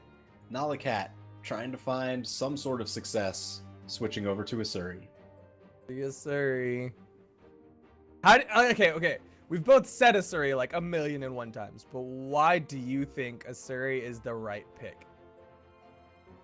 I mean, we kind of saw it with, you know, who did, Dobrain ended up playing against Zelox. I think we saw Zelox get a little bit of success. I think we've seen Malum get success in the past. You know, with those Katars, since they do have that diagonal movement, if you can kind of bait him into using the bow neutral light or the tatami mat just outside of its range, 3, 2, then you get 1, to go in brawl. for the punish if you're like right on the edge. Well, starting off with the flexes. Hopefully he can get those punishes, but Dobrain just ahead of the game is just going to be playing sword against Nikat, not even going to be able to use those Katars to get the punishes onto him. Yeah, I mean, we'll see if Dobrain ends up trying to switch weapons here, if he's going for that bow that he knows more. There we go. He did a ton of work with the sword. Now he's looking to try and clean it up with the bow. There's that recovery, a little bit of damage, not enough to kill. The side air and the weapon Oh. toss, that's first stock. Dobrain, every single game, he has had even less damage on him as he gets the first stock off of his opponent. He is, I mean, if this somehow makes it to a game 4, Dobrain's gonna basically perfect the first stock as Nala gets caught by the timeout of the mine. That was absolutely crazy. I mean, you know, dive kicking down towards it, always risky, but he wasn't gonna hit it. But it was just time. Those, what, 6 seconds had passed, and that was it. That is unfortunate. I mean, you gotta respect the mind timer. Oh, he jumps right into the neutral sig. Wow. Had all the time in the world, but panic jumped. I know Dobrain hasn't thrown a whole lot of those out, but I mean, it's still a threat. Yeah, absolutely. And I don't know, Dobrain working on the 3 stock here. It seems like, whoop. Dobrain working on the 2 stock here. It seems like he just has such a good bead on Nalakat's movements. You know, you said every single match it's been getting less and less damage on Dobrain for every time that he gets that first kill on Nalakat. And I think that's just because he's learning Nalakat's matchup more than Nalakat is learning Dobrain right now. I mean, Nalakat really hasn't been able to make a lot of adjustments. I think he's kind of in his own head to a degree. I mean, I know I was kind of like giving him stick on the taunting in game 2, but at the same time it kind of just shows where his head's at. He's not thinking about clearing the board. He's not thinking about what he needs to do to come back. Instead, he's thinking about how can he kind of maybe tilt his opponent or just kind of make himself feel a little bit better morally with the taunt. And it's just I don't know. It's not I'm not saying he needs to go like full aggro, but it's just you can kind of see where his brain's at when he's doing stuff like that. Yeah, he's a little too stuck into what has worked for him in matchups in the past. And oh, there it is. He knew the dodge couldn't get him back in time. Player 2 So he was like, let me flex one more time on my way out the door. With that, Dobrain takes a clean 3-0 over Nalakat. No 3 stocks, but still very commanding positioning from Dobrain as Nalakat gets knocked down to the lowest bracket to face the person who we knocked there, Daiku. Man, oh man. Alright, so Nalakat versus Daiku. We've got the run back. Jala versus Jala. What are you thinking? Has Daiku let me Jala at you. Oh my god. Brawlhalla? Brawlhalla. Everyone says best 2v2 team is Valhalla. Why? Because Valhalla. That's cute. I never heard that. Yeah. That's cute. Was that on purpose? Were you on the naming team and you're like, look. Honestly, We've already got Jala, so we need something to fill the brawl part. Not at all, but I think Dynahedron will take credit for it anyway. He loves puns. It's a solid pun. But as far as this matchup goes, I think Nala's in his own head right now. I think Nala isn't really thinking about what he needs to do, whereas Daiku wants it. He is fired up. He was watching this set. I saw him talking in chat. I know he was watching it. He's got to have been studying what he can do to punish the approaches of Nala. Yeah, I mean, so do you think he's kind of been... knowing Daiku, I imagine he's got to have been playing through those matches in his mind, just kind of waiting for this chance to get the run back against Nalakat. Do you think he might have formulated a game plan that can actually make the adjustments necessary from the previous set and win this time around?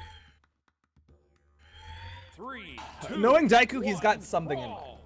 Whether or not it is the correct thing, it remains to be seen. But knowing Daiku, he's definitely got a game plan. He's definitely said, okay, Nala does X, Y, Z, so I'm gonna do ABC. We're gonna find out in just a little bit if ABC is the correct answer or if he needs to go to the other letters of the alphabet as Nala gets the first kill with a big old gimp, and he's got a big old lead. 20 seconds. No flex, though. That's all no it flex takes. zone. Man, you know, and it's he got caught by that sword side signature, and I think he was still kind of rattled from it a little bit in that that's what caused him to get caught by the ground pound immediately after. I'm not seeing anyone rattle. There's no spooky, man. Man, it's all in his head. It's all in his head. How can the rattle be real if our eyes aren't real? Nalakat overcommits once the ground Wow. pound falls to his death. But at the same time, I can't blame him. He had the stock advantage. He had Daiku in the orange. That would have just given him an even bigger lead. I just... Yeah. Like, he could afford to take that risk. Yeah. Like, it didn't work out, but it wasn't really that bad. And there it is. You know, he's only in light yellow. He gets that second kill. He's working on the 2-stock here. And we're only, what, a minute and a half into the match? Nikat, I mean, he's in commanding fashion. I'm surprised that Daiku wanted to fight the Jala mirror. He kind of struggled in the winner's bracket set against Nala. I kind of wish he just went straight into the Bodvar and didn't even try to fight out this Jala mirror. Yeah, I mean, I've got to agree with you there. It seems like he's been finding more success with the Bodvar. Jala is just, you know, one of those volatile picks. Low armor, high everything else. So if your game plan works and you're able to like keep the pressure on and keep the hits going, you're gonna win really hard. But if not, you're going to lose really hard. I mean, she is the glass cannon of the axe sword characters, and you know what they say, don't throw stones in glass cannons, right? Daiku is in the orange. That sounds about That's right. the phrase, right? And that down sig, not enough to kill. I'm surprised Nala didn't immediately throw the axe and try to go for the weapon pickup. Ground pound doesn't connect, but still, Daiku's so close to death. One hit, literally just a hit. Not that one, but like one. Not that one, just, you know, a hit. The other hits. One correct hit. Ooh, but he's Daiku turning it fighting around. back. He's got a chance here. Nala is not connecting Wow. as Daiku gets caught by the recovery, but that was close. That was very close. I mean, Daiku definitely bringing it back very closely at the end. I mean, he was playing for a buzzer beater right there. I mean, I wouldn't blame him for wanting to go for a run back, but at the same time, like, I think he'd just have a stronger showing if he just went for the Bodvar. Just says, all right, you win the mirror. You are the better Jala, but I'll be the better player. Yeah, I still, again, I'm on the same page with you there. I would have loved to see the change over to Bodvar. I mean, you know, this is lower finals, so he still has another game, even if he loses this one, right? 3, 2, But you don't want to You try don't to wanna make go the back to. reverse 3 game, right? Like, I know, you never want to be back to.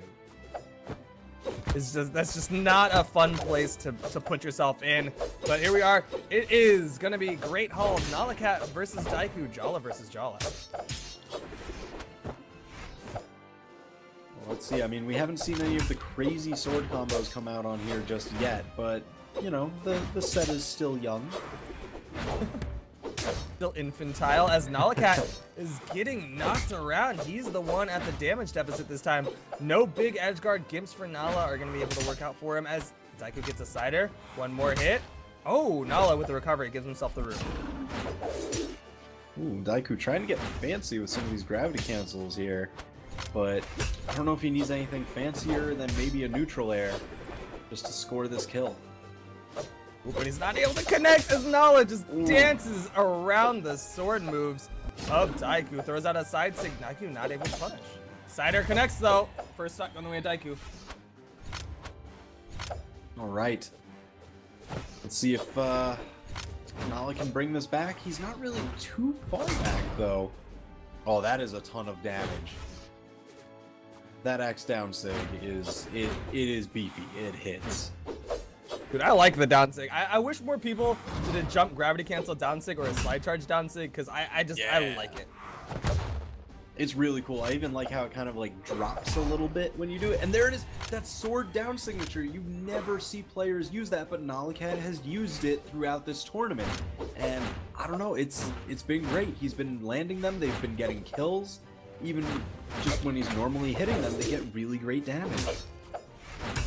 And with that down sig, it evens it up for 2 stocks each. And Nala, we're seeing a lot more sword play coming out from him. Usually it's been his axe play that's been really effective. But when he switches to the sword, it's usually like kind of that side sig play. But a little bit different now. And we're gonna see Nala. Oh, there he is. I was wondering if he was gonna go for it. That sword side signature off the side. And Another side sig. Daiku's ready with the punish. Ground pound. That'll do it. You know Daiku remembers that from their last set. And he was watching out for it. Nikat, you cannot get greedy with those. I mean, oh! That was pretty. Nice, using that top platform to help him out with that kill high in the sky, up in the magnifying glass. But Daiku almost just comes back with the hot gimp. But this is the danger zone. Daiku, no. Nala fails to punish.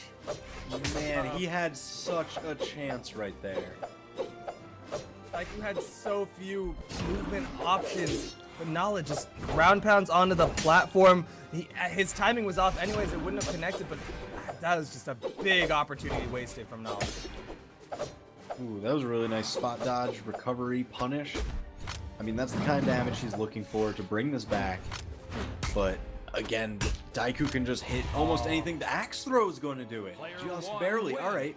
So that ties it 1-1. Daiku struggling fighting back with that Jala mirror, but now Nikat is the one to change. He's gonna be going to the Lucian pick. Didn't like the mirror. Instead, he's gonna go to the Katars and Guns. Maybe he's gonna try to avenge Memoria? Or not Memoria. Sorry. Multimum. Well, I mean, technically Yeah, well, Memoria yes. a little bit, but Multimum Avenge is them all. Avenge everybody. avenge all the Lucians of the world. Nikat is gonna be going in with the Lucian against Daiku on the Jala. All right, so let's see what we've got here. Daiku just picking up the axe against Katars. This is a pretty good matchup. So yeah, looks Nikat like he wants the immediately guns. changing to the guns. I mean, I So can't. Daiku will switch to the sword, and round we go, playing the matchup list. I like this. Nikat in the winner's bracket, when he was fighting Daiku, he used kind of spacing, punishing the approaches of Daiku. Well, what's the best weapon for that? Guns. So why not just kind of start throwing out those hitboxes, just staying just outside your opponent, and then punish every time the opponent tries to make an approach, but it's not quite connecting with them. I mean, all he needs is a few hits. But oh my gosh, double recovery, Daiku. Very nicely done. Closes out the stock. Minute into the match, and he's only in yellow. Nobody expects the second recovery. Nikat able to outspace the approach, but there's no weapons. The weapon that spawned was already on the other side of the map. He's got the Katars. He's got kill potential. I mean, it's Jala. It's 3 defense. Nala's just got to hit the 6. Yeah, pretty much most anywhere will do it. He's got a chance here. A little too far out. But, you know, I don't blame him, because Daiku has been kind of recovering more to the outside than other options in their previous set. He's got a very patient kind of high recovery. It's like wait for the opponent to try to punish your recovery. Usually they'll try to cover that wall and just save so many of your options and just go as high and to the side as you can. So he comes back with the axe. He's going for the dares, wants the gift, but Nala kind of gives himself some room, but back to the platform. Yeah, it looks like we've got Nikat still trying to just pour on the damage with these blasters here.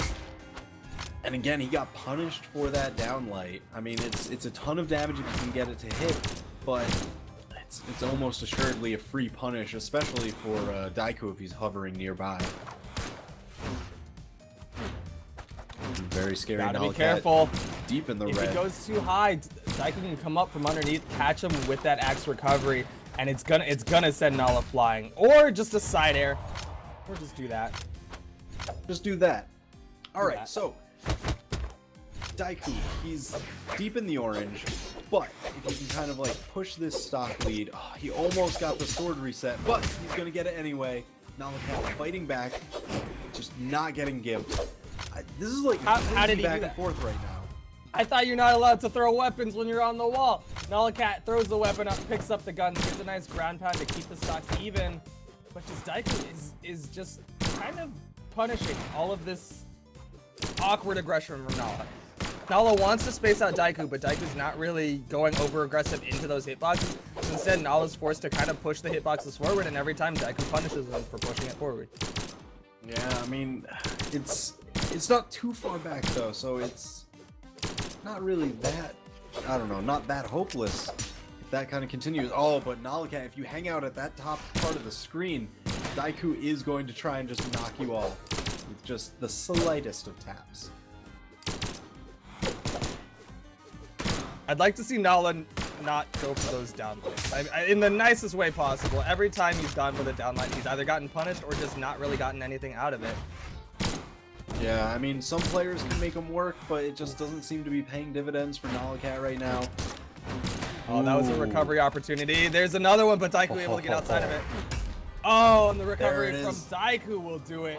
Takes drops it down. game 2. That was really nicely done. So that's now 2-1 for Daiku.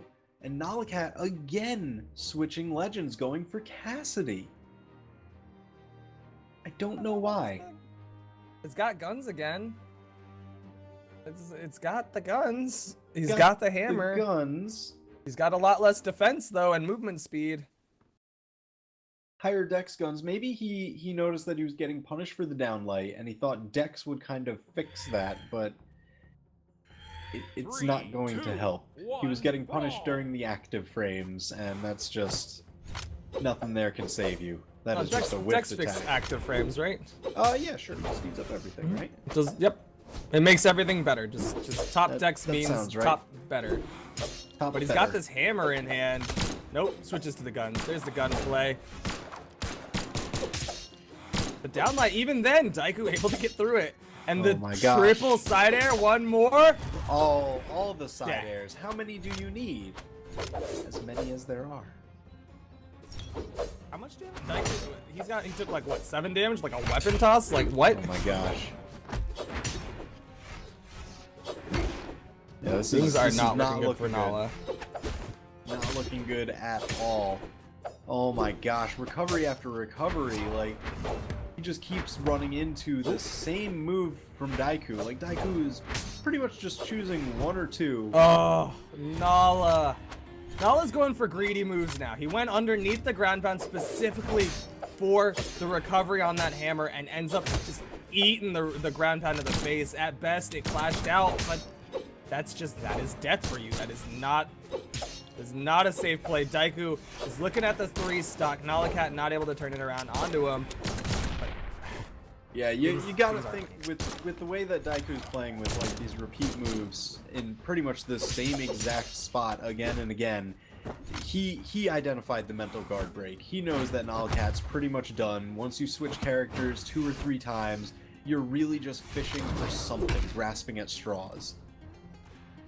And I don't think Nalakat can bring this one back.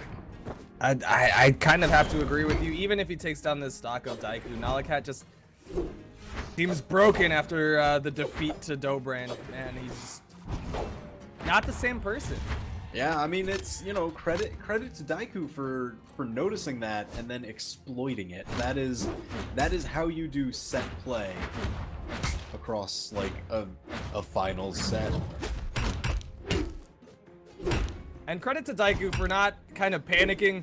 We were giving him a little bit of a hard time saying, oh, he should switch to Bodvar. He was kind of losing that Jala mirror. But the second he won it, it seemed to have just kind of thrown Nalakat off of his game, and it was enough that... All right, let me fix myself here real quick. Nalakat is finding more success with the hammer after abandoning the guns. So is this kind of like a redoubling of the efforts? No.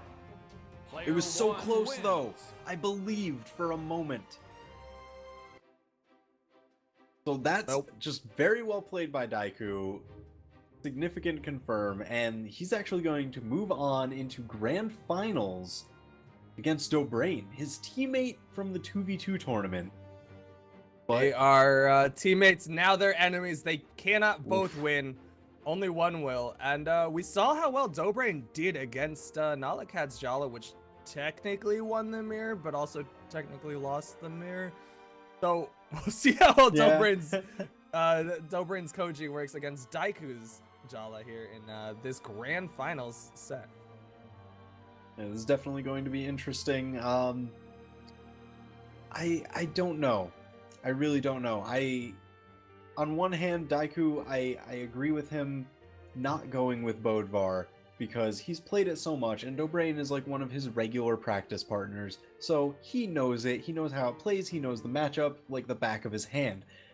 But then on the other, against a player like Dobrain, do you really want to go with a 3 defense legend? It's a tough call. But I mean, the Koji worked though. I mean, sorry, the Jala isn't the worst pick in the world in the sense that if he can kind of make that punish approach, go for the outrange, because we know Dobrin loves the tatami mat. So why not just Of course. outrange it? Just outrange it. Maybe even just pick up a spear and neutralize it, because it'll outrange it. Well, I mean, that's kind of the real question here, is some of those things that we kind of pointed out that Nalakat wasn't really able to get going, but he laid the groundwork for, you know, outranging the tatami mats, as you said, with those side signatures. If Daiku can actually execute that properly, if he kind of saw the same thing while he was waiting around, just seeing who was going to win that match, who he would have to fight next, if he identified that and he can execute it, we got a match. It seems like they're thinking about this. I don't know what's going on. But I mean, we've picked apart these characters. We've picked apart these players. We've picked apart these legends. There's not a whole lot left to be said, but we haven't quite picked apart the map that they're going to. They're going to be going to Twilight, and you said it was an even match. You said it was pretty much just 1-to-1. They're going to be able to trade back and forth. They each have their own advantages. But I think Bo's kind of got an advantage. Oh, nope, just kidding. We're not going to this map. Everything I'm about to say is wrong. I'm a liar. Don't listen to me. Everything is wrong. Okay, so I don't know, but even if we're not going to this map, I guess we'll go into that. I don't know. I just feel like this map has Player 2 wins. quite a few different routes for recovery. You know, even though, you know, the left-hand side, you can go high, you've got a platform there, you've got platform on the center. You can go low. Maybe Bo does a little bit better on the left-hand side, because the right-hand side with that island, it's pretty tough to, you know, significantly kill somebody out there unless you're spiking them down through that chute, that channel. But I don't know. That's where I kind of see it as like a little bit of an even gameplay. I think like the axe might do a little bit better on the right-hand side. But before I get too deep into all that, we're going to Mammoth Fortress to start off this grand final set. Dobrain versus Enix Daiku. And I would not be surprised to see this be the map of the entire set. Both of these players are huge fans of this map, but Daiku, starting off with that axe play, has already racked up quite a bit of damage on the Dobrain, who just disarmed himself against the unarmed Daiku. Wow, I mean, they're no strangers to unarmed combat. They're going to be duking it out for a little while. But quickly, going back to bow and sword, I don't know, the damage isn't too far apart, but I've got to be kind of scared for Daiku with the signatures of Koji. Oh, he's thinking about it. Went for that side sig. I like that Dobrain isn't... I don't want to say what he was doing was like spamming tatami mat, but he's definitely not just like mashing that down sig. Instead, he kind of throws it out once, waits, throws it out a second one, waits. Kind of, he's mixing up the timing specifically because he knows that he has played a lot of matches against Daiku, and Daiku knows how to punish it. Yeah, I mean, that's the thing. If you are teammates and you play regularly against each other, you know how you play, you know what works, and you know how to execute that. So I wouldn't be surprised if we see Daiku return this kill almost immediately. A nice gravity cancel neutralite. That thing does not normally kill that fast, but because he gravity canceled it, he had the extra height bonus, so that when it connected, it sent Daiku straight into the sky. Oh, and the side air will clean it up. Even it up. He is so good at hunting with those. He goes deep off stage. Wow, the slow lob with the bomb toss. And Daiku, I don't know if he didn't have his dodge there or anything, but he just got hit by the Valkyrie zooming by. Fine. That's fine. They do a not insignificant amount of damage. They do about half as much as a bomb explosion. So you do not want to get... Yeah, bombs do about 30 damage. Valkyrie swing-bys do like 15-ish. I always thought they did like no damage. I need to avoid those more, apparently. Hit by them. I mean, like, you know, it's pretty much like a weaker attack, you know, but it's... I mean, it does more than damage. A downlight on sword, apparently. Yeah. But, yeah. Dobrain, stock advantage. He's in the orange. Daiku has yet to be touched though on his final stock as Dobrain is getting closer to the red. Yeah, let's see. And that's the thing, you know, a lot of players, you know, they see the bow and they're like, all right, you know, side light, down light, that's not a true combo. Oh my gosh. Side light, down light, not a true combo, and they both know it. That's why you'll see Dobrain hit that side light and then kind of back off and search and find out what Daiku's response is going to be. Well, he knows the second Daiku starts responding with what he wants, he can go for a side light into a speed dodge neutral light or a speed dodge nair, or just go straight for those down light neutral lights. It's just, he wants to make sure that Daiku is going to react to the hit in the way that he wants to follow up. Yeah, that's the whole trick. But let's see if Daiku, you know, he hasn't kind of been horizontally punishing those the bow down signatures, the tatami mat, but he's had a few opportunities, so I'm really just waiting to see if he kind of identifies that. Ooh, great punish on the spot dodge though. Dobrain just outside that side heavy. This is, I mean, sure, Dobrain has the health advantage, but Daiku's swinging with that Jala. Oof, that'll do it. I mean, you know, Daiku, he kind of bet the farm on that one. He was like, all right, this neutral heavy on the unarmed, it's been playing really well this entire tournament, but that time, I don't know, Dobrain, he just wasn't dodging into it, and he got the punish. It's kind of a mix-up, right? Like, Mm-hmm. he hadn't really gone for the neutral heavy at all. Odds are Dobrain wasn't really expecting it, but Daiku just throws it out, and Dobrain, regardless of whether or not he was expecting it, he just wasn't moving into it for Daiku to be able to connect. Yeah, and this is interesting. Flash. Both of them playing those sword legends, and we're going to Great Hall. But we haven't seen a whole lot by way of ledge guards. Instead, the No. most we've seen that's very Great Hall specific is we saw that kind of ground pound into a pickup recovery, you know, kind of using that top platform just for general height and bounce. Yep, and we saw Daiku almost get a very early kill with a nice sword string, but, you know, he wasn't able to confirm the nair at the end of it. Dobrain not going to be playing the sword, kind of the favored weapon of this map. Instead, he's sticking with his bow, which is it's working so well. Able to open up his opponents with that downlight, follows up with a nair, and then he's got juggle opportunities, but instead he just takes that opportunity to clear the board and switch to a sword.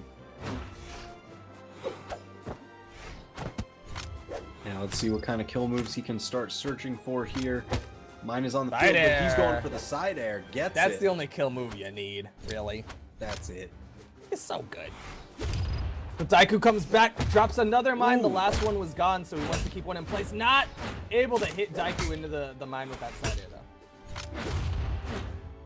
though. Man, and that's what I absolutely love seeing. It's just Daiku with these weapon tosses. Like, you know, after he hits someone away, he'll kind of like, you know, speed dodge after the hit into it and just launch the weapon. And more often than not, it'll find its mark. Ooh, misses Loves to two of launch them those there, weapon but tosses. Dobrain with that Sair. Great Sair to knock Daiku into hit stun to give him that wall touch, but Daiku was still able to come back, pick up the axe, and finish off the stock. Not too much damage on him. Only in the yellow, but it takes apparently 15 because sidekicks do a lot of damage. yeah, do not get caught by them. You should be avoiding them if you can. Not like, you know, some weapon throws where you're like, oh, well, it's gonna do like 2 damage or whatever. It's not insignificant. Ooh, but Dobrain, he's got the bow in hand. Daiku had a pretty solid sword string, but instead he went for a ground pound where Dobrain went high. Not gonna get caught off by that ground pound edge guard potential. And he's completely avoiding that neutral stick. We saw Nikat ground pound that like a good 4 or 5 times, but Daiku able to stop it a lot earlier.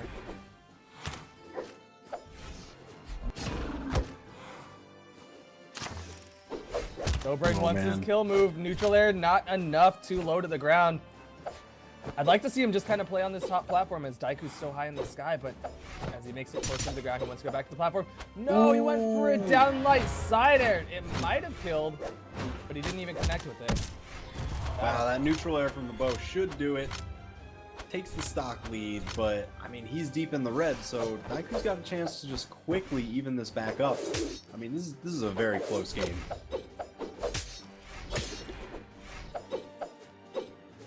Dobrain wants to push this advantage. That side air is not quite enough to finish him off.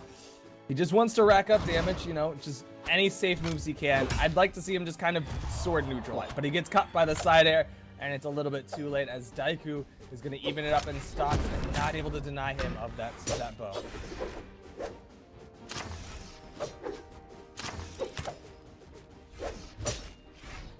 There we go. We see a lot of, you know, Daiku kind of mixing up his approach options from the air. He's been trying to fall, you know, directly in the center because Dobrain hasn't really been doing the neutral signature as much, and he's been favoring that neutral light, but we saw Dobrain start sliding over to the side with very quick dodges into the neutral lights. So it's just these quick minor adjustments, and Dobrain going up 2-0 in the set with that down signature punch. Beautiful. We're seeing him, he's going back to his old tatami mat form as Daiku switches to a Suri. Oh man. There's a strat with this, right? There's a strat with this. We said Nikat should do it. I don't know why I'm surprised that Daiku should do it, because he's got approach options with those katars that he doesn't exactly have with the axe. He's got potential to get on top of him. He can do those dodge and neutralites and whatnot. And whatnot. And what? Sorry, there's the sneeze like hit my nose, and I wanted to cut myself off before it happened. I'm sorry. Oh man, that's all right. So, a Suri. Daiku changing over to a Suri, and we're going back to Twilight. 3, 2, 1. This is interesting. This is very interesting. I mean, it's got a lot of that open ground. So if he can kind of do a lot of those, you know, great guitar strings, resets, things like that, I mean, he's got the room in which to do it. But it's just a matter of actually getting in. I mean, Dobrain is making it very difficult with that spike ball. Just every time Daiku's high, he just throws it up, and he's like, guess what? There's this giant just death ball that is going to distract you and stop you from being able to hit me. And that spike ball toss is what is keeping Dobrain from being in the red right now. Now he's back to the comfort, gets a nice down light into a neutral air. I mean, what do you think, just from seeing what Dobrain's been doing, what does... Oh, well, that's exactly what Daiku needs to do. I was going to ask Finish you, it off. Great patience from Oh, Dobrain. Great wow. patience. Waited till the very last. Can't even believe it. I mean, if you're looking for how to recover against someone who's definitely pressuring you off the edge, that was a fantastic example. Look to that.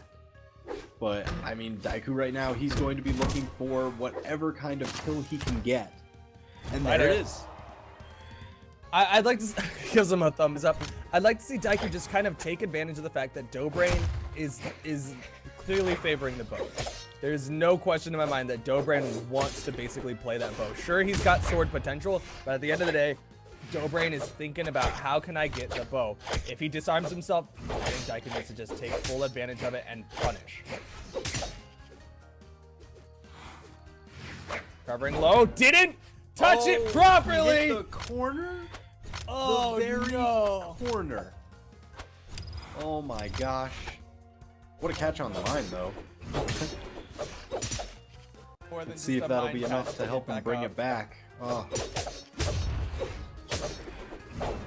Now we're seeing some more sword play coming out, but at the same time, Daiku, he's not struggling as hard against the sword play. Even though Dobrain's throwing out nairs for days, Daiku's been able to punish for a little bit as he gets knocked into the red. Dobrain in the red as well. Oh man, Daiku just on the edge of his last life.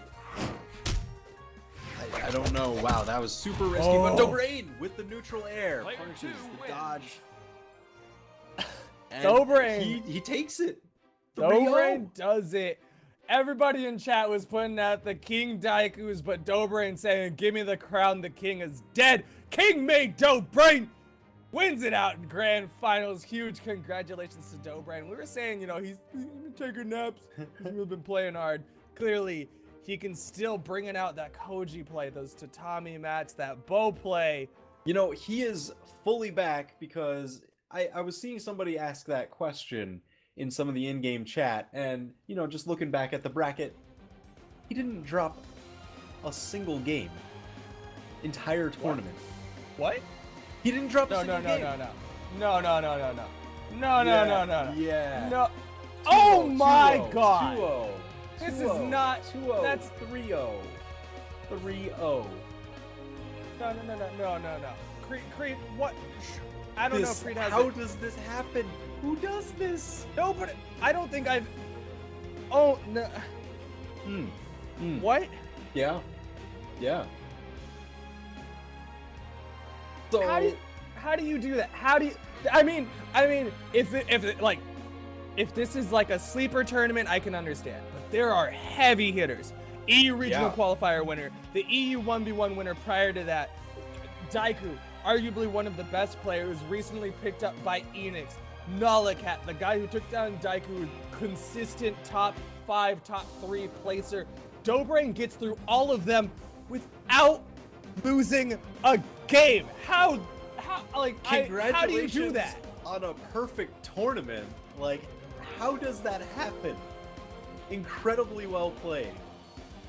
I Huge- love seeing him huge back props. because, you know, we said it, but, you know, not to discount him, but it was true. He dropped off for a little while, but he is back in full force, ladies and gentlemen. You should be afraid. He's on the leaderboards. He's climbing towards 3,000 elo. He is #1 right now, and he just finished a perfect tournament for this BCS EU 1v1 $1,000 prize pool. That is amazing. Huge congratulations to Dobrain. Congratulations to Daiku, the 2nd place winner. Congratulations to Nikat for getting 3rd place. And congratulations to Malum, Effie, Zelox, everyone else down the bracket. Huge props to everyone who played in this. I cannot stress how impressed I am with the gameplay of Every set was Dobrain. amazing. But once again, just huge congratulations. I'm Duke designated Asian. With me is I'm TWK. TWK Smash. This has been the EU 1v1 $1,000 tournament. Next week, it's gonna be NA 2v2. Keep watching BCS because absurd things keep happening. Good night, everyone. Good night.